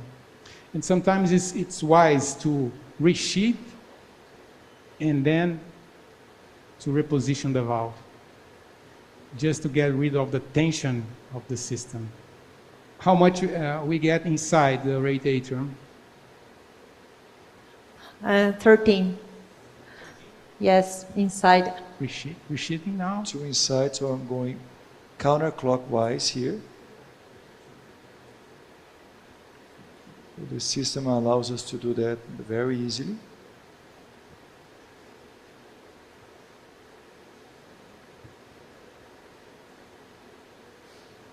Starting to flare, to open. And you can adjust as So needed far. here, up to 10 millimeters inside the RA. That's Dimitri. what's recommended. Making some force here, right? To keep Yes. the position. Pull back tension. And do you need to do a full resheath at that stage? We are You can. 8 You can. millimeters inside the atrium. Okay. If needed. Continue. Right? If needed. We should be very slowly at this point. We see the pulsatile movement of the frame because it is in contact with the IVC. We're still in a position that we can resheath it if needed. 9 millimeters. So 9 millimeters inside. And echo can help you in real So I'm time. going to retract the wire here. Because a you know, little when you're bit. dealing with a night So Ricardo, we are measuring the pressure into the hepatic vein, and we can see now that the pressure came down, and we can Significant see decrease, right? See the pulsatility of the frame of the IVC, right? So that Accommodating. confirms we're in the right position also. Yeah, you see the I pulsatility, just you see the retract pressure the- coming down. And the you see, stiff yeah. wire just All the hemodynamics, release some yeah. tension in the system. Okay, so Please let wait. us continue here. Very slowly. Very Just slowly. to I have prevent little experience. I have some experience with this pop-up valve, and of this the phase is very valve. difficult one Very because we have slowly. to pull the Slowly. valve Let us confirm because it by tends echo. to jump into We can the. see and a it's good very, you position cannot. in the You have to adjust very. valve. You go very slowly. It's a pullback force, very slowly. And, Very slowly. No But paravalvular the leak. importance and, here is that you have to be sure. It's a good, and I think echo is critical to flux understand of if you are a too deep into suprahepatic the vein. left atrium. Yes. And So we continue but here the with secret, delivery I system. believe, is to be see the to deploy it first- very Yeah. slowly. It takes like eventually like 20 First minutes. hook, It's second not hook. like any other device that we have in our hands. Absolutely. Now- You're absolutely right. Very slowly. Take a minute to accommodate. Very good position. Choice. I think we are in the right spot here based on fluoro. So let's see on echo. Yes. And maybe a tip, Dimitris, like to this very final 1 minute moves, for maybe each to hook stay even longer, right? Yes. 1 minute for each hook to stabilize the valve, to get the stabilize. nitinol functioning, Yes. Yes. to get in touch with the anatomy. Sure. So Andrea, what do you have there? This is a final position of the valve, and we have 10 millimeters inside atrial, Just at the right spot, right? Just the right spot, yes. and here is the color of the flow, and we have the knockback flow in a suprahepatic vein, and without leaks. Look that backflow in suprahepatic vein before and after the treatment. So Ricardo, Yeah, let's this do a is very pullback impressive. here. So in the atrium, we see a large V wave, and then I'm gonna pull back the pigtail here. And this is the pressure into the inferior vena cava. So no V wave. So here just to So it's immediate finalize again, effectiveness we that you unlock can. the system. Move the slider. We hold the slider. Do you anticoagulate these patients as We well, should or? hit the delivery system. We are ready to remove Any anticoagulation? the whole thing.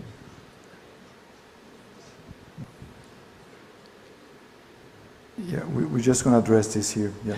So Dimitri, has delivery system has been removed, 27 Yes, French, and and got we hemostasis. already placed 2 proglides. So maybe we can just show a little bit of Yeah. what's I'm going to stop here because at the time we're going to show some of the data. But yeah, yes, there is the anticoagulation, and we're all learning into that. But as of now, about 6 months, that's what we do. So Alberto, maybe you have some of the numbers. Our institution has had some experience already, maybe 15 cases. You want to comment a little bit about the follow-up of these patients? Yes, thank you, Ricardo. So, as I told you before, we started our tricuspid program, and we have performed about 15 cases so far, and we have 6 cases with 2-year follow-up, and the results are impressive. We have no hospitalization. We have reduced of diuretics about 15%, and the patients getting better from the symptoms. It's really impressive, the results. And so the question, physiologically speaking, is what is the fate of the right atrium? Because it's still exposed to the tricuspid regurgitation. In your follow-up, does it continue to expand? Does it become massive, a giant? Different that as we imagine, the right atrium and the right ventricle didn't continue to expand. It getting better from the output. It didn't. How can I say that? It's a compensatory mechanism that somehow helps with the right remodeling ventricular of the ejection fraction didn't get better, but the output from the right ventricular, as we avoid the backflow, we can directly everything towards. So it. Yeah, I'm just going to comment. There's 2 ongoing studies in the United States. One, it's a registry, 50 patients. Just at CRT has been presented the initial 30-day clinical data. And also there's a randomized trial coming as compared to optimized medical therapy. So soon we should also have that. That's also a European study that more than 200 patients have been followed for more than a year. But very sick patients, with a lot of torrential TR. And the results, this effectiveness criteria has shown significant improvement.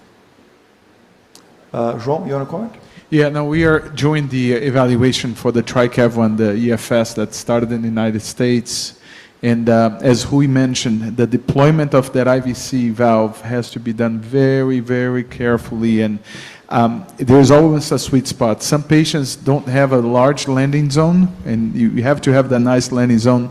And the other things that we're learning from the CT as well is the tortuosity and the variability of how the IVC enters into the right atrium. There are IVCs that come in and becomes very narrow, in the passage and very tortuous, that sometimes it's better to not consider because the device is a big one, is a stiff, and some anatomies might not be suitable for that. So learning a lot. Yeah. So maybe just a final comment from Sushil before passing to you.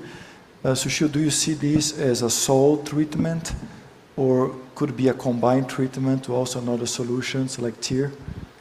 Yeah, I mean, I guess that's the intriguing portion, right? So if you get some remodeling, the gaps get a little less, do you down the road consider TEER in these patients with torrential, or is it as Didier mentioned earlier, is this really sort of for end-stage patients and end-stage disease? I know it's been done with pacing leads, but our electrophysiologists, we discussed the topic, they were very opposed to the idea of, and I think a lot of our tricuspid patients have pacing leads, so I think that there's some anatomic considerations, but I honestly don't know the answer to your question. I'm curious to see how this will be applied. I think Rui wants to make a Just comment. a very small comment. I think in this case, TTVR would be the first line in most centers if possible.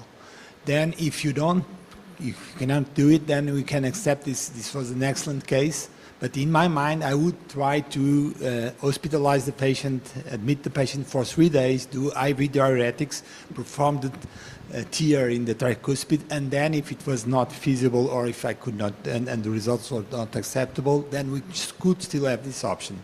But for me, makes a little bit, it's when you have an RV that is completely preserved with a good RV function, for me it makes me, I'm worried with the results of these valves in the long term.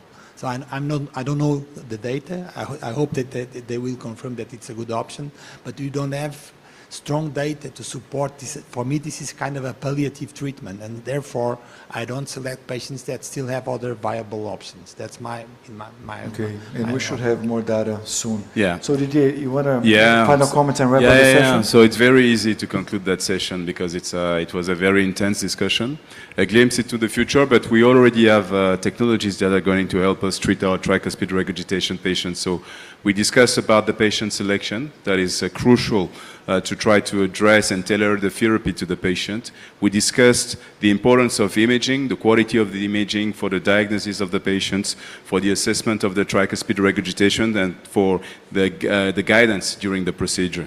And we discussed about the available options, but also the future with new replacement technologies.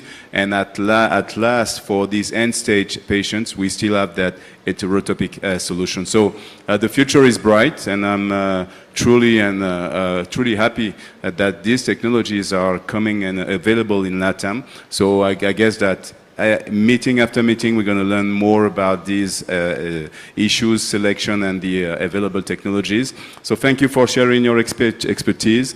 Thank you for moderating the session with me. Thank you for being so late this day, and enjoy the night and be there tomorrow morning. Thank you.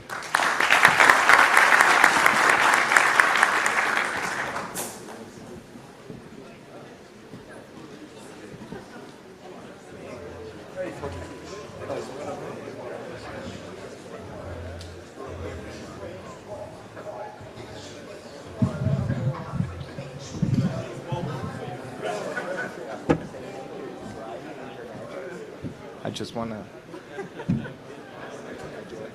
thank you, Giovanni Briley, for all the support at all this time. For this really partner that we made at this last 5 or 6 years, I don't know. So I just want to thank you. Yeah.